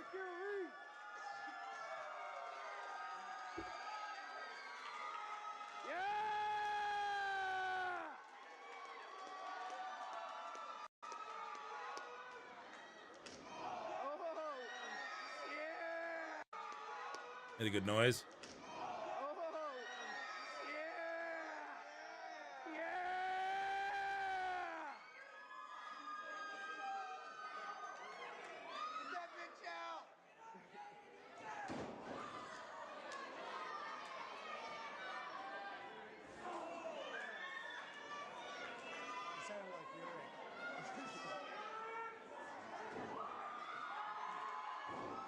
We probably moved. Okay, well, he still sold it, though. Desperation. All right. I was going to say right back to him doing stuff, but at least he sold it.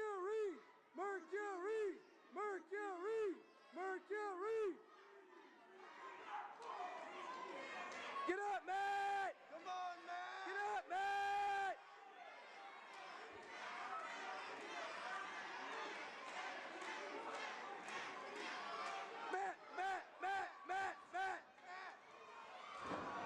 Matt!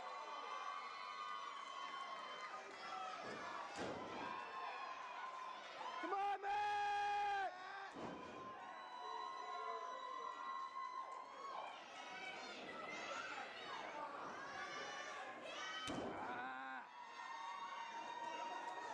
Get up, Matt! Come on, Matt! Get up, Matt! He sells that so well. He sells it so well. Oh, thanks for being here for him, Elvin. You know, I don't mean to bore you guys with old stuff. We just kind of got down the rabbit hole now with that playlist. And it's like, oh, this is kind of fun. I hope you guys are enjoying it. I should just send you the link for the whole playlist, Preston. Let's see if I can do that here. Just send you the link for the whole playlist. Is there? Can you do that? Yeah. Share. Is there a way to shuffle loop? I think. Yeah. Here we go. Here's the whole playlist. It's got all the old stuff that I have uploaded online.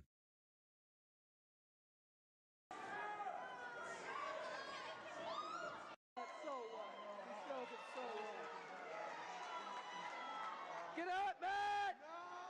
Come on, Matt! Two! Get up, Matt!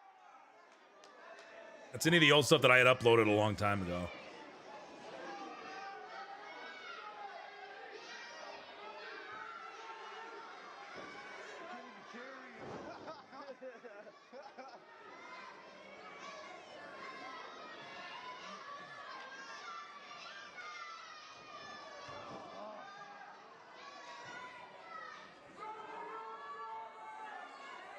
Here comes that white ET, Steve-O.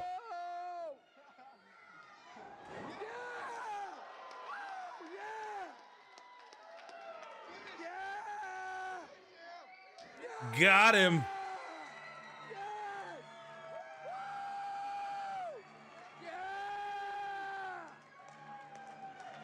Yeah, that'd be cool.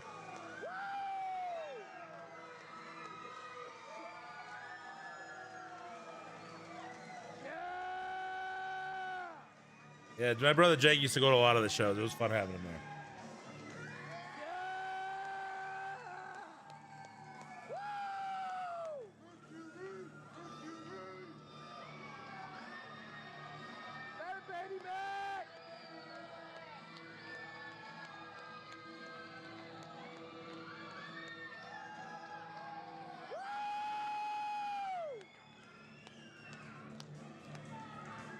You want to share that the whole playlist too, Preston? You can do that.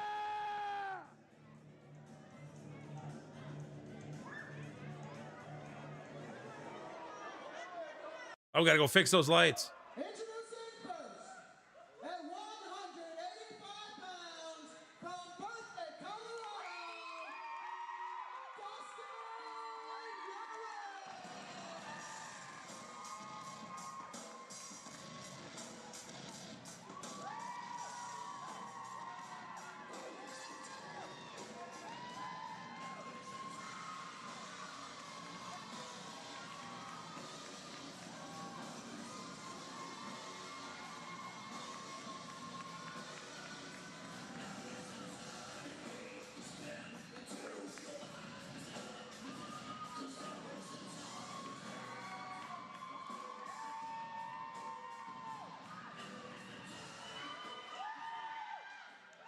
I believe this is the one where he gets knocked out. Not a big fan of watching this one. We'll watch through it, but hey, what's up, Trek? Catch him just right on the kick. You guys have heard us. If you've been at training at all with us, you've heard us talk about it. Justin and I still, joke about it, but this was a very scary moment. I felt terrible. This was our third match in this series of matches we did, I think. Second or third.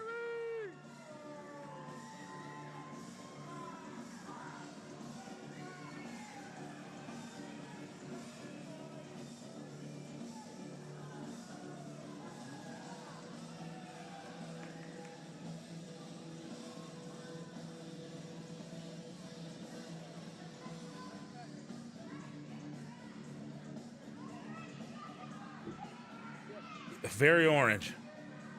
Yeah, Dustin. I do the field goal kick, and this one catches him just below the ear, and it knocks him out. I didn't know he was out. Learned a lot more about how to handle situations like this from this match. When you hear us talk about what, if I ever say to Dustin, it's like, oh, you can just get on all fours and you could take a knockout kick, and we laugh like that's what we're talking about.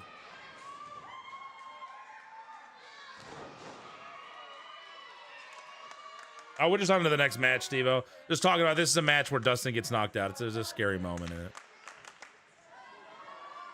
Come on, Matt!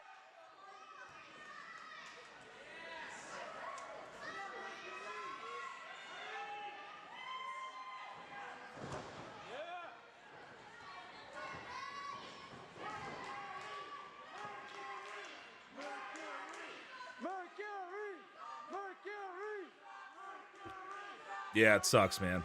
Especially when you're the one that knocks him out. I still feel bad for this. I'll always feel bad for it. Anytime I catch anybody, especially if you knock them out. Take pride in not doing that.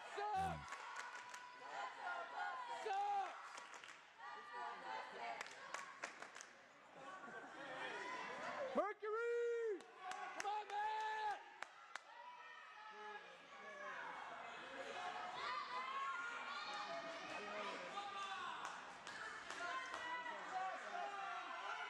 This is holding hand bullshit.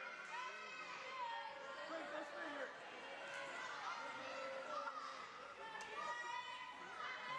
Break them all. The full Nelson, yeah. Yeah, Alvin, I've done that.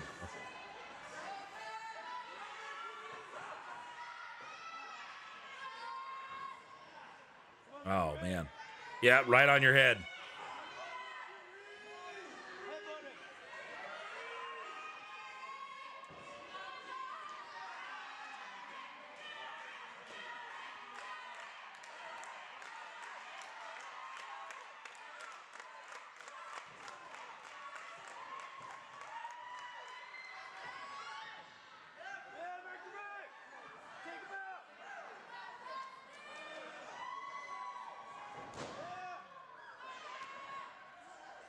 Haven't heard from Two Dame in a while. Two Dame, you still there?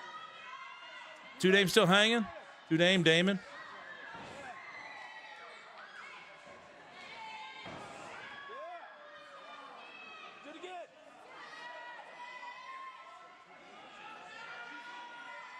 I bet, man.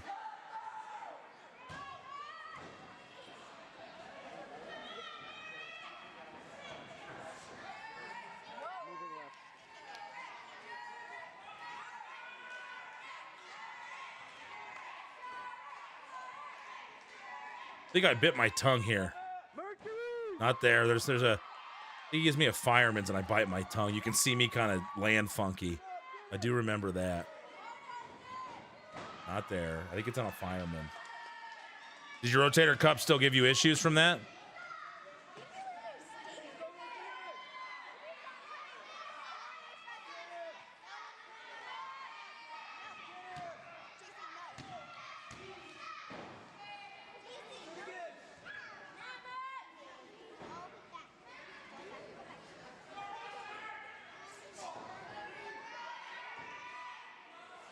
Right here.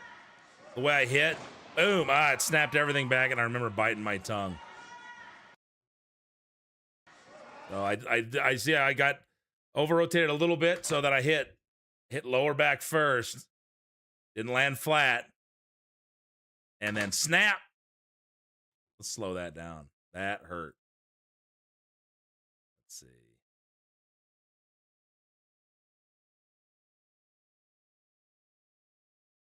Here we go.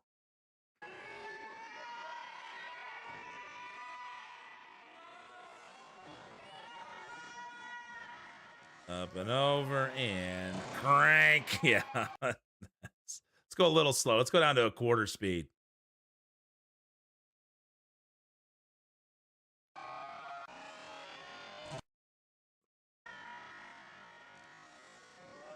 Up, over, little too far. Yank. Yeah, that sucked.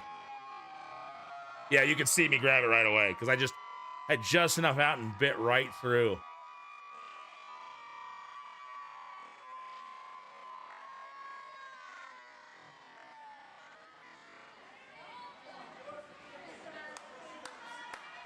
Come on, Matt! It is now. I mean, I've had neck issues, you know, but I don't remember the neck being the issue. I remember it being snap back and biting my tongue.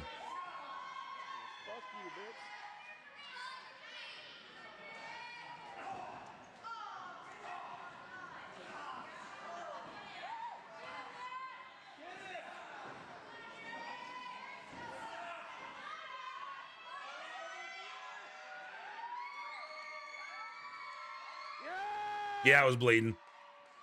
I don't remember if I had a chunk, but I remember I was bleeding pretty decent.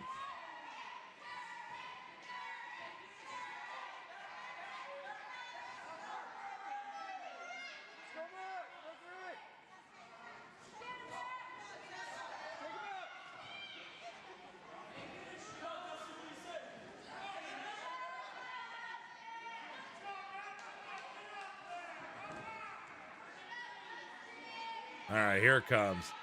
This is where I caught him. I didn't realize it when I did it. I didn't feel like I hit him very hard. Like obviously the smack is the thigh slap there. But it just caught him enough. And he just kind of curls up and I don't realize he's out.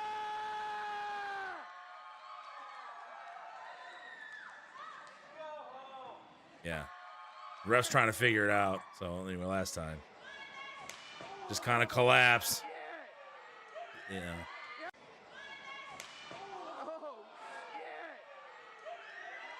I didn't even realize it. You could see Pat let me know. Like, something's wrong. So, yeah, not too happy with that. And, you know, we just ended up having to pin him. You can see me walk out here. Here comes Billy. And I remember walking past Billy here and just going, I think I killed him. Like, there's Billy. He's like, what happens? Like, I think I killed him, dude. I just walk to the back and he comes back. It sucks, man. Not a good memory there. So this was the match then we did after that 2 months later, and it was a last man standing. So like, all right, we're going to roll with this. Got to knock the guy out. So we did a last man standing match.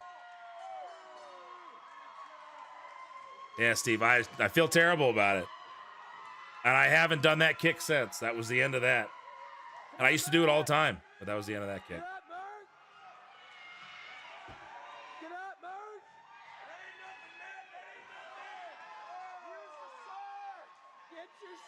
No, I never did that kick again.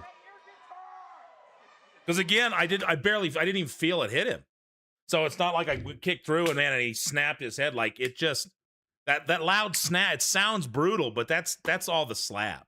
Like you don't really hear the contact because didn't feel any contact, but it caught him just right and knocked him out. So then we had this last man standing match.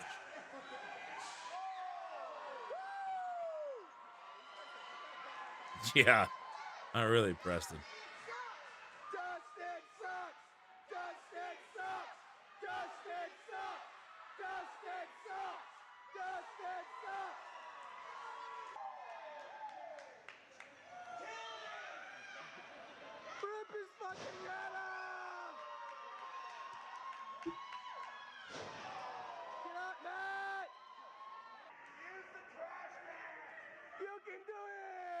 Apparently, I can do it.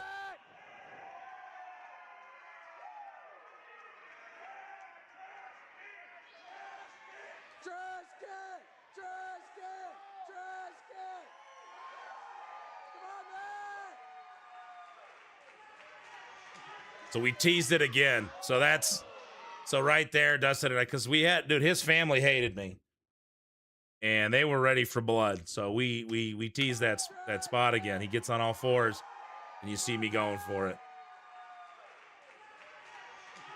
And I tried to kick a 70-yarder there, and he moves, and we kicked through it.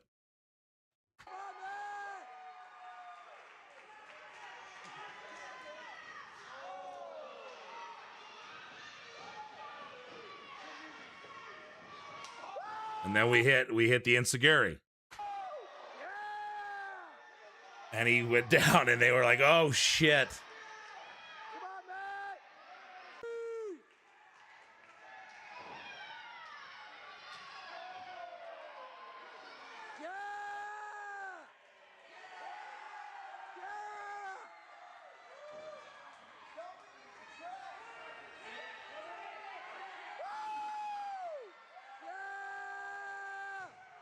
And you see there, he starts to fall.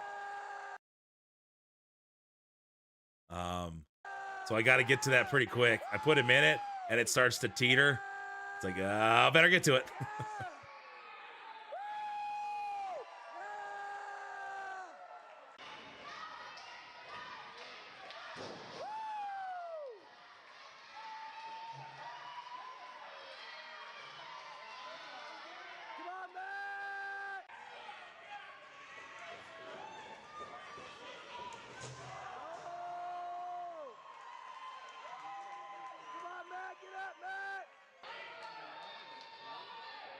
Oh, yeah, dude.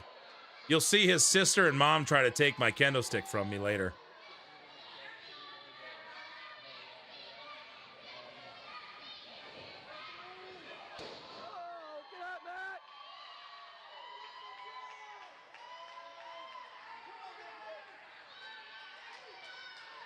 Get up, Matt!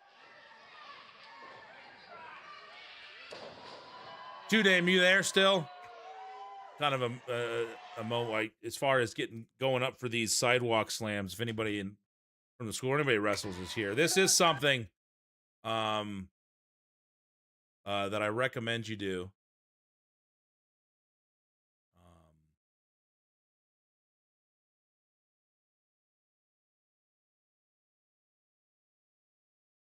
So as you're coming off and you're stepping in to go up for these sidewalk slams, these side slams here.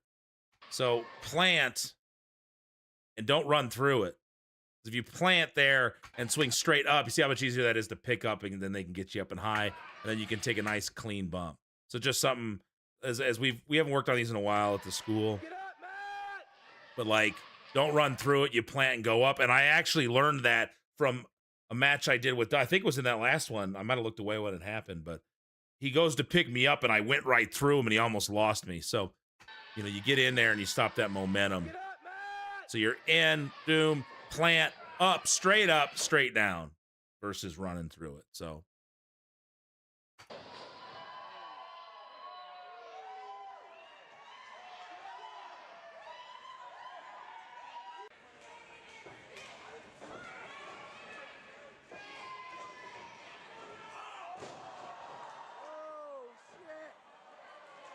Walked you back to this. Yeah, exactly.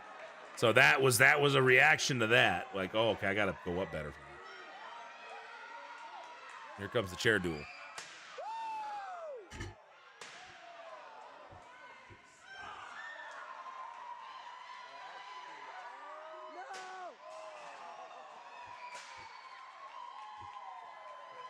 Got to do something.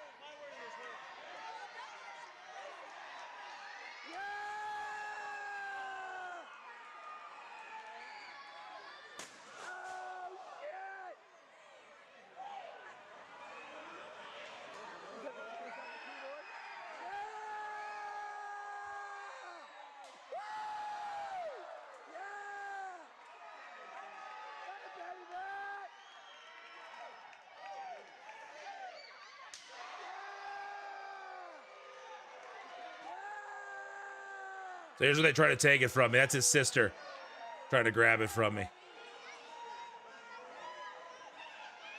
Yeah, yeah, the kendo sticks, they sting more than the chairs do.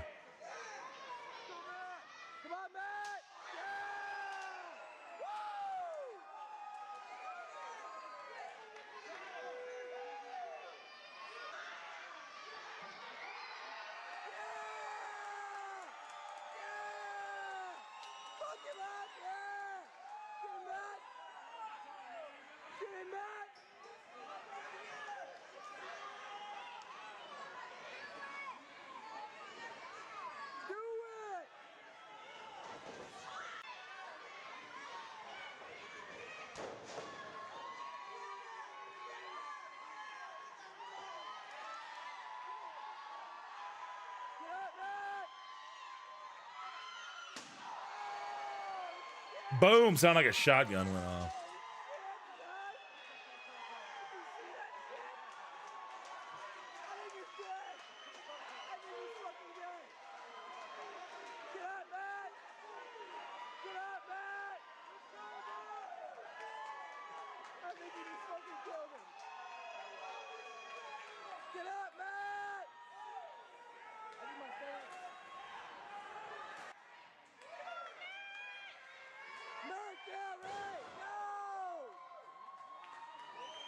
Yeah, it was a good acoustic guitar.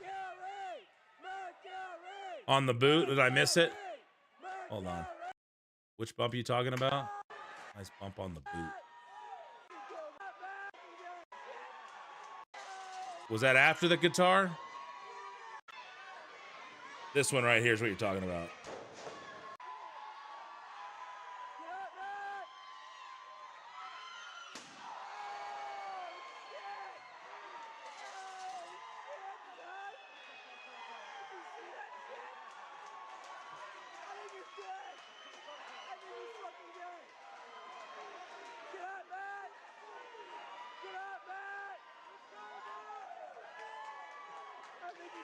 killed him.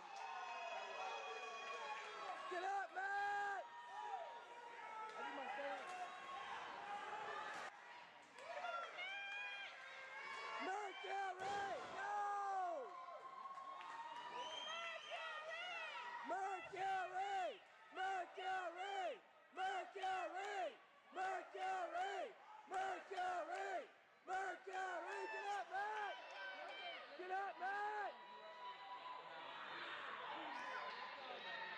Matt, the keyboard! Keyboard didn't break. I didn't feel good either.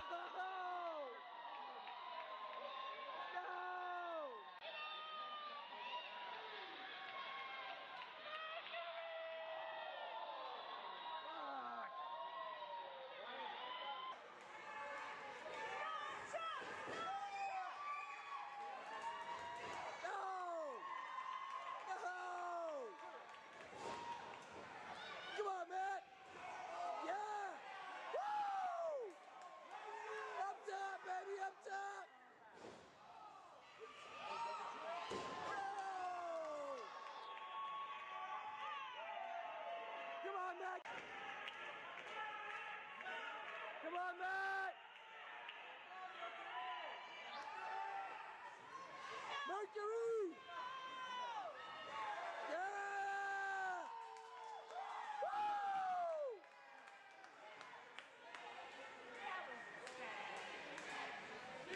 Oh, fuck you, bitch! Yeah! Mercury! Yeah! Woo! Yeah! Oh, no!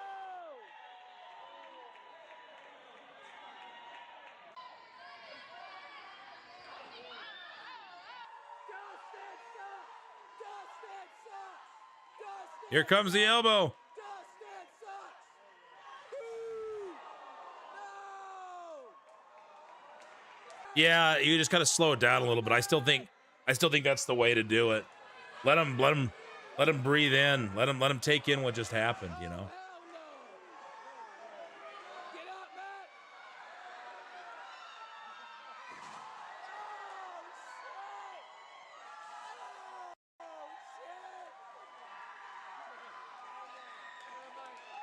You got me.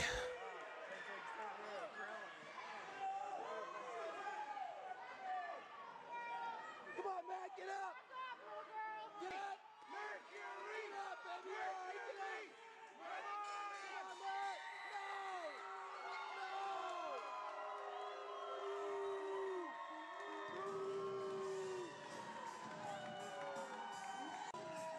Good job, Matt! Good job, Matt! Good job, Matt!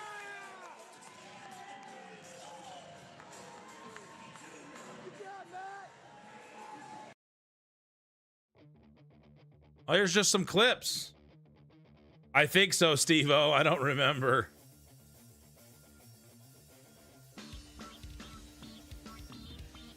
Hey, thanks, 2Name. Little clip. I put these clips together a long time ago. I was trying to learn how to edit things, put them together, basic stuff.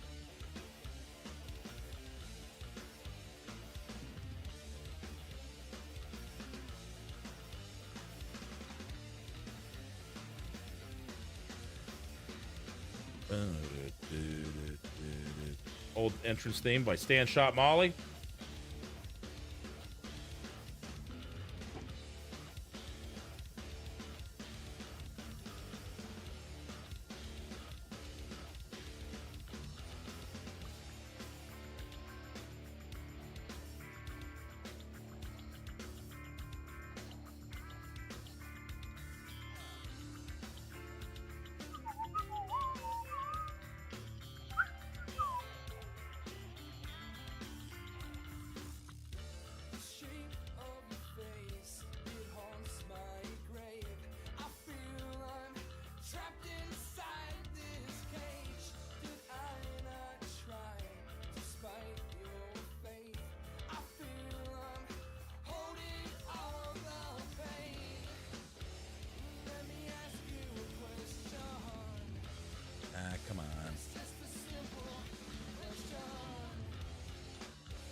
Oh, I think I had the wrong one. I'm sorry.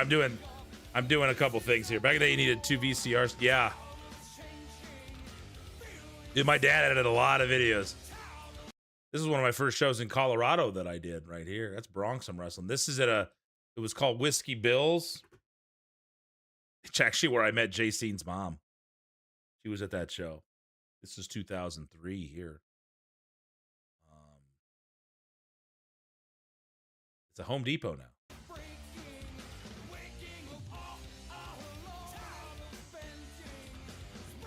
My soul. Wait, no, I put the right one in there, didn't I? Why is that not working? Oh, I got it. That's why. All right. We need to edit them out.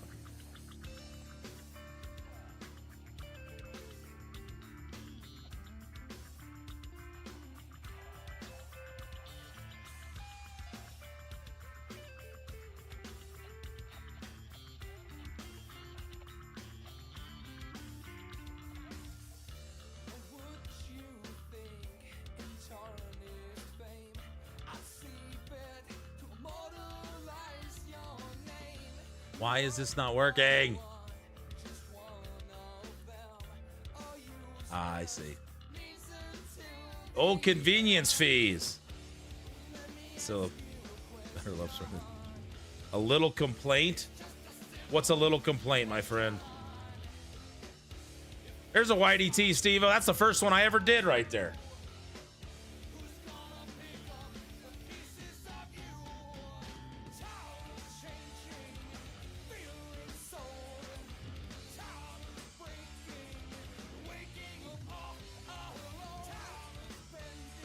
Maybe this will work.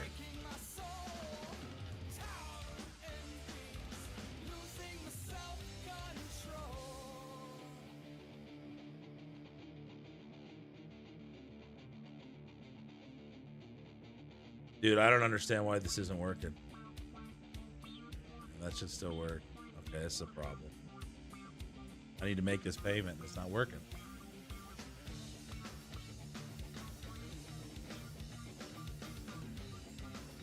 Why? Let's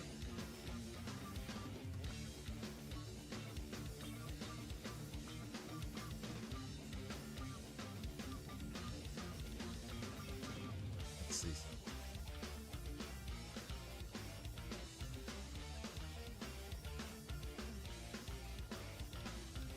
Oh, yeah.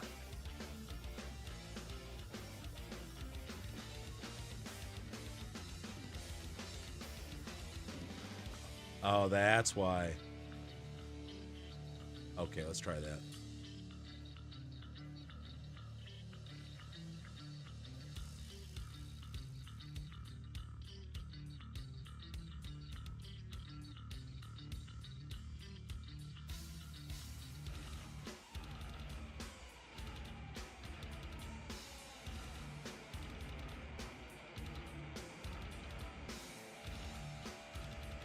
That was why.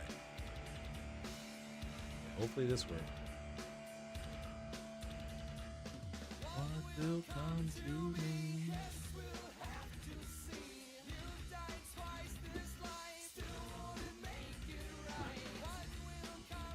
Can't make this payment. This isn't good. Can't remember when he stopped hiring. His tape would have. Oh yeah, think so. Crazy seeing how skinny I was back then, you know.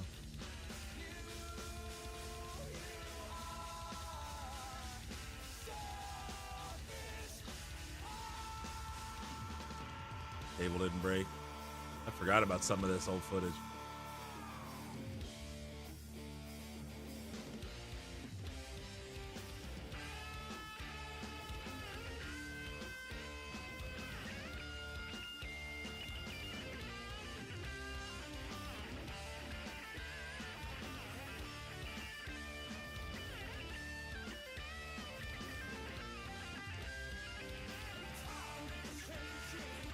I guess I would have been a cruiser back then.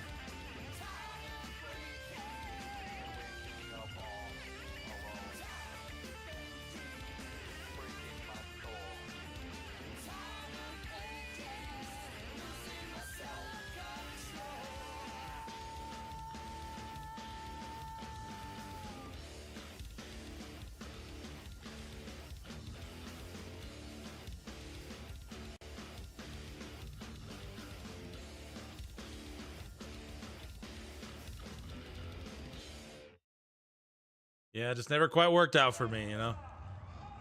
Anyway, I think you guys have seen enough. You have seen enough from the old days. Appreciate you hanging out today. Means a lot. Thanks for letting me share that with you.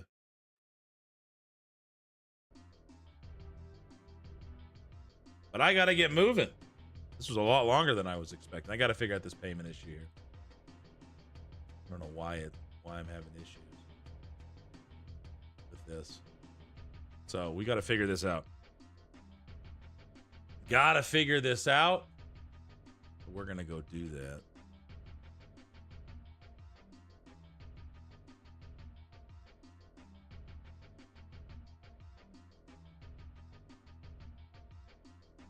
Great to hang with you, Elvin. Thanks everybody for being here. I do appreciate it. We'll get some more match breakdown next week.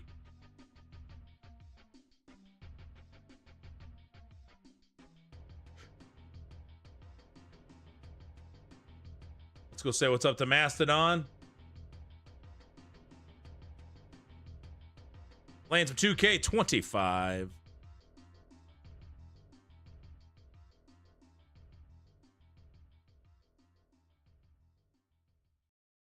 No, I appreciate you being here. We'll try to keep it up.